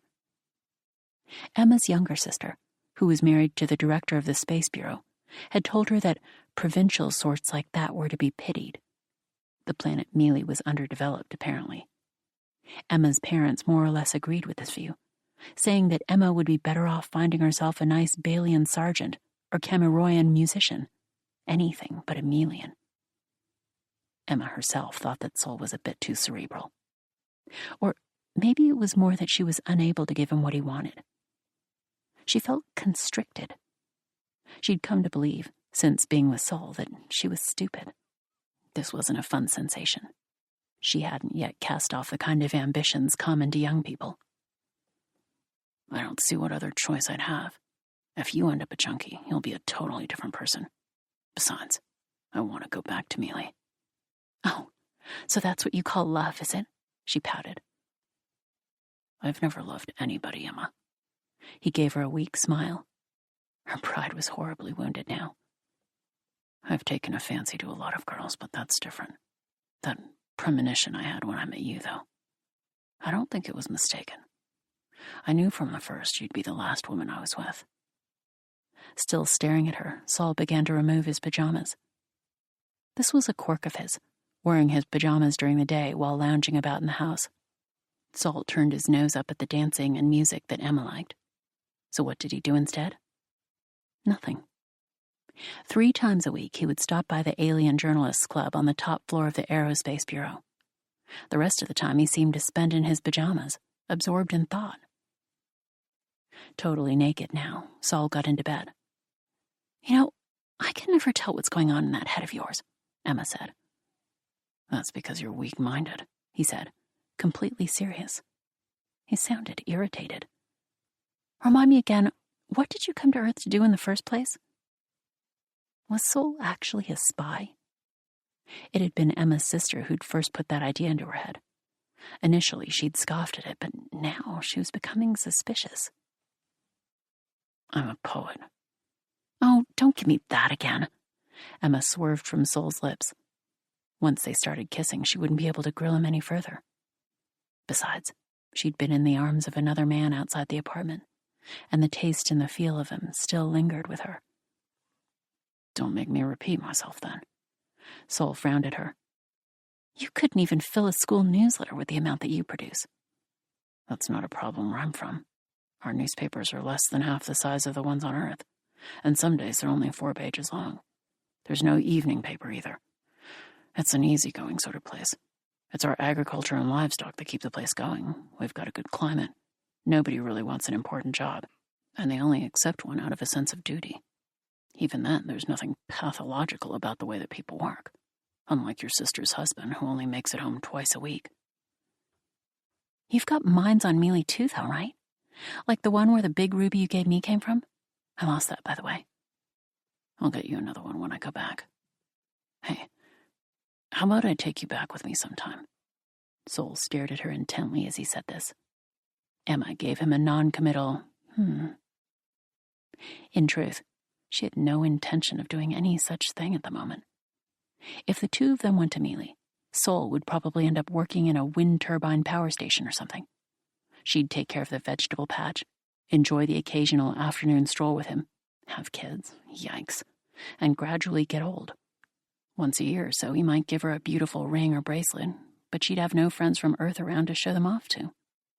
The only Terrans around on Mealy were the piratical mine raiders, hiding behind their Scientific Investigation Commission accreditation, and tourists who were hot on far-flung destinations.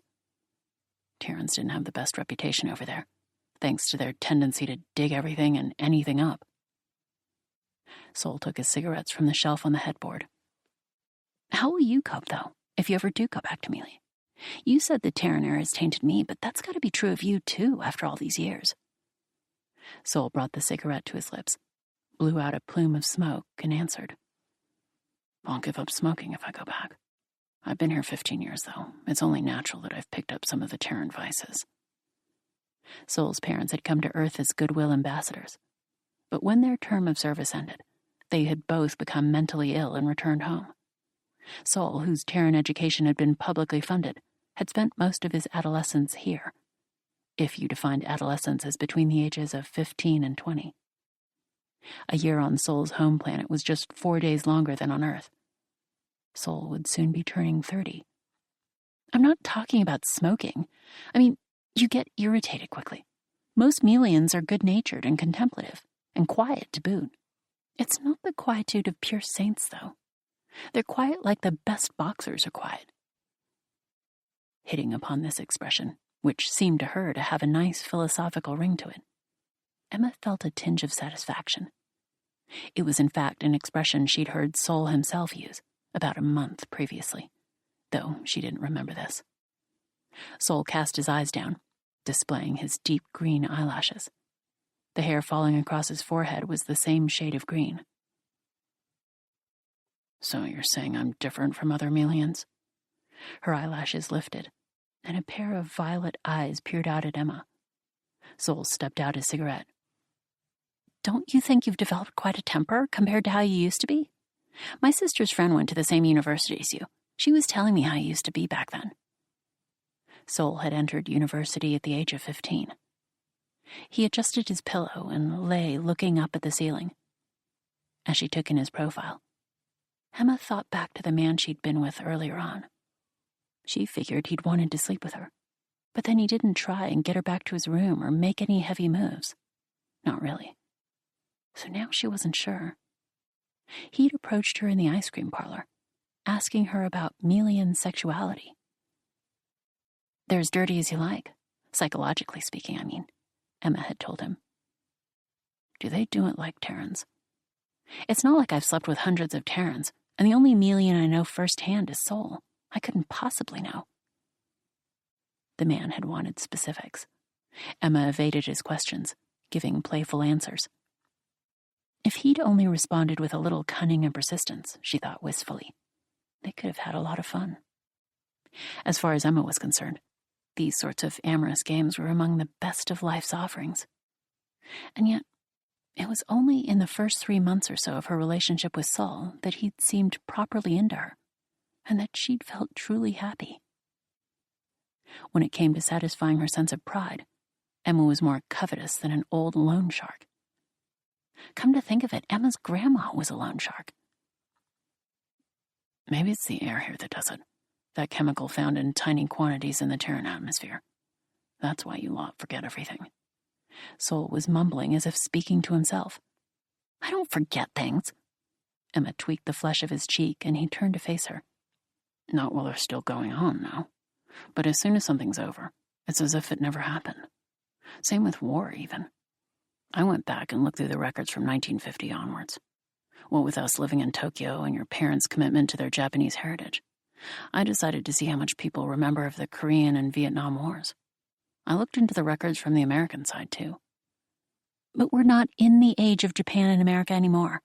Now we've got a world president. I know a lot of people say it's just for show, but still, even the capital city moves periodically.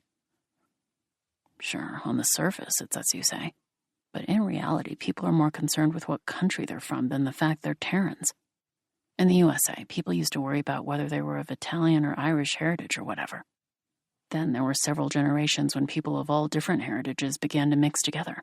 And now we're seeing the emergence of an American race, although it's still only in its formative stages.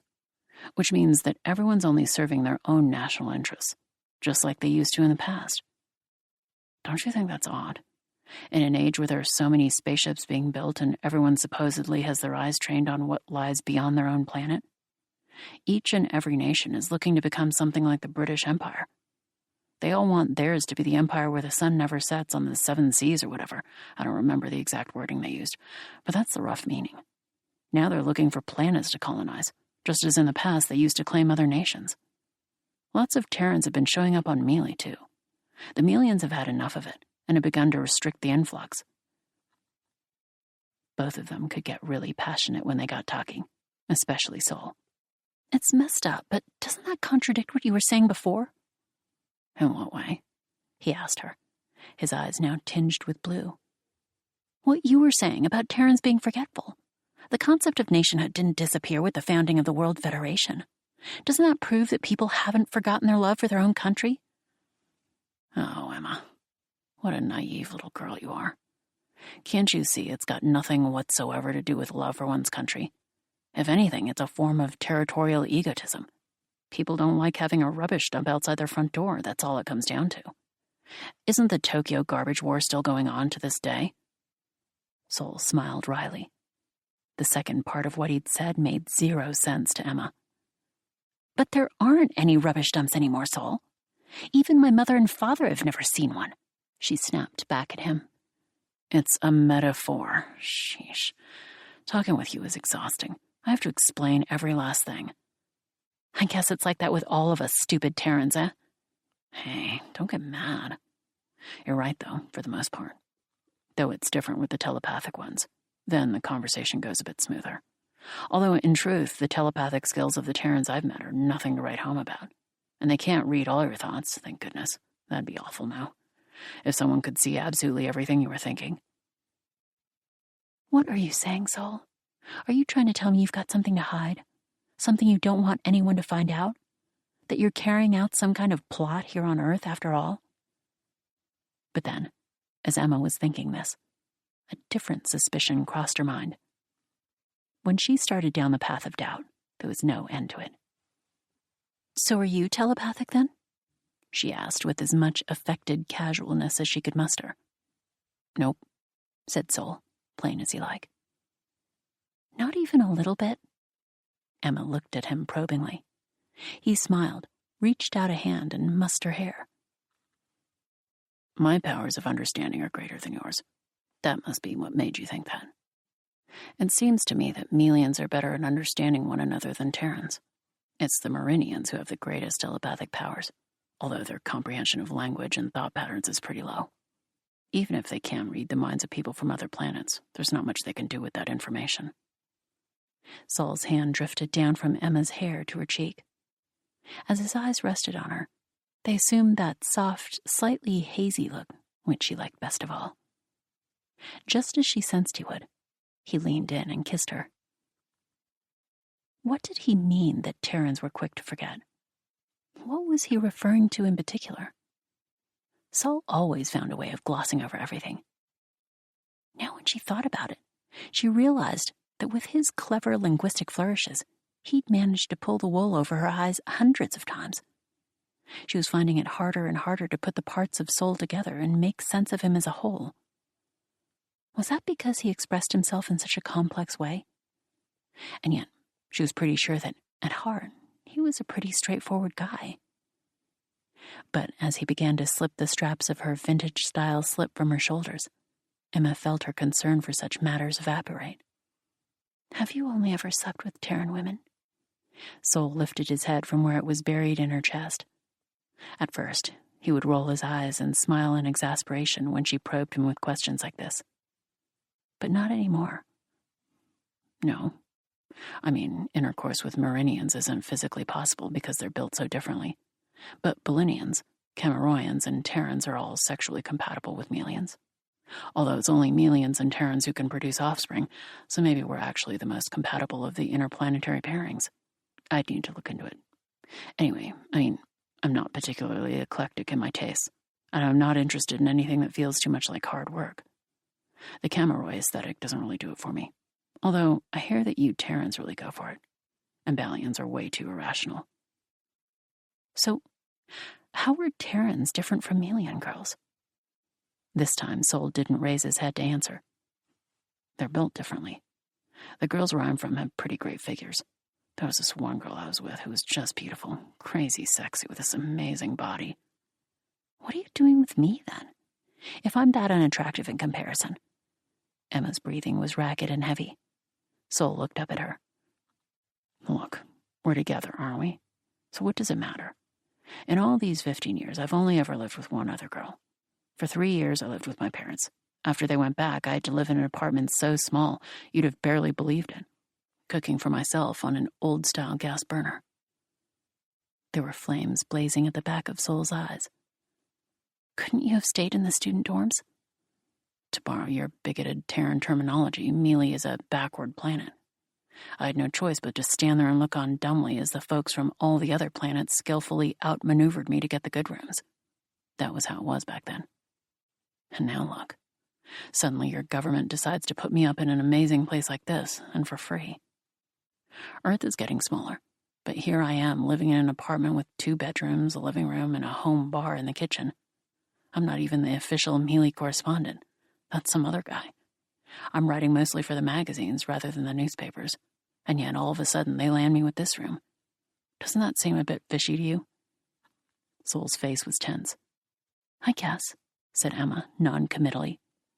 What's more, so that people wouldn't get suspicious, your government requested similar kinds of apartments for all the correspondents they sent to Mealy, of whom there were many. There's an obvious intention behind that move. By sending people in such large numbers, they're trying to advertise the fact that Terrans have an interest in Mealy. Well, frankly speaking, that interest is more trouble than it's worth. Interest signifies future invasive action, if Terran history is any guide. I forget when it was now, but there was this guy who came to Earth on the run from Mealy. As far as the Melians were concerned, he was a criminal. His spiritual powers had sunk to the level of a crooked Terran businessman. Anyway, after carrying out a thorough assessment of his psychological state, the Terran government used him in formulating a sort of profile of what Melians are like. I'm sure that was the basis on which they concluded they could travel over to Melian safety, and that if it ever came to military conflict, they'd have the upper hand. Soul shut his mouth and retreated back inside his own head, as he always did. You want a drink? Emma broke into his silence, as she always did. Yeah, okay. Go get one, then. I can't be bothered to put my clothes back on. He reached his hand behind his head. Same goes for me. I always knew your planet was old-fashioned and conservative, getting the women to do everything for you. The planet of Mealy had plentiful natural resources. One working person could easily provide enough for an entire household. In their youth, Melian women would spend 3 or 4 years out in society. How old-fashioned it sounded to even say that, before deciding on an appropriate partner and settling down as housewives. That's not true. I'm just exhausted today. Go on, please. I'll listen to whatever you say afterwards.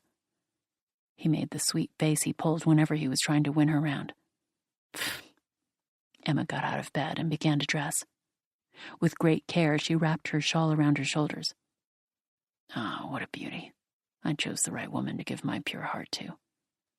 What rubbish you come out with. We all know how pure that heart of yours is. I might as well keep it by the door and use it as a shoe rag. Emma opened the door and went downstairs. She left the bedroom door open for when she came up carrying the glasses. The reincarnation of Bridget Bardell. The third coming of Claudia Cardinal. Monica Vidi's younger cousin. Or else Juliet of the Spirits. Gloria Wanderers from Butterfield 8. Even at the bottom of the stairs, she could hear the old movie buff droning on and on. No, that's not it. She's Bud Powell's Cleopatra's Dream. She's Boko-chan. What was he talking about, honestly? Emma went to the bar, first mixing a drink for herself, a screwdriver. That disappeared soon enough, so she made another. She felt like getting obliterated. Tonight was not the night for playing innocent with a gin fizz or some other sickly sweet cocktail. What on earth was Saul thinking? Were all Melian men like him? Territorial egotism.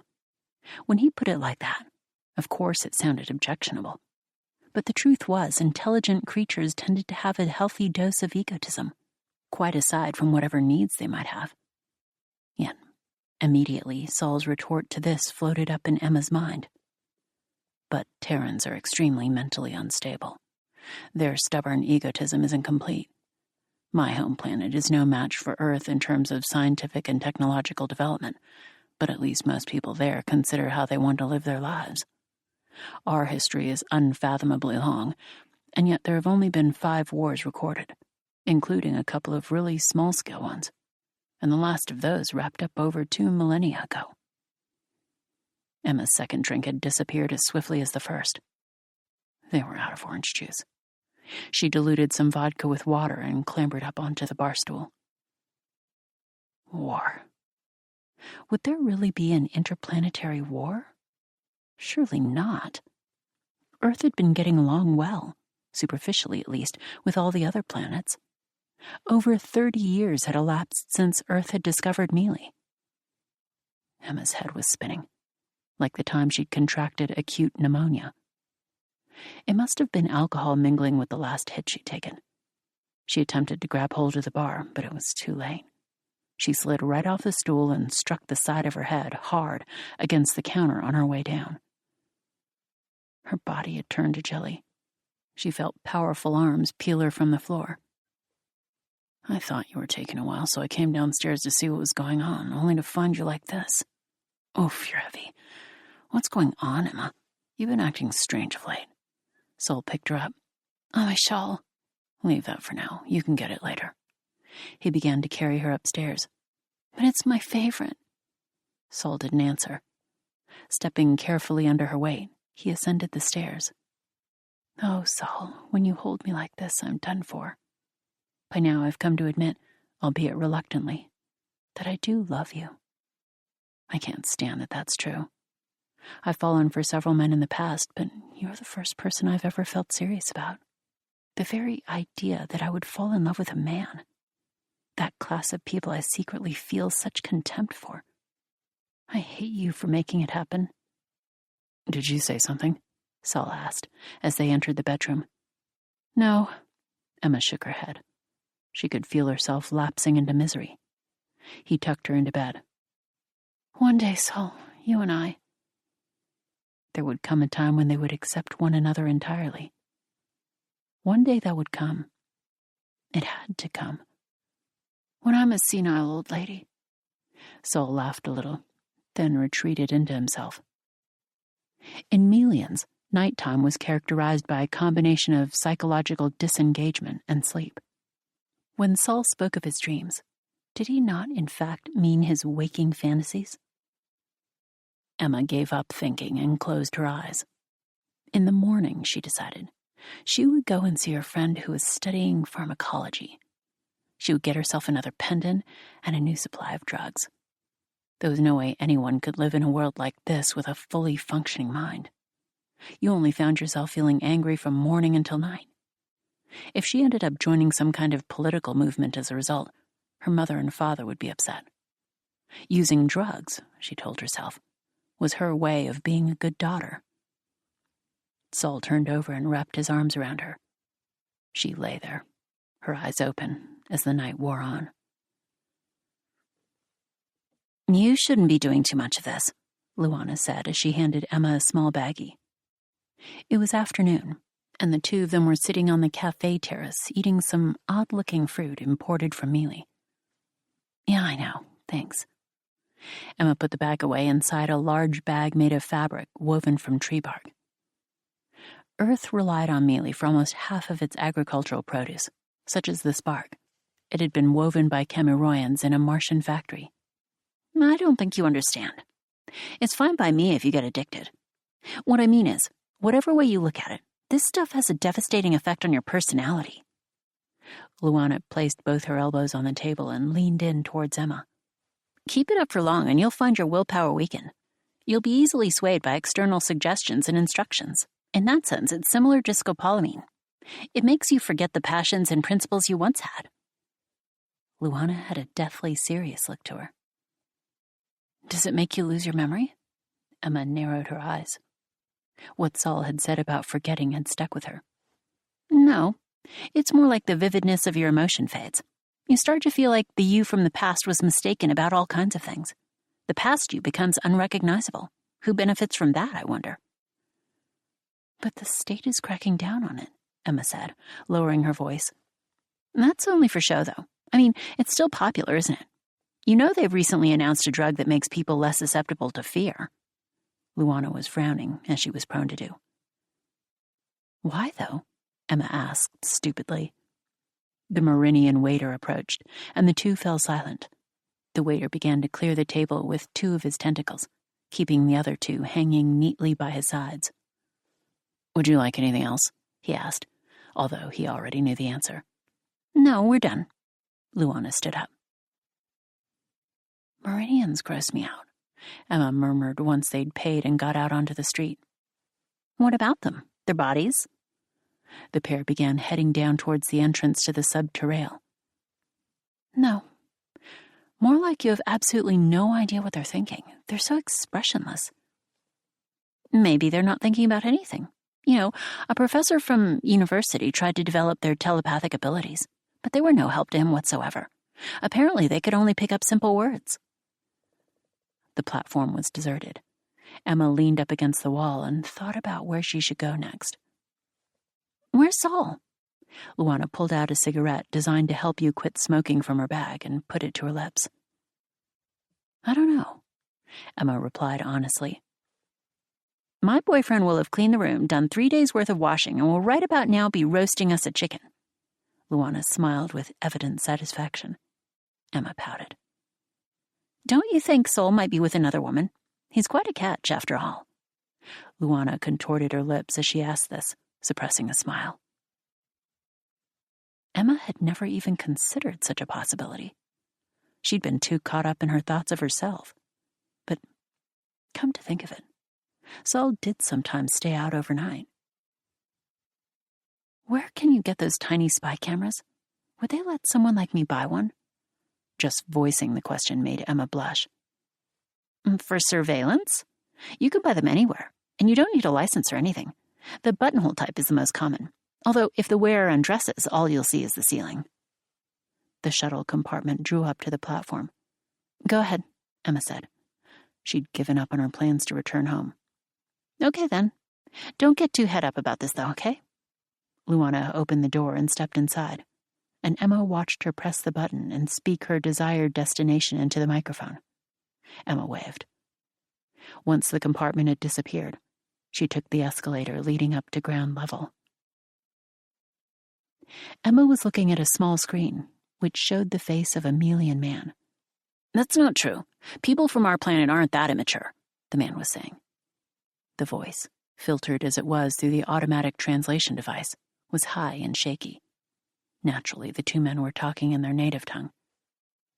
You're quite the optimist, aren't you? How do you know there's not going to be another opium war? Saul's low voice sounded close to the microphone. Oh, I'd forgot you'd study Terran history. Which country was it again that smuggled opium to China, then tried to colonize it? But in any case, isn't our conception of pleasure slightly different from those on Earth? It's sex and drugs that does it for them. Or else speed, thrills, suspense. In other words, that giddy feeling. There was a faint smile on Jebba's face as he spoke. That's true. Whereas we can always disengage. That's not pleasure exactly, it's something deeper, Saul said seriously. So how are the Terran women? Jebba asked teasingly. Emma readjusted her posture. They're good, Saul said, straight-faced. What's good about them? Saul must have moved, for now the camera showed only half of Jebba's face. Where the other half had been, Emma could now see a curtained window. It was a shabby apartment somewhere. Their race knows sadness, but it doesn't come to the forefront of their consciousness. We know sadness, too. In fact, if anything, our sense of sadness is better defined. But between the two of our races, it's the Terrans who are the more tragic. They have limits in the form of decrepitude and death. Do you feel proud that death is something you have to choose? Yes. Even if that choice is occasioned through despair? Despair is an incredibly deep, clear emotion. In a way, it's similar to the very peak of psychic disengagement. That's why it's not really accompanied by sadness. Your parents went half a year ago, right? Emma's ears pricked up at Jebba's words. What did he mean by went? If I was a Terran, I'd have wailed and wept when it happened. Scholars from Earth are up in arms about the suicide rate on our planet. They don't understand why we do it, when we could live for longer. Even some Melians don't understand despair. Then you end up like that person who lived for 600 years. Did you hear they died recently? In an accident. A totally meaningless death. To think of someone living that long and never understanding despair. That's what was so impressive about my parents' death. Of course, what they did was nothing unusual. But when it's your own parents, it feels different. From about half a day before they went, I felt their consciousness moving inside me. Wherever Melians are when they die, their family members always know. I didn't fully understand what was going on, but it moved me. Sol's voice grew rich with emotion. I can imagine. Jebba's eyes had taken on a tender hue. But Terrans aren't entirely a lost cause. In some cases, the limitation placed on their lives gives them a powerful energy. That's especially true of women. Their field of interest is terribly narrow. They're primitive and strong. If we could somehow use that, offered Jebba. I don't like putting it that way. And no, that's not what I mean, Sol said, apparently struggling. Okay then, you mean... Jebba cut out for an instant. The red cannot translate light flickered on. It must have been a word unique to the Melian language, Emma thought. Yes. It seemed as though Sol nodded. Emma, who was growing uneasier by the second, made to turn off the switch. Use that? She felt enraged that Sol shared only such a tiny fraction of himself with her. His affection for her was all a pretense. A sham. A poor imitation. What an idiot I've been, she thought. I've had an idea. I'm going to head off. Sol stood up. Bye then, Jebba said. Sol would likely be back soon, Emma thought, and touched a finger to the screen. The automatic translation device went black, so that at a glance it looked like just a regular compact mirror. She shut it away in her dresser drawer and went downstairs.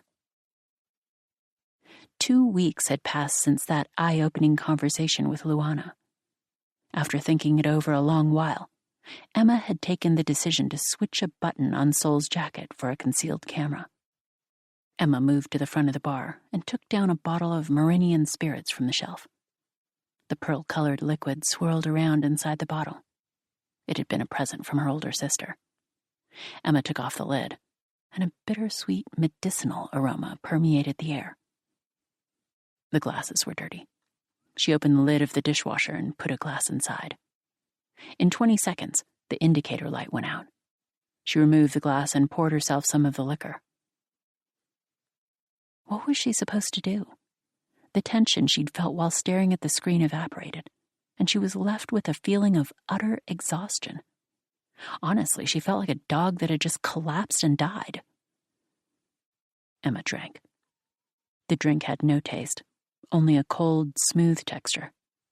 And all this when I've given up drugs and have been being so well behaved, she thought. Soon she'd be out of money. She'd have to go and ask her father for some. Emma had been out of work for 1.5 years now, since she quit her job at the Space Bureau after falling out with her boss. The Space Bureau. Yes, if Sol had some motive for being with her, it may well have something to do with her job there. Quite possibly, he'd been trying to trick her into stealing classified documents from him. But then she'd gone and quit. But no, that couldn't be true. She'd just been a low-level employee, loading tapes into computers. She highly doubted they'd store any top-secret information on the computers. Things only made it there once their plans had taken a certain degree of shape. If Sol had wanted someone dealing with things that never made it to surface level, he'd have targeted the director's secretary. Emma pictured the secretary. She'd got a divorce a long while back, and seemed to have been single ever since. She was into her 40s now, but was still pretty attractive. Emma topped up her glass. What was she doing, anyway, pursuing such a ridiculous train of thought? Trying to establish a link between Sol and the secretary, honestly. And yet, she was convinced Sol was trying to ensure the protection of his home planet. How could such a thing be achieved? If it came down to sheer military force, Mealy wouldn't last a second, and Earth would hardly go starting a war without a reason.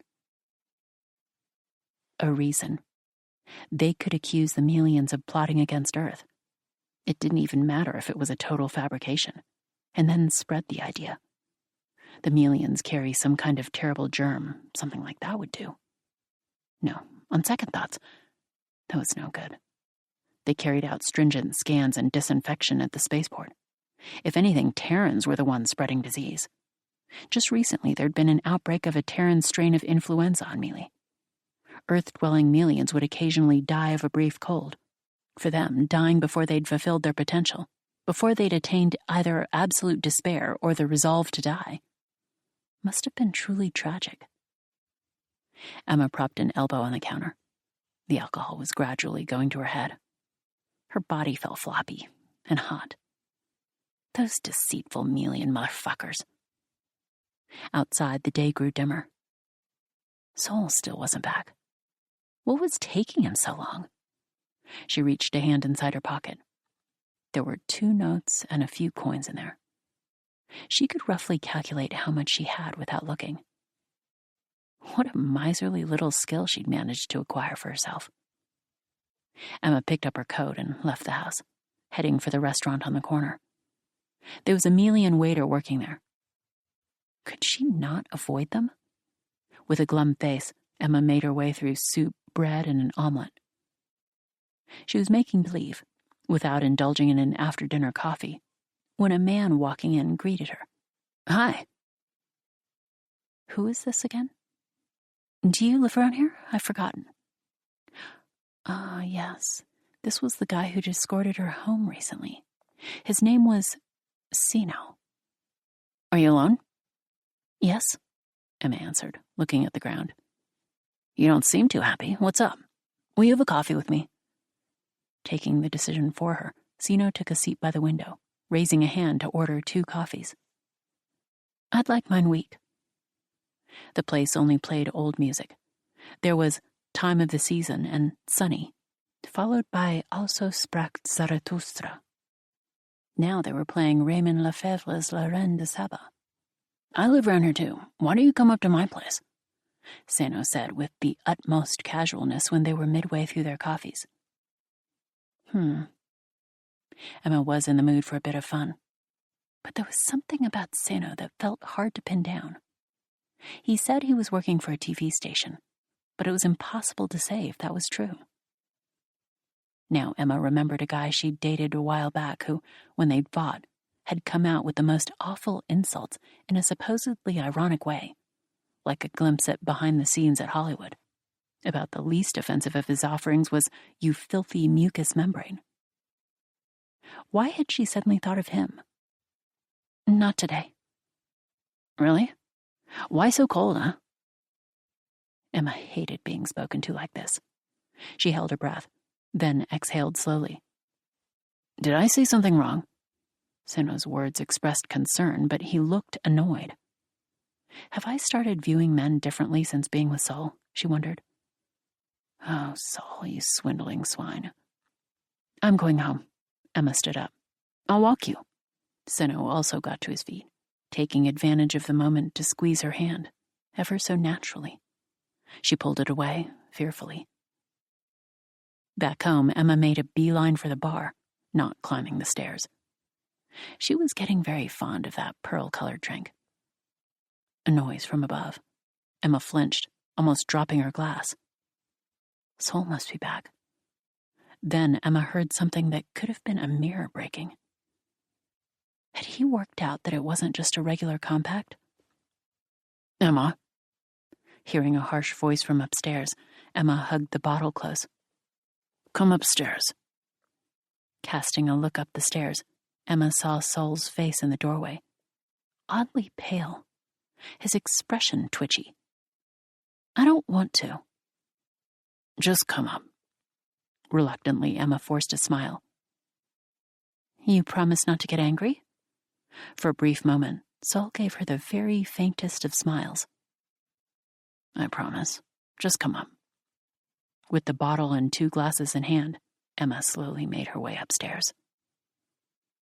"What's this?" Saul pointed to the bits of the screen now strewn across the floor. "It's a mirror." Saul's eyes glinted with a fierce light. He stared down at the ruined screen for a while. "Yes, I can see it's a mirror." He seated himself on the bed. "A mirror with an inbuilt translation device," he added, as if speaking to himself.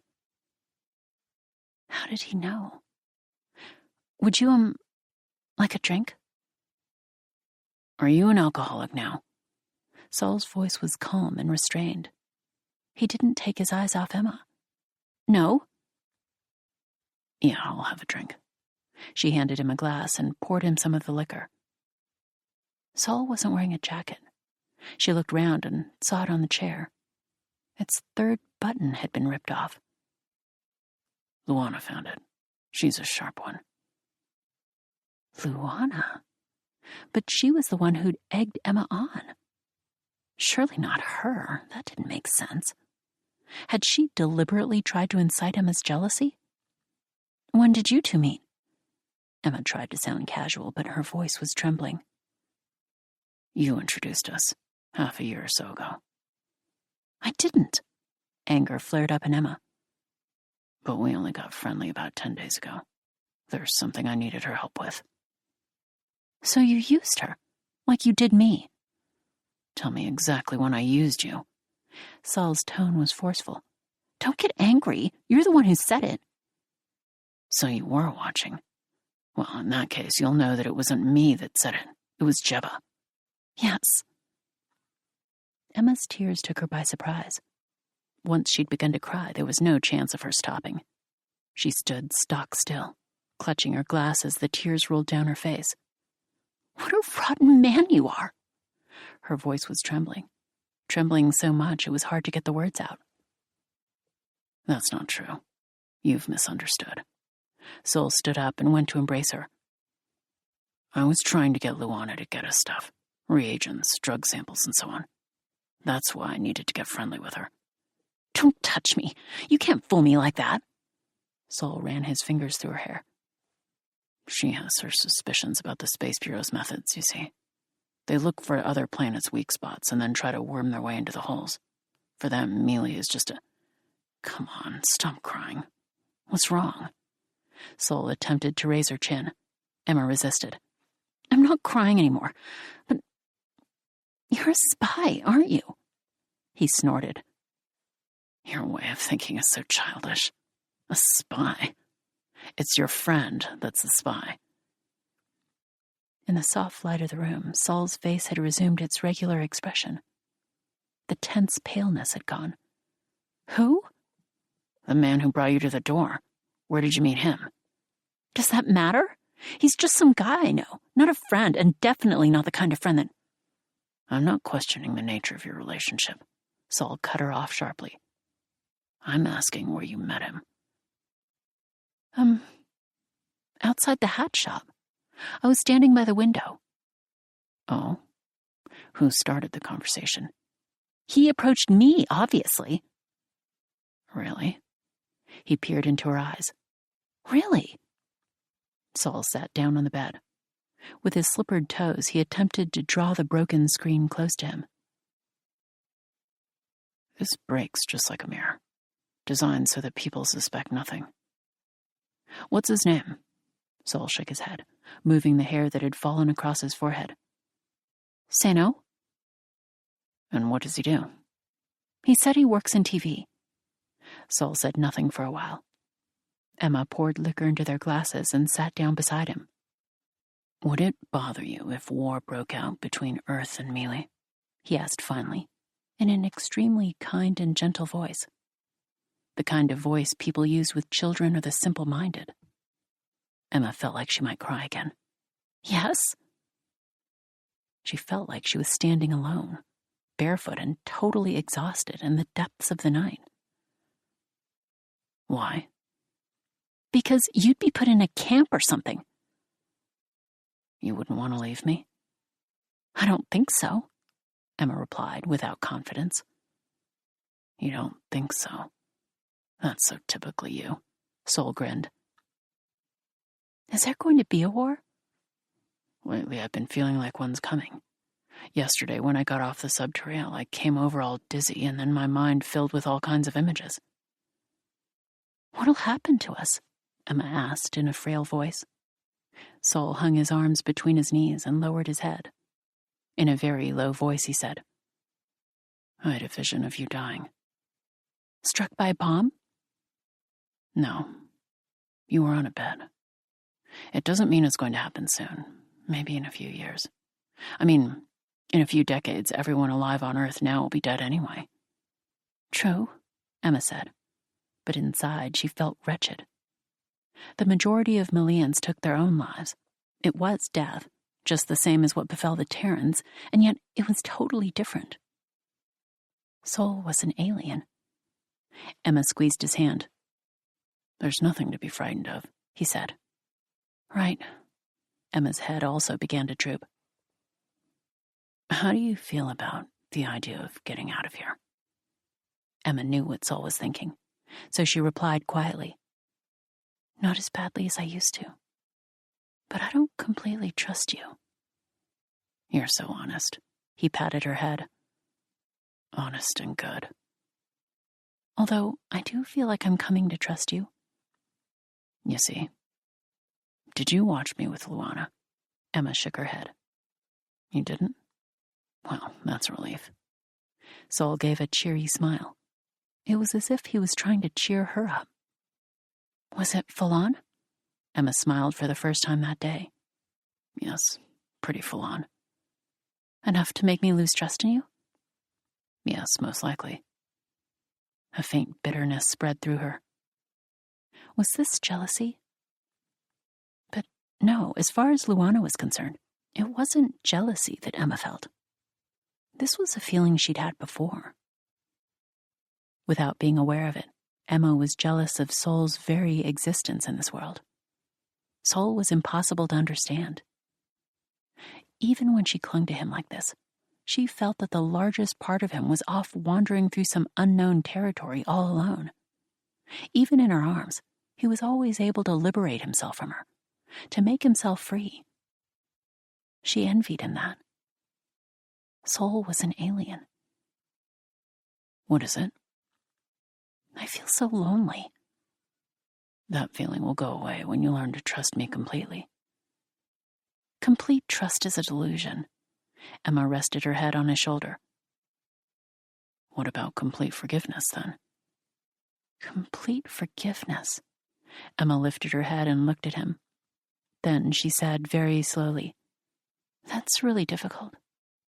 I don't think I can do it. But if you could, you wouldn't feel lonely. True, she agreed weakly. The thing about you is that you're never satisfied. Emma knew that he wasn't talking about any rational satisfaction. He was talking about her spiritual condition. Now he wrapped her in his arms. Zuno is a fake name. Jebba did some research on him when he was making a list of all the people connected with the Information Bureau. I got a real surprise when I looked out the window and saw him standing there, I tell you. The world around them went on moving, regardless of their desires or their feelings, like a huge river. Its surface might appear calm, but charging along its bottom was a fast, powerful current, exerting a silent pressure on them. Emma was enveloped in a feeling of unbearable loneliness. Take off your clothes, Sol instructed. Emma took off her jumper, then pulled down her tight-fitting slitted skirt. The type of clothing she wore was no longer in fashion. Nowadays, men and women alike wore boiler suits made of coarse fabric. On top, they would wear metallic coats or chunky knitted mantles. Sol had once said the way she dressed was wonderfully kinky, but that it would land even better with more of a 1930s twist. He always expressed himself bluntly and honestly, which gave him an air of incredible innocence. If only your stockings had seams. Have you heard of garters? Those wide elastic bands people used to wear to hold their stockings in place? Sol said, as he watched Emma taking off her clothes. Yeah, I saw a picture of some in a book about fashion history. You see them in old films sometimes, too.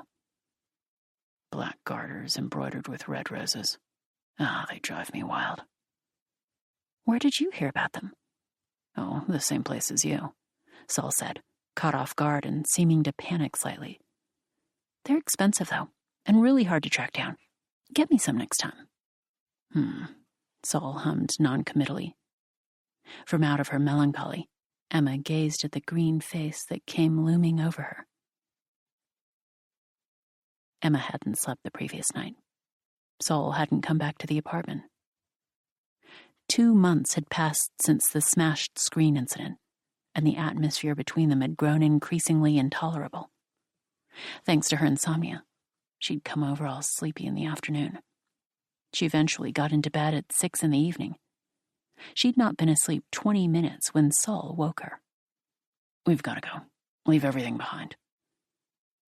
She understood what he meant. Into a large bag, Emma stuffed a couple of books and some sleeping pills. Senate books would probably have been a better option than old-style paper. They were less bulky, which meant she could have taken more. But Senate books required special contact lenses to read. If you ran out, you were done for. Emma had to remind herself. She didn't know where she was going. In the entranceway, she moved to step into her red high heels, but Sol stopped her. She pouted and went instead for some flats, although it seemed to her a terrible shame. Sol didn't utter a word during the heli-taxi trip. That fact alone conveyed the urgency of the situation. When they arrived at Jebba's apartment, he was waiting for them outside. There were 2 others there, too, both Melians. "We're going to dye your hair and skin green. Don't worry, it's just stage foundation, so you can easily remove it with this spray. It won't come off if you sweat, either," the woman explained in an accented voice. "What's all this for?" Emma asked as she was surrounded by people preening and prodding her. "There's a woman who died 2 days ago, a friend of mine. Her death hasn't been reported to the Space Bureau, so you're going to pretend to be her." Looking at the photo shown her, Emma saw the friend was a beauty of Vivian Leigh caliber. Her confidence instantly took a dive, but the woman, who seemed to be some kind of beautician, set about doing her makeup. While this was going on, the 3 men were busy contacting various people. "We're leaving in 3 hours, on the last flight out of the spaceport. If our party is just Melians, we should be okay. Although, if they find out about her," he nodded toward Emma, "it could mean trouble. But if all the Melians from the Tokyo area just up and vanish, they'll get suspicious, no? All the Melians on Earth are going to head home within the month, after all. If that's what you're worried about, I think our story about a 7-yearly pilgrimage should cover us. We're also carrying out historical research, so the Terran government can hardly complain. The real trouble will occur when we get back to Mealy." "Yes, because none of the returnees have any intention of ever coming back to Earth. The Terran government might not like it, but they can hardly use that as a reason for starting an interplanetary war. The other planets wouldn't stand for it." "You say that, but the other planets have their own interests, and that complicates things." Emma was given Melian-style clothes to put on. "Oh, it's Marianne de ma jeunesse, although the proportions are somewhat off," Sol said, making a theatrical gesture. The screening process at the spaceport went smoothly. "That's because they're just temps," Jebba explained to Emma. "The regular employees are off with stomach complaints. They ate too much Marinian wild beef." "You are such a schemer, Jebba," Sol chipped in. "This is all for the sake of your grand old love story, Sol. One in Tokyo, one in Ginza." Jebba broke into the lyrics from an old song. There was barely anyone in the spaceport. Sol put a cigarette to his lips, shoved his hands in his pockets, and began spouting excuses. "I'm telling you, it's not like that." "What line are we flying with? World New Space or Stardust Space Service?" Emma asked quietly. "No, not one of the big ones. We're taking Mealy Space Line."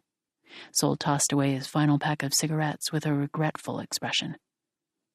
"Thank goodness. At least the captain and the engineer will be Melians. I was afraid you were planning to space jack the flight midway." "If we did that, we'd be playing straight into Earth's hands." I looked up the passenger list and was surprised to see Terrans on there, but it turns out they've all got some Melian blood. It's tough to get onto Mealy these days. There are only 2 Terran groups that can get in: the Scientific Investigation Commission, which charters its own flights, and an agricultural products company. But even with them, there are just a very few Terrans in the upper ranks. The rest of the workers are people from other planets, like us. Anxiety rose up in Emma. She took Sol's arm and made to ask him something. "Time to go." Glancing at the information screen, Sol patted her back, urging her forward. The announcement resonated across the empty waiting room.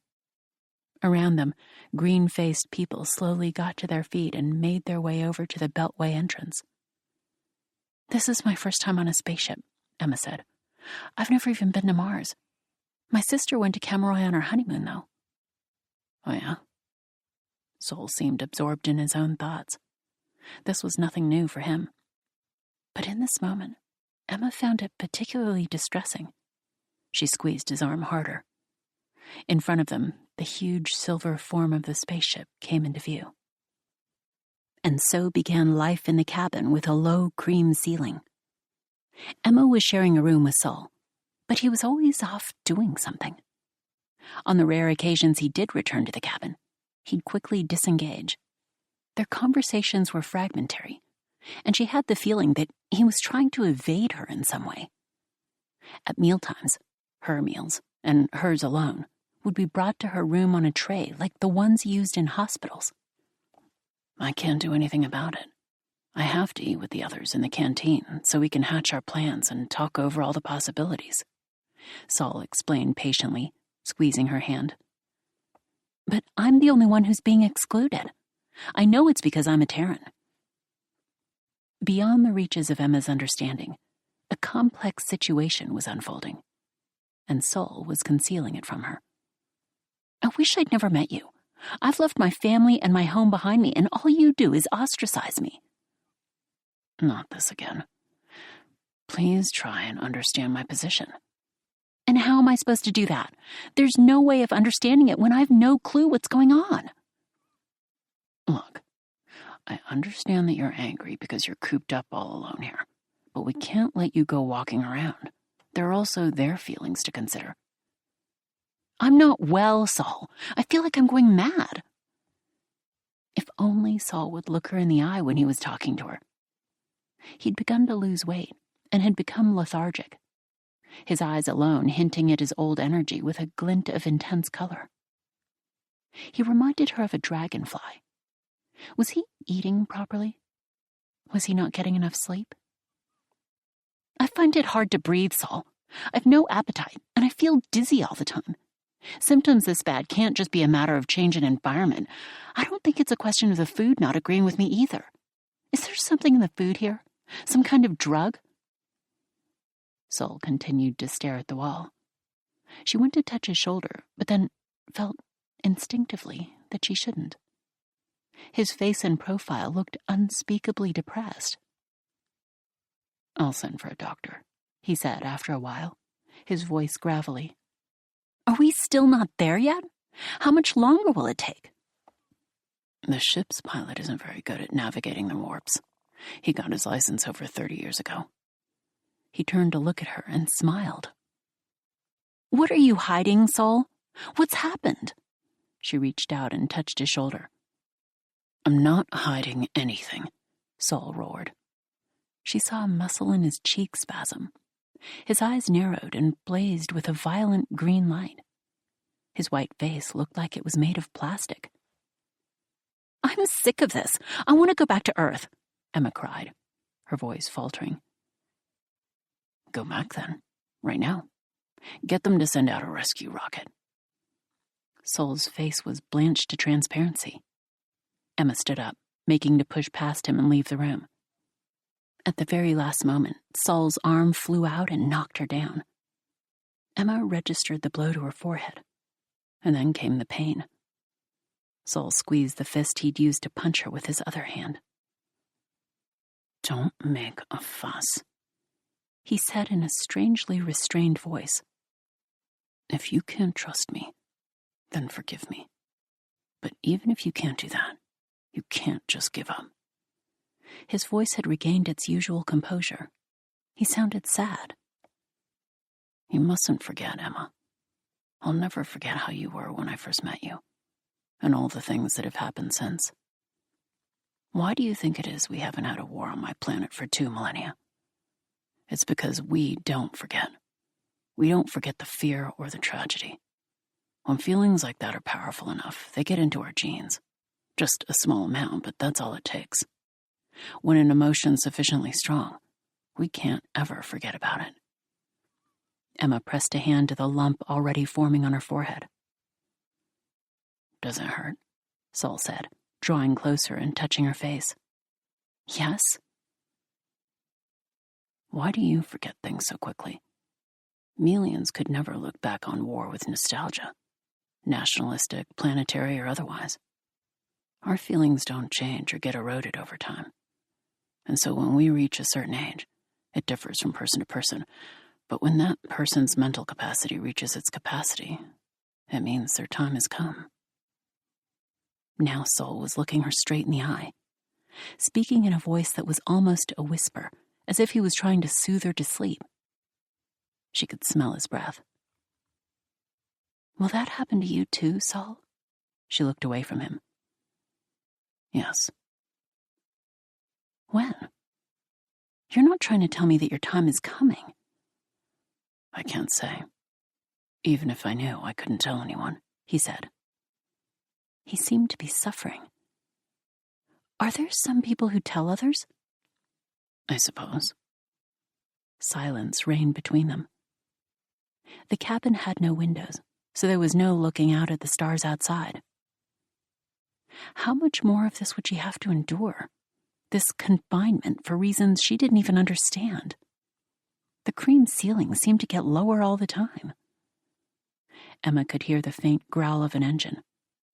Was that the ship's computer? There would be no returning to Earth, Emma thought to herself. I'm exhausted. She went back to bed. She had all the time in the world to sleep. That was all she did of late. Every day she grew thinner and frailer. Every day more of her physical strength deserted her. Tomorrow we're going to get married, Sol said, as he left the room. Emma felt so despondent she didn't know what to do with herself. It seemed as though she was falling into a fathomless dark pit. It took everything she had to crawl out of bed. For her wedding, Emma didn't change out of her indoor spacesuit. She felt terrible for the duration of the ceremony. She understood that she and Sol were marrying solely in order to procure the paperwork that would allow her to enter Mealy. But she didn't want to be tied to Sol at an unhappy time like this. She felt she'd been dragged into marriage. When it was over, Emma returned to bed and was given medicine and an injection. I'm going to die soon, she thought. It's possible I'm being used as a guinea pig here. Jebba appeared in her room. How are you feeling? Awful. It was an effort to speak, and her voice came out raspy. You're not happy? He asked solicitously. As if I could be happy. I never imagined that marrying Sol could make me feel this awful. I know this is all part of some plot. She shot Jebba a piercing glance. You shouldn't talk too much. You'll tire yourself out. Do you think I care? I'm going to die soon anyway. I'll talk all I want. You can all fuck off and die. There'll be plenty of time for your goddamn reasoning then. Look, the Terran government went and announced that the Space Bureau director's sister had been abducted by Melians. We had to carry out a wedding ceremony to show it was consensual, but the Earth side wouldn't believe it anyway. They're going to say you've been blackmailed or you agreed while under the influence of drugs. Of course, it's not like they actually believe these things, but that's the message. None of that matters to me. Emma was feeling utterly desperate. How miserable it would be to breathe her last in a spaceship like this one. And they're pitting another crime on Sol as well. Do you know Luana? She was killed 2 days before we left. Oh, I wouldn't be surprised Sol did it, Emma wailed. Sol chose this moment to enter the room. Emma glared at him, eyes full of malice. Jebba took his leave, and Sol sat down in the chair, his eyes glinting as they turned on her. The noise of the computer was joined by a different, dull thumping sound, resonating all around the room. Sol sat there, saying nothing. So you're being charged with murder? That's just great, Emma said, coughing. She even managed a faint smile. You think so, do you? His face was a strange shade, as if he was feverish. I don't know what you did to Luana, but I know that you're gradually killing me. She was out of breath. It hurt. Why do you think that? Why would I have brought you along if I planned to do such a thing? You've diverged from your original plan. Things have happened that you never predicted. Besides, the people from your planet hate me. I'm not needed. I'm excess baggage. Emma was now totally convinced that something toxic was being mixed in with her meals and medicine, and Sol was letting it happen. It was now beyond her to try and think about things from his perspective, or how he might be feeling. "This is probably the last time I'll come to see you," he said suddenly. Summoning all the strength she had, Emma sat up. "Has your time come?" "I don't know." The air between them was stifling. Emma switched on the radio. Even if they couldn't pick up any broadcasts from Earth, they might be able to tune into a relay station, or the Spaceship Broadcasting Corporation's pirate reports. There was no news on the radio. It was all music. Love Potion number 9 began wafting through the empty space. "So this week is 60s week. We've been flooded with so many great listener requests. I want to play them all. Next up is Satisfaction. You all heard this one by any chance? It's by a group called the Rolling Stones." "I can't get no satisfaction," Emma sang along weakly with Mick Jagger. Almost immediately, she felt out of breath. "I'm going to die," she thought. "And soon." Okay, and next up is, what the? Bessie Smith? Look, first off, that's the wrong decade. And just because something's old doesn't make it good, you hear? "I hate to see the evening sun go down," says old Bessie. "Oh, well, I don't care. Maybe I'll play it anyway." Man, I'm definitely going to be out of a job. The disc jockey's chirpy monologue continued for a while. Then St. Louis Blues came on. But it wasn't Bessie Smith singing. "You said you'd never forget. Is that still true?" Emma said. "Forget what?" Sol's eyes were hollow. He could easily have been a patient in a psychiatric ward. "What happened between us? The things you said." Sun Ra's Heliocentric came on. This playlist is all over the place, Emma thought, and snapped off the radio. Sol stretched out his neck and looked at Emma with an expression she'd never seen before. One she found impossible to read. "Or have you forgotten after all?" Silence tumbled in on them like water flooding the room. Sol remained silent. "Say it," Emma said, her voice forceful. "I've forgotten," Sol said. A burst of clamorous modern jazz went spiraling around in Emma's head.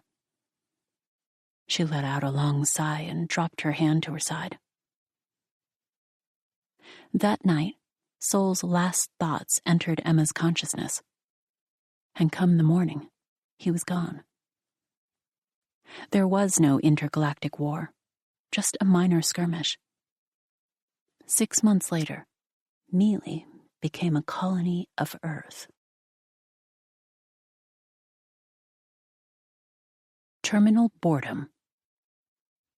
He was standing on the other side of the turnstiles, duded up as always in some ill-fitting clothes that all probably belonged to his dad.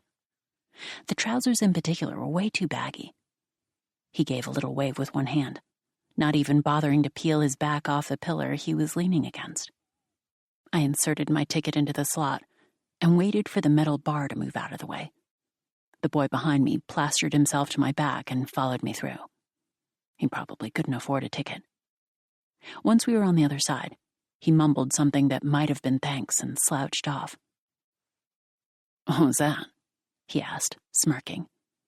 "Same thing you always do." "All the heads who couldn't make it through are grouping up." "What'll they do? If they missed the last train, I mean?" "Just get thrown out." "Yeah? I thought they could spend the night if they didn't have anyone to vouch for them." "That's ancient history. The population's got too big. They can't accommodate everyone anymore." We leaned against the pillar side by side. My legs got tired pretty much right away, though, and I got down on my haunches. He crouched down beside me. "Want to go somewhere?" I sighed. "Sure. Above ground, I guess?" He sighed too. Then, with an exaggerated air, "We do the same thing every time we hang out. I thought we were supposed to be madly in love." I rolled my eyes. We were similar. That's all it ever was. 2 years ago, I'd been happy about it. Not only did we have the same sign and the same blood type, but we were even the same height and weight. Now I'm an inch taller, though. Good grief. He stood up. Even moving around like this, I feel like I'm going to drop dead. Why do I feel so sluggish? Have you eaten? Oh, there you go. Slipped my mind. I've been trying to eat before I go out. I keep on collapsing. You need to eat a couple times a day, apparently. I wonder why, he mused vacantly. I had always assumed he was doing an impression of a moron, but sometimes I wonder if he isn't simply stupid. It's probably the boredom if you're not doing anything. Yeah, you must be right. They're a bunch of young men and women, aged from 12 or 13, all the way up to 30 or so, sitting around next to the stairwell up to the surface. Not a job between them. How about we head to the unemployment cafeteria? He suggested over his shoulder. No way. That's where all the gangsters hang out. If they snatch my ID card, I'm screwed. They'll sell it on the black market. But you've got me to protect you. He burst out laughing. I gave him a look that made it clear I wasn't amused. Above ground, the sun was beating down on the filthy town spread out before us. Unfettered spaces scare me. I'm not used to scenes that aren't in a frame. Looking at a picture inside a border always calms me down, whether it's in Ultra Vista or the real thing. It's probably from all the TV. Maybe I'll do a little shopping. I don't want to be involved. I'll wait outside. It's more fun with a co-conspirator. Maybe not you, though. You seem like you'd blow it spectacularly. He prides himself on the fact that he's never been caught shoplifting. He tells me the trick is to target the security camera's blind spots. Walking towards the plaza, the one with the fountain, he scoped out the stores lining either side of the street. Abruptly, he turned into a pharmacy. I just kept strolling along. He caught up to me again almost right away. After walking in silence for a while, he turned into a small alley. Probably going to see his fence. After a minute or two, he came down from the second floor of a building with some cash in his hand. It wasn't much. Here, he gave it to me. Not my best work. The clerk was super intense. He was giving me the eye the whole time. Probably didn't want to lose his job. So I had to settle for stuff that wasn't worth a whole lot. He took out a tiny box out of his pocket and showed it to me. What's that? Some kind of after-the-fact contraception, apparently. I've never needed it, so I didn't know what it was. My fence explained it to me. I wonder who uses it. People who do it a lot, or who have a lot of sperm on account of some weird metabolic quirk. Elderly perverts, probably? What's wrong? Struggling to remember the last time I did it. If it was with me, we did it 2 years ago when we first met. So we did. Have you done it with someone else since? Come on, how often do you think I can do something like that? It's exhausting. Sure, but tiring yourself out isn't so bad. You get that feeling of having really done something. Don't you think it's dull never wearing yourself out at all? Dunno. It seemed like something we ought to do. Maybe that's why we broke up for a year or so. We didn't do it for such a long time that we started to lose that loving feeling. We were only seeing each other now because he had appeared on television. My mother was one of the execs at the company that produced the program. It was some staged show called The Psychoanalysis Room or something. When I called him and asked why he'd gone on the show, he said, I thought maybe if my mom saw it, she'd take pity and come find me. But there was no way his mother, who had vanished into thin air 15 years ago, was ever going to recognize her son. He was 21 years old now, and appearing under an alias. That's what I thought anyway, but I didn't say it out loud. We went into a fast food joint. It proclaimed itself a gourmet soupery. What was gourmet about it, I couldn't tell you. I got a little dizzy when I tried to lift the tray with our 2 bowls on it. Despite chiding him about his diet earlier, I realized I hadn't eaten anything since yesterday myself. They were saying on the news that more and more young people were forgetting to eat, starving to death. This feels kind of embarrassing somehow, I said as I picked up my spoon. Uh-huh, he nodded. I've never eaten with someone else before. Me neither. We ate, sitting side by side, gazing at the video screen. It's so hard to relax without something to look at. The screen was showing a sunset over some southern island. The camera didn't move, so it was pretty much like an ultravista. Once the sun had sunk fully behind the horizon, the program changed to Top 40 this week. That restaurant chain's catchphrases, brand new videos guaranteed. I stacked the bowls one inside the other and put them into the nearby bin. How's your girlfriend? The girl you're going out with, after me. Haven't seen her. How come? He furrowed his brow, then let out a sigh as if to say, guess I've got no choice. Her parents are still together. Don't hear that too often. Maybe it's that, or maybe it's something else, but she has total faith in society. She's so boisterous, always got too much energy. Hell, she's even got aspirations. To marry you? To have children and stuff. Through IVF? Yeah, not likely, right? Not with a physique like that. She was about 4'9" and 110 pounds. The average height for someone that weight is about 5'6", men and women alike. Anyway, that's all I'm going to say about it. Sighing, he returned his gaze to the screen. What more could there be to say? Maybe she still had periods. I used to myself for 2 or 3 years when I was younger. Once I hit 18, I started eating less and less. And then, before I knew it, I just wasn't getting them anymore. I mean, no one's going to like you if you have a classic woman's figure, or a man's. The only ones with any meat on their bones in this day and age are older people and pregnant women on a hospital diet. He was staring at the pop star on the screen. She was probably the one he was truly in love with. I've got my own favorite celebrity as well, so I'm well aware that there's no point in being jealous. It's just an image. It's not real. How can you compete with that? And yet, the jealousy is there. Did you vote for her in the last election? I mean, I had to be jealous, didn't I? Since we were still treating what we had, him and me, as a love affair. The instant I became aware of this sense of obligation, it started to feel stupid. Yeah, so what? It's idiotic, giving people the right to vote at the age of 15. Maybe so. And all this, let the future shine, the number whatever election bullshit. Voter turnout's gone up, though.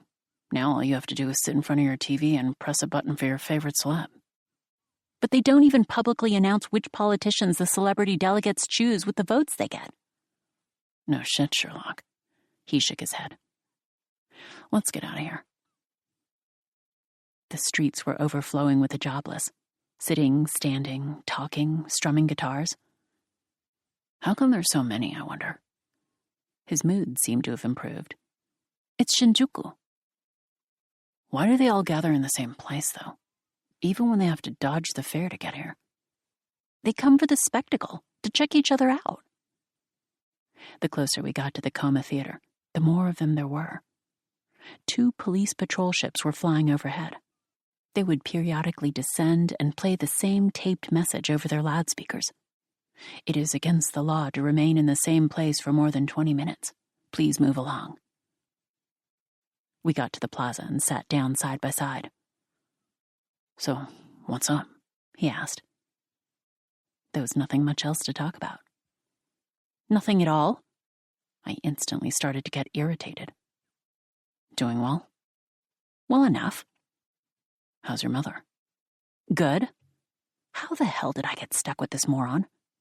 You? Me? Yeah, I'm good. How's your father? Lately, it's as though he's just hit puberty. He smiled faintly. Spends a lot of time lost in thought. About what? I don't know. Maybe he's having a midlife crisis. Turning 60 and all. We both laughed.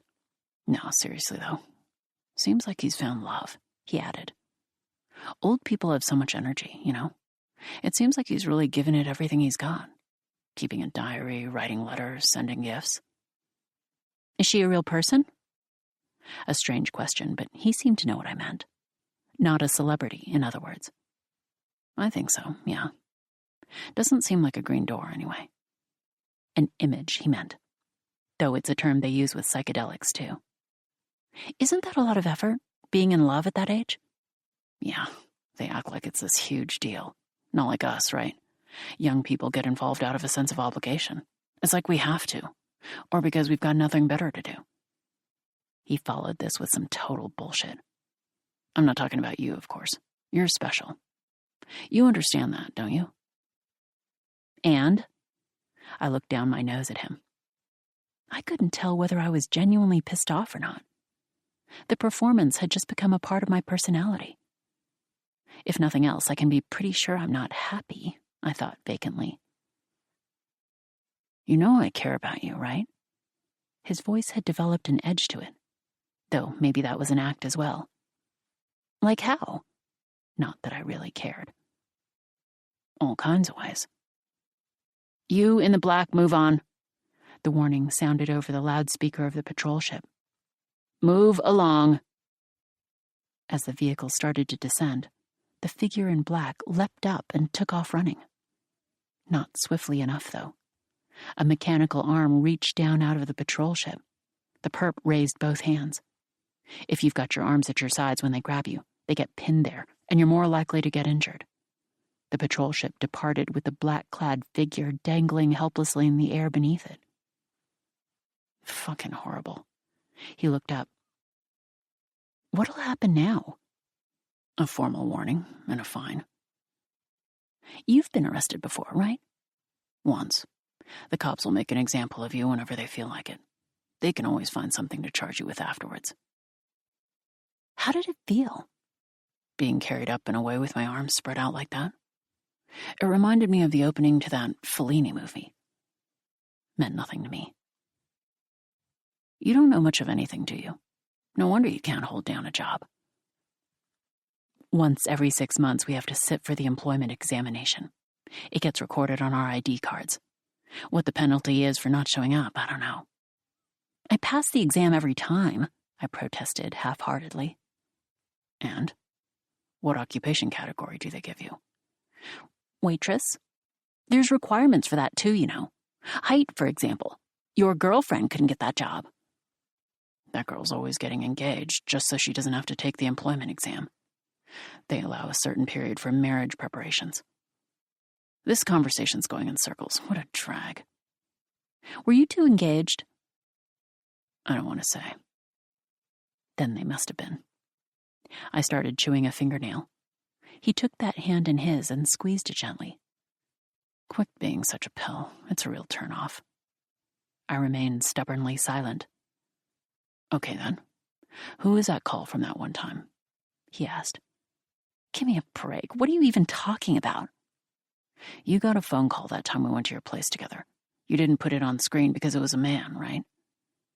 The caller had the picture switched off, that's all. Who the hell does that? Plenty of people. I do it all the time myself, when I'm not feeling presentable, for instance. What a nightmare. And when would that be? Like when I've got bedhead. You always keep the picture switched on when it's me, even when your hair isn't done. That's because it's you. I want to go home. Alone. And you always wanted to get rid of me right after. You're imagining things. How do I wrap this up? You want to go home, don't you? Because I'm asking all these questions. A series of dull thuds sounded behind us. A man was hitting a woman over the head with something heavy and hard. Again and again. The woman had her hands up. We heard one final scream. She collapsed, covered in blood. The woman wasn't moving. Her attacker was muttering something under his breath. Serves you right. That's what you get for... that kind of thing. The man started to walk away, not even bothering to wipe away the blood spattered all over him. No one could move. The patrol ship didn't arrive for another 2 minutes. I thought he might faint. He's anemic, and his already pale face had gone white as a sheet. It's so vivid. He was gazing at the bloody aftermath of the attack. Let's get out of here. Hold on a sec. That was so intense, I was rooted to the spot. Almost like it was the real thing. It was real. Yeah? He stepped closer to inhale the scent of blood, but the cops shooed him away. It was a pose anyway. He has virtually no sense of smell. Can't smell or taste much of anything. I'm the same way. Maybe that's why kids nowadays don't care about eating, and why our everyday lives feel like a scene from a TV show. I end up putting a frame around everything I see, he murmured, seemingly to himself. It makes it seem fresh. Helps me relax as a viewer. Then he turned to me and grinned. At least I think it was a grin. Man, I haven't felt this amped in ages. That really wasn't staged, huh? Where are the TV cameras? I want my mom to see this. I kept silent. I can't explain it clearly, but I had the sense that he was on the verge of some kind of mental breakdown. The TV cameras never showed up, but there was a 30-ish man taking an amateur video of the scene. I'm going to go ask him. He was back to his usual cheerful self. For what? A copy. There was a sound from the front hall. What a racket, I thought, trying to focus my attention on the screen. I was watching Gone with the Wind. Seemed like my mother had arrived home, and right at the finale, the scene where Rhett Butler leaves and Scarlett O'Hara collapses on the stairs. I always end up crying at that part. No matter how many times I watch it, I end up crying. Ever since I've been old enough to really understand the world, these past 2 years or so, I've never once cried at a scene in real life. Whenever something serious happens, I just convince myself it's no big deal. I do my best to avoid any kind of shock. I've been fooling myself this way for long enough that it's become a habit, and now nothing affects me. But in the world of make-believe, I can still relax enough to let flow my tears. I heard my mother go into her room. I wept buckets and pondered Scarlett's fate. Would it be possible for her to win back Rhett's love? No. I have a feeling he's the kind of man who never changes his mind once it's made up. Not like the softies I'd always dated. The kind of men you see in the movies would be hard to handle in real life, though. They're so fixated on their own masculinity. And sometimes that male pride, that proper behavior, it all starts to seem ridiculous. If they could just get over themselves, then everything might be a whole lot simpler. I pressed the button, and the screen went black. Doing okay? My mother came into the room with a box of tissue paper in one hand, removing her makeup. Yeah, I'm fine, thanks. I felt awkward, like I didn't know what to say. I always get that way when I'm talking with my mother.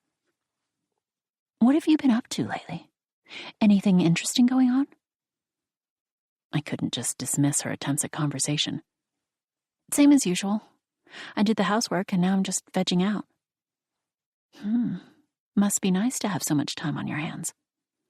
My mother was crouching down and spreading cream all over her face.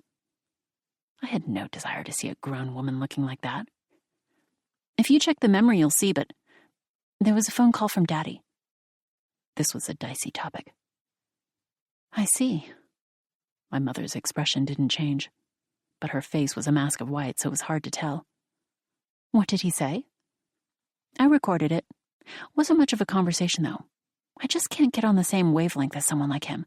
I know he means well, but he sucks all the air out of the room, that man.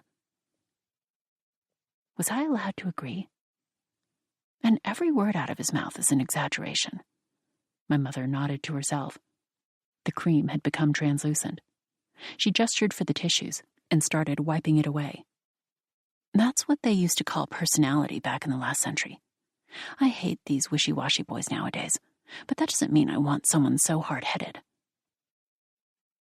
Doesn't it kind of seem like he wants you back? I couldn't settle down with the TV off, but I felt like it'd be rude to turn it on. Is that the impression you got? Yeah. Still as dumb as ever. Her former husband, she meant. He's like a wind-up metal robot. He'll keep on going just as he is till Judgment Day. Mum? What? You know a lot of words, huh? That's because I don't spend all day in front of the tube like you. I even read books, if you can believe it. By the time she was done wiping off her face, there was a huge mound of used tissues. I threw them away. There was a call from Daddy's wife, too, later on. What did she say? My mother stood up with the tissue box in her hand. She just kept squawking on and on, asking, "Has my husband been over there?" She's a real dog, huh? I was buttering my mother up. She's the one who provides for me, after all. I feel like I have to do something for her. He also comes from a single-parent home, but he approaches it differently. He's decided it was his father's fault that his mother left, so he deals with it by bleeding him dry and ignoring him at the same time. Angelic trumpets will herald the day of his mother's return. He seems to see it as the day of his salvation, in every possible sense. That day will never come, of course, so he can make his fantasy as grandiose as he likes. "You think I'm prettier?" my mother asked, her face gleaming. "Of course I do. I mean, she's short and fat, and swarthy, and she's got that raspy voice." While I was offering this up for my mother's benefit, it struck me how similar Daddy's new wife was to that girl he had been engaged to. It wasn't a question of whether they actually resembled one another. As long as my image of them was the same, I could lump them into the same category. Spurred on by this realization, my tone grew more forceful. "And having 4 kids? Giving birth to them naturally? What is she, an animal?" My mother was clearly pleased. She's the kind of person who always wants to be number one. She was saying something about how a lot of cats were infertile lately. "Come in here, and let's have a chat." We went into her room. Is it really that important for parents and children to talk to each other? TV dramas were always talking about it, so maybe it is. My mother had finished tending to her face and was lying on her belly on the bed, smoking a cigarette. It's a vice she didn't want anyone to know about. I sat down in the chair next to the bed and clasped my hands around my knee. "It has to do with work." I nodded to show that I was listening.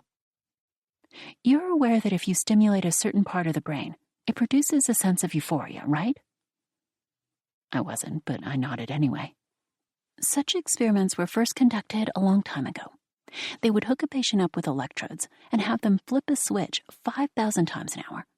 Now they have a device that links the subject directly to a television. When the monitor is turned on, it begins to stimulate the brain. The subject no longer has to flip the switch each time. Instead, a weak electrical current is transmitted automatically at appropriate intervals. "I've heard about that. One of my friends was using it." She was a real space cadet, though, and it's not clear if she was always that way or if it was just thanks to the electrode attached to her brain. But it hasn't caught on, has it? "Do you have to have surgery?" "A very simple procedure, quick and painless, like getting your ear pierced." For some reason, my mother was getting angry, or so it seemed. "And then?" I felt like I had to say something, so I kept going. "You feel good? As long as you're watching TV?" "Probably." "Then, wouldn't you just watch TV all day long?" As if that wasn't what I did already. When I'm alone in my room, I'm mostly watching TV. And I'm alone in my room most of the time. They're mounting a huge campaign this time, trying to encourage people to get the device installed. Personally, I'm against it. Was she speaking as a mother? How come? I worry about going to such lengths to try and get people to watch more TV. But they're committed to it now, right? They're in production as we speak.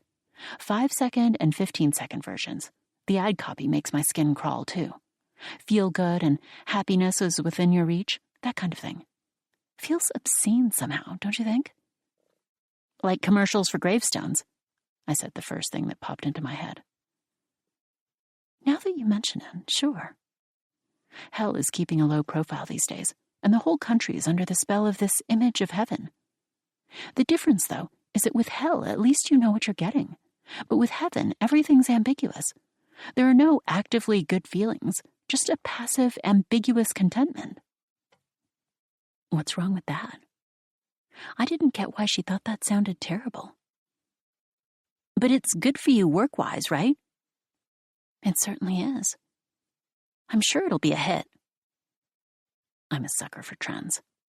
I don't have much in the way of agency. I always want to try whatever's popular. If you become a TV addict, though, you won't be able to do anything else. I pretended to think hard about this. But there's nothing else to do. Oh, really? What do you do all day while I'm at work? It's not like I get up at the same time every day, but usually sometime before noon. First off, I have something to drink, Then I watch TV, and I slowly start to feel human again. I take a bath. After that, I clean the house. You see, I can't really move my body until I've had a nice hot soak. Laundry. The housework only takes about an hour altogether. After that, it's TV for the rest of the day. I really don't do anything at all. Even I was taken aback. That's it? What, did my mother think I was studying or something? I'm unemployed, so I've got no money. It's not like I can go out anywhere. What about the library? They only have the mainstream stuff, books and videos both. The other day I went out to take Blade Runner, but they didn't even have that. I couldn't believe it. Going over to a friend's place doesn't cost anything, but talking to other people is so exhausting. I don't see my friends all that often, so it's hard to tell how to act. And talking to Daddy is exhausting for different reasons. Talking with my mother like this was exhausting too. I'm just no good with living, breathing human beings. You can't find work at all?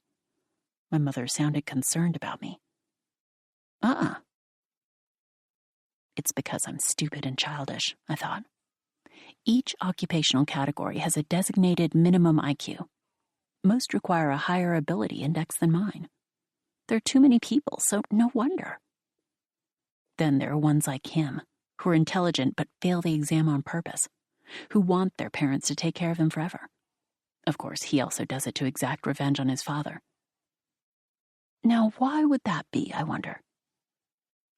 Mama, can I say something weird? Of course. Bad luck seems to follow me around. It sucks for me personally that I always get fired after a couple of weeks and never make any money, but the businesses themselves always seem to fall on hard times too. From the day I start working somewhere, the customers just stop showing up. I've started to feel like it's somehow my fault for even putting on a professional act and going to work. It's like I'm causing trouble for everyone. You're imagining things. My mother smiled. How could she be so sure? I wish I had the confidence to make pronouncements like that. Does it come from her devotion to her work? Bring me some water, dear. My mother shook out her hair. Going into the kitchen, I let out a sigh. I'm a real sigher, but I do my best to hold it in until I'm alone.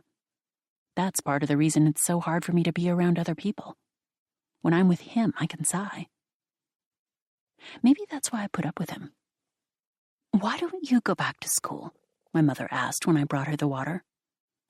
It's not like there are a lot of places I can go. After middle school, I went to a design school that didn't have an entrance exam. They didn't take attendance either. They had some fancy ideal of a liberal education. It was fun. Even after I graduated, I would still go hang out there whenever I got an invite to a dance party or something. That's where I met him. I liked that he wasn't an old classmate of mine. Still, it's not like it had to be him. Anyone who was about the same height as me and was similarly skinny and androgynous would have done just as well. And that place was chock full of guys like that. Well, you don't need to worry about money, at least. I'm in the top income bracket. I know that. Is it okay if I go now? Go ahead. My mother reached out and began adjusting her sleep dial. I went to my room instead of back to the couch. I opened up the TV guide and looked through it. There's so many lines, and it takes a fair amount of time. Gotta be thorough, though. I almost didn't notice that one of my favorite bands was on. I hurriedly turned on the TV. I think Yuki, that's the singer, is cute and smart and great.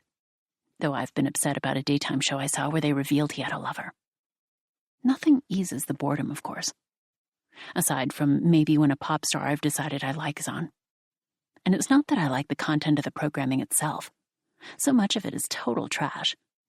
I just enjoy the feeling of sitting there, spacing out in front of the TV set. Because I don't have to be active. Doing anything of my own volition is so painful that I can't handle it.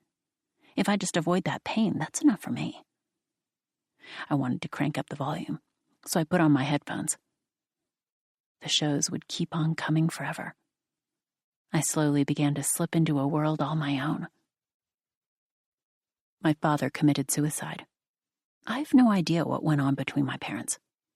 My mother has taken a leave of absence from work and checked herself into one of those mental hospitals that sells itself like a resort. Apparently, she's going to write an essay on the world of television while she's there. The worst part about it is that my dad's wife has started calling all the time. If someone grabs my hand when I don't want them to, I can never bring myself to shake them off. That's just the kind of person I am. So all I can do when this person, the wife of someone who is basically a total stranger to me, calls up is grit my teeth and listen to her reminisce and lament. Do you have any idea how hopelessly in love with him I was? What the hell am I supposed to say to that? So I just keep silent. It's not like I can tell her I thought my father was a loser.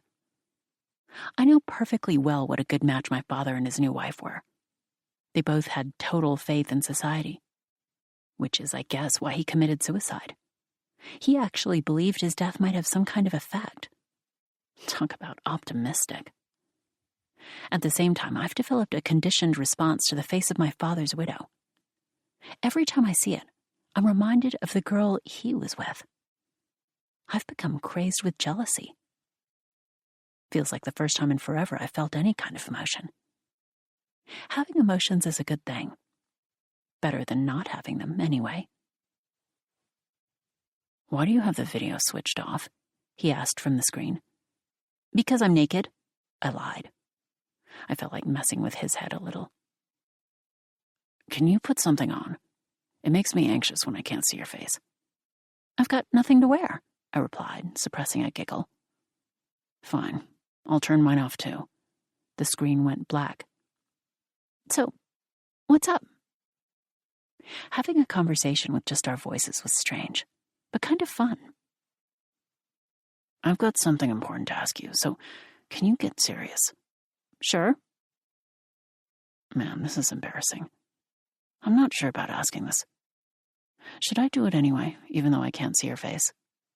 What a weirdo. Just spit it out. Okay, then. Do you like me? Sure, I like you. You know that. Like, how? Like I like myself. That's one hell of an answer. What's this about? Well, I've got this plan.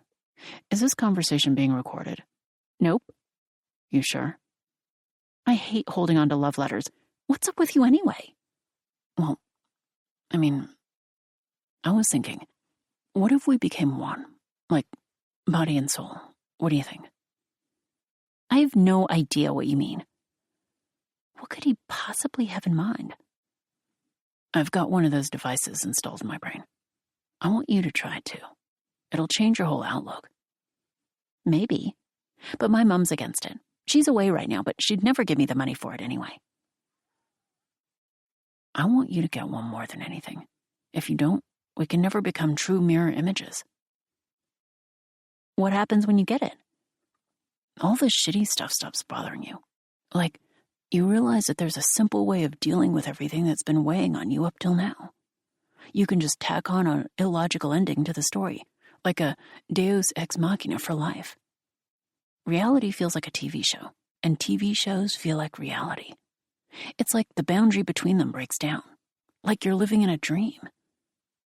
Sounds like my kind of world. But I'd prefer living in a nightmare. It does cause a bit of confusion. Sometimes you have to think for a minute before you can be sure if something's happened to you or to the protagonist of a TV show. But that's no big deal, right? Not at all, I answered right away. TV show, reality, who cares? Comfort, feeling good, that's all that matters. And I almost never get to feel that way. I'm always just bored. Okay, so when you get one, you feel good? Comfortable? Yep. I think it has something to do with endorphins. The other day, my tooth hurt so bad I could barely think. But once I turned the TV on, it went away. And what now? Opioids in your brain. Apparently, if you keep jogging consistently for more than 8 weeks, your brain suddenly starts producing tons of them. Daddy told me running makes him feel so good that he can't give it up. He's away on a trip right now, and he's stuffed his suitcase full of running clothes and jogging clothes. I couldn't fucking believe it. Old people have so much energy. My ankles hurt just thinking about it. But with the device, no more need for running. Older folks are amazing. They've got so much energy, so much stamina. They go to work every day, and somehow they still find it in them to have love affairs. My mom had a steady stream of them until recently. Her ex-husband had a wife and 4 kids, and she was actually envious. It drove her crazy. And Daddy's second wife, which made me remember, his pipsqueak girlfriend. Were they still engaged? Were they going to get married? I was intensely jealous now, just like our parents' generation would be. I'd never known an emotion like it before. Is envy always the last emotion standing? Things like respect and awe are long since gone. Everyone lives in a happy-go-lucky depression. They only take life half seriously, you might say. What's wrong? Your girlfriend. Oh yeah, I was about to tell you. That's all set. I heard you were seeing her again. I am, just to talk. She went and got herself pregnant. At the hospital? Were you the donor? No. She went natural. Gross. It's a quirk of her metabolism. I couldn't believe it at first, but I guess it's true. She's no liar, that much I know. I lie all the time. I talk all kinds of bullshit. Something black began to stir deep inside me. But this happened because of you? She says she only dates one person at a time, he said, dodging my question. She says her head gets filled up with thoughts of that person, and here's the thing. She trusts me completely. She says things like, "You're a good person, and I'll never betray you, and we'll be together forever." Bullshit, you're making this up. I told you, didn't I? I mean, I seriously wonder if she's an angel or something. Her vitality, the force of her sexual desire. I don't think she would die even if you killed her. So I want to try it to find out. I'm hanging up. My head hurt. I wanted to get into bed. Wait, I don't want a kid. I want to slip quietly into oblivion, all by myself. I have to do something about her. Help me. If you're going to talk her out of it, do it on your own. I'm no match for her physically. Listen, please. Can you come over today? Right now, I'm begging you. The screen flared to life, and I could see that he was kneeling with his forehead pressed to the ground. Please, say something. I love you, for starters. You're my angel. No, my devil. My lovely devil. I mean it. His father's apartment was fully mechanized. Everything spick and span. This way. His room was especially clean, airy, and pleasant. Seemed like a nice place to spend your time. A video camera was set up in one corner. What do you record? My daily life. And you watch it later? Wow, must be riveting. Sometimes. He adjusted the lighting, temperature, and fan. You clean a lot, huh? It passes the time. He put on a tape. It showed the square near the Coma Theater. From that day, I got the guy to make me a copy. The murder played out again on screen. Doesn't have much impact, does it? Right? If I don't keep reminding myself that this really happened, it seems so lackluster. But the angle's bad, and the camera shakes, so it's not like a TV show either. This has been copied so many times. See how the picture quality's degraded? Makes it feel so much more authentic. The parts you can't see all that clearly, you stimulate the imagination. Exactly. Now, this about the other day. It's a document of someone's suicide. Apparently the guy was up to his ears in debt, and he made this so his family could sell it and pay off the loans. And it was a hit. Want to see? He switched out the tape. A sober-looking, middle-aged man was making introductory remarks. He was about the same age as my father. Hadn't Dad committed suicide? And they looked pretty similar, but of course it wasn't him. He sounds so matter-of-fact, right? Makes it seem so real. The man on the screen said, "Okay, here we go." Then drank something that must have been poison from a bottle. What is that? He was trying to be so meticulous, but he forgot to say. Now that's truth. Even in this day and age, We still revere truth. But at the same time, we devote ourselves to the task of erasing the distinction between truth and fiction. Is it fertilizer? It was a serious question, but he apparently took it as a joke, since the man didn't look anything at all like an agricultural worker. I never knew you had such a cruel streak. I like to keep you on your toes. To be Terrence Stamp, he said coquettishly. Who? Come on, the collector. Of what? It's a movie. He plays this amazing guy. By the way, he searched my face. I looked away. And when I looked back, he was still staring at me. I had a sudden premonition and crossed my arms in front of me. No, don't kill me. A faint smile touched his lips. Not you, he crooned. You're not pregnant. She's on her way here. But I can't do it alone. It would be too exhausting. I need you to hold her down, since I'm sure she'll fight back. I don't want to. I think it'll be a simplicity itself once we actually get going. Wringing her neck or whatever. If I were the pregnant one, would it be the other way around? Would you get her to help kill me? Probably, yeah. But so what? Think of it as a TV show. Pretend you're an actor. I don't think I can get myself into that headspace. I'm going to tape it too. What the hell is he thinking? He took both of my hands in his and sat down. Once it's over, it'll be like nothing even happened. You can't even hide your sadistic side from me. And didn't you tell me that when you were a kid, your mother tried to kill you a couple of times? Like Mary Bell. I have no intention of helping you. This really happened in England. 2 girls, 11 and 13, killed a 3-year-old boy and a 4-year-old boy. But the 11-year-old was smarter and cleverer, and the older girl was just following her lead. She was acquitted, but the 11-year-old was convicted. I don't want to hear about it. Then what about Lizzie Borden? Stop it. What are you getting at? That the way you yourself were raised was problematic. An endless cycle of absurd coddling and other horrible experiences, right? You yourself? Why are you... Don't be stupid. There'll be one more good tape in the world. And if it comes out and I get caught, the police will track down my mom for me. I'm sure of it. The doorbell rang. Around dawn, I became hysterical, and my crying woke him. It felt like the first time I had cried in my whole life. He patted my hand gently to try and calm me down. There's nothing to worry about. Tomorrow you'll go and get the surgery. The one to get the electrode installed in your brain. Then you can relax forever. I tugged as hard as I could at the end of my stocking. He had lit the flame of my envy. Her corpse was crammed into the freezer, eyes closed, tongue lolling out. What'll we do now?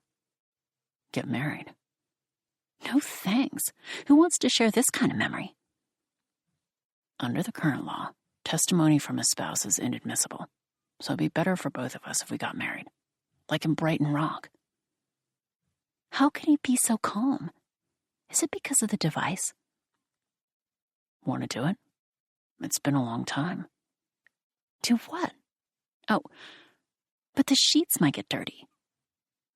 I didn't want to be in the room where we'd killed her, so we were sleeping in his father's bed. It's fine. He took me in his arms. I just lay there the whole time, worrying about the sheets. When it was over, he opened his eyes and seemed to be seeing something else. The boredom is gone. This concludes Terminal Boredom Stories by Izumi Suzuki, narrated by Cindy Kay. Copyright 2021 by Izumi Suzuki. Women and Women and Terminal Boredom, translation copyright 2021 by Daniel Joseph.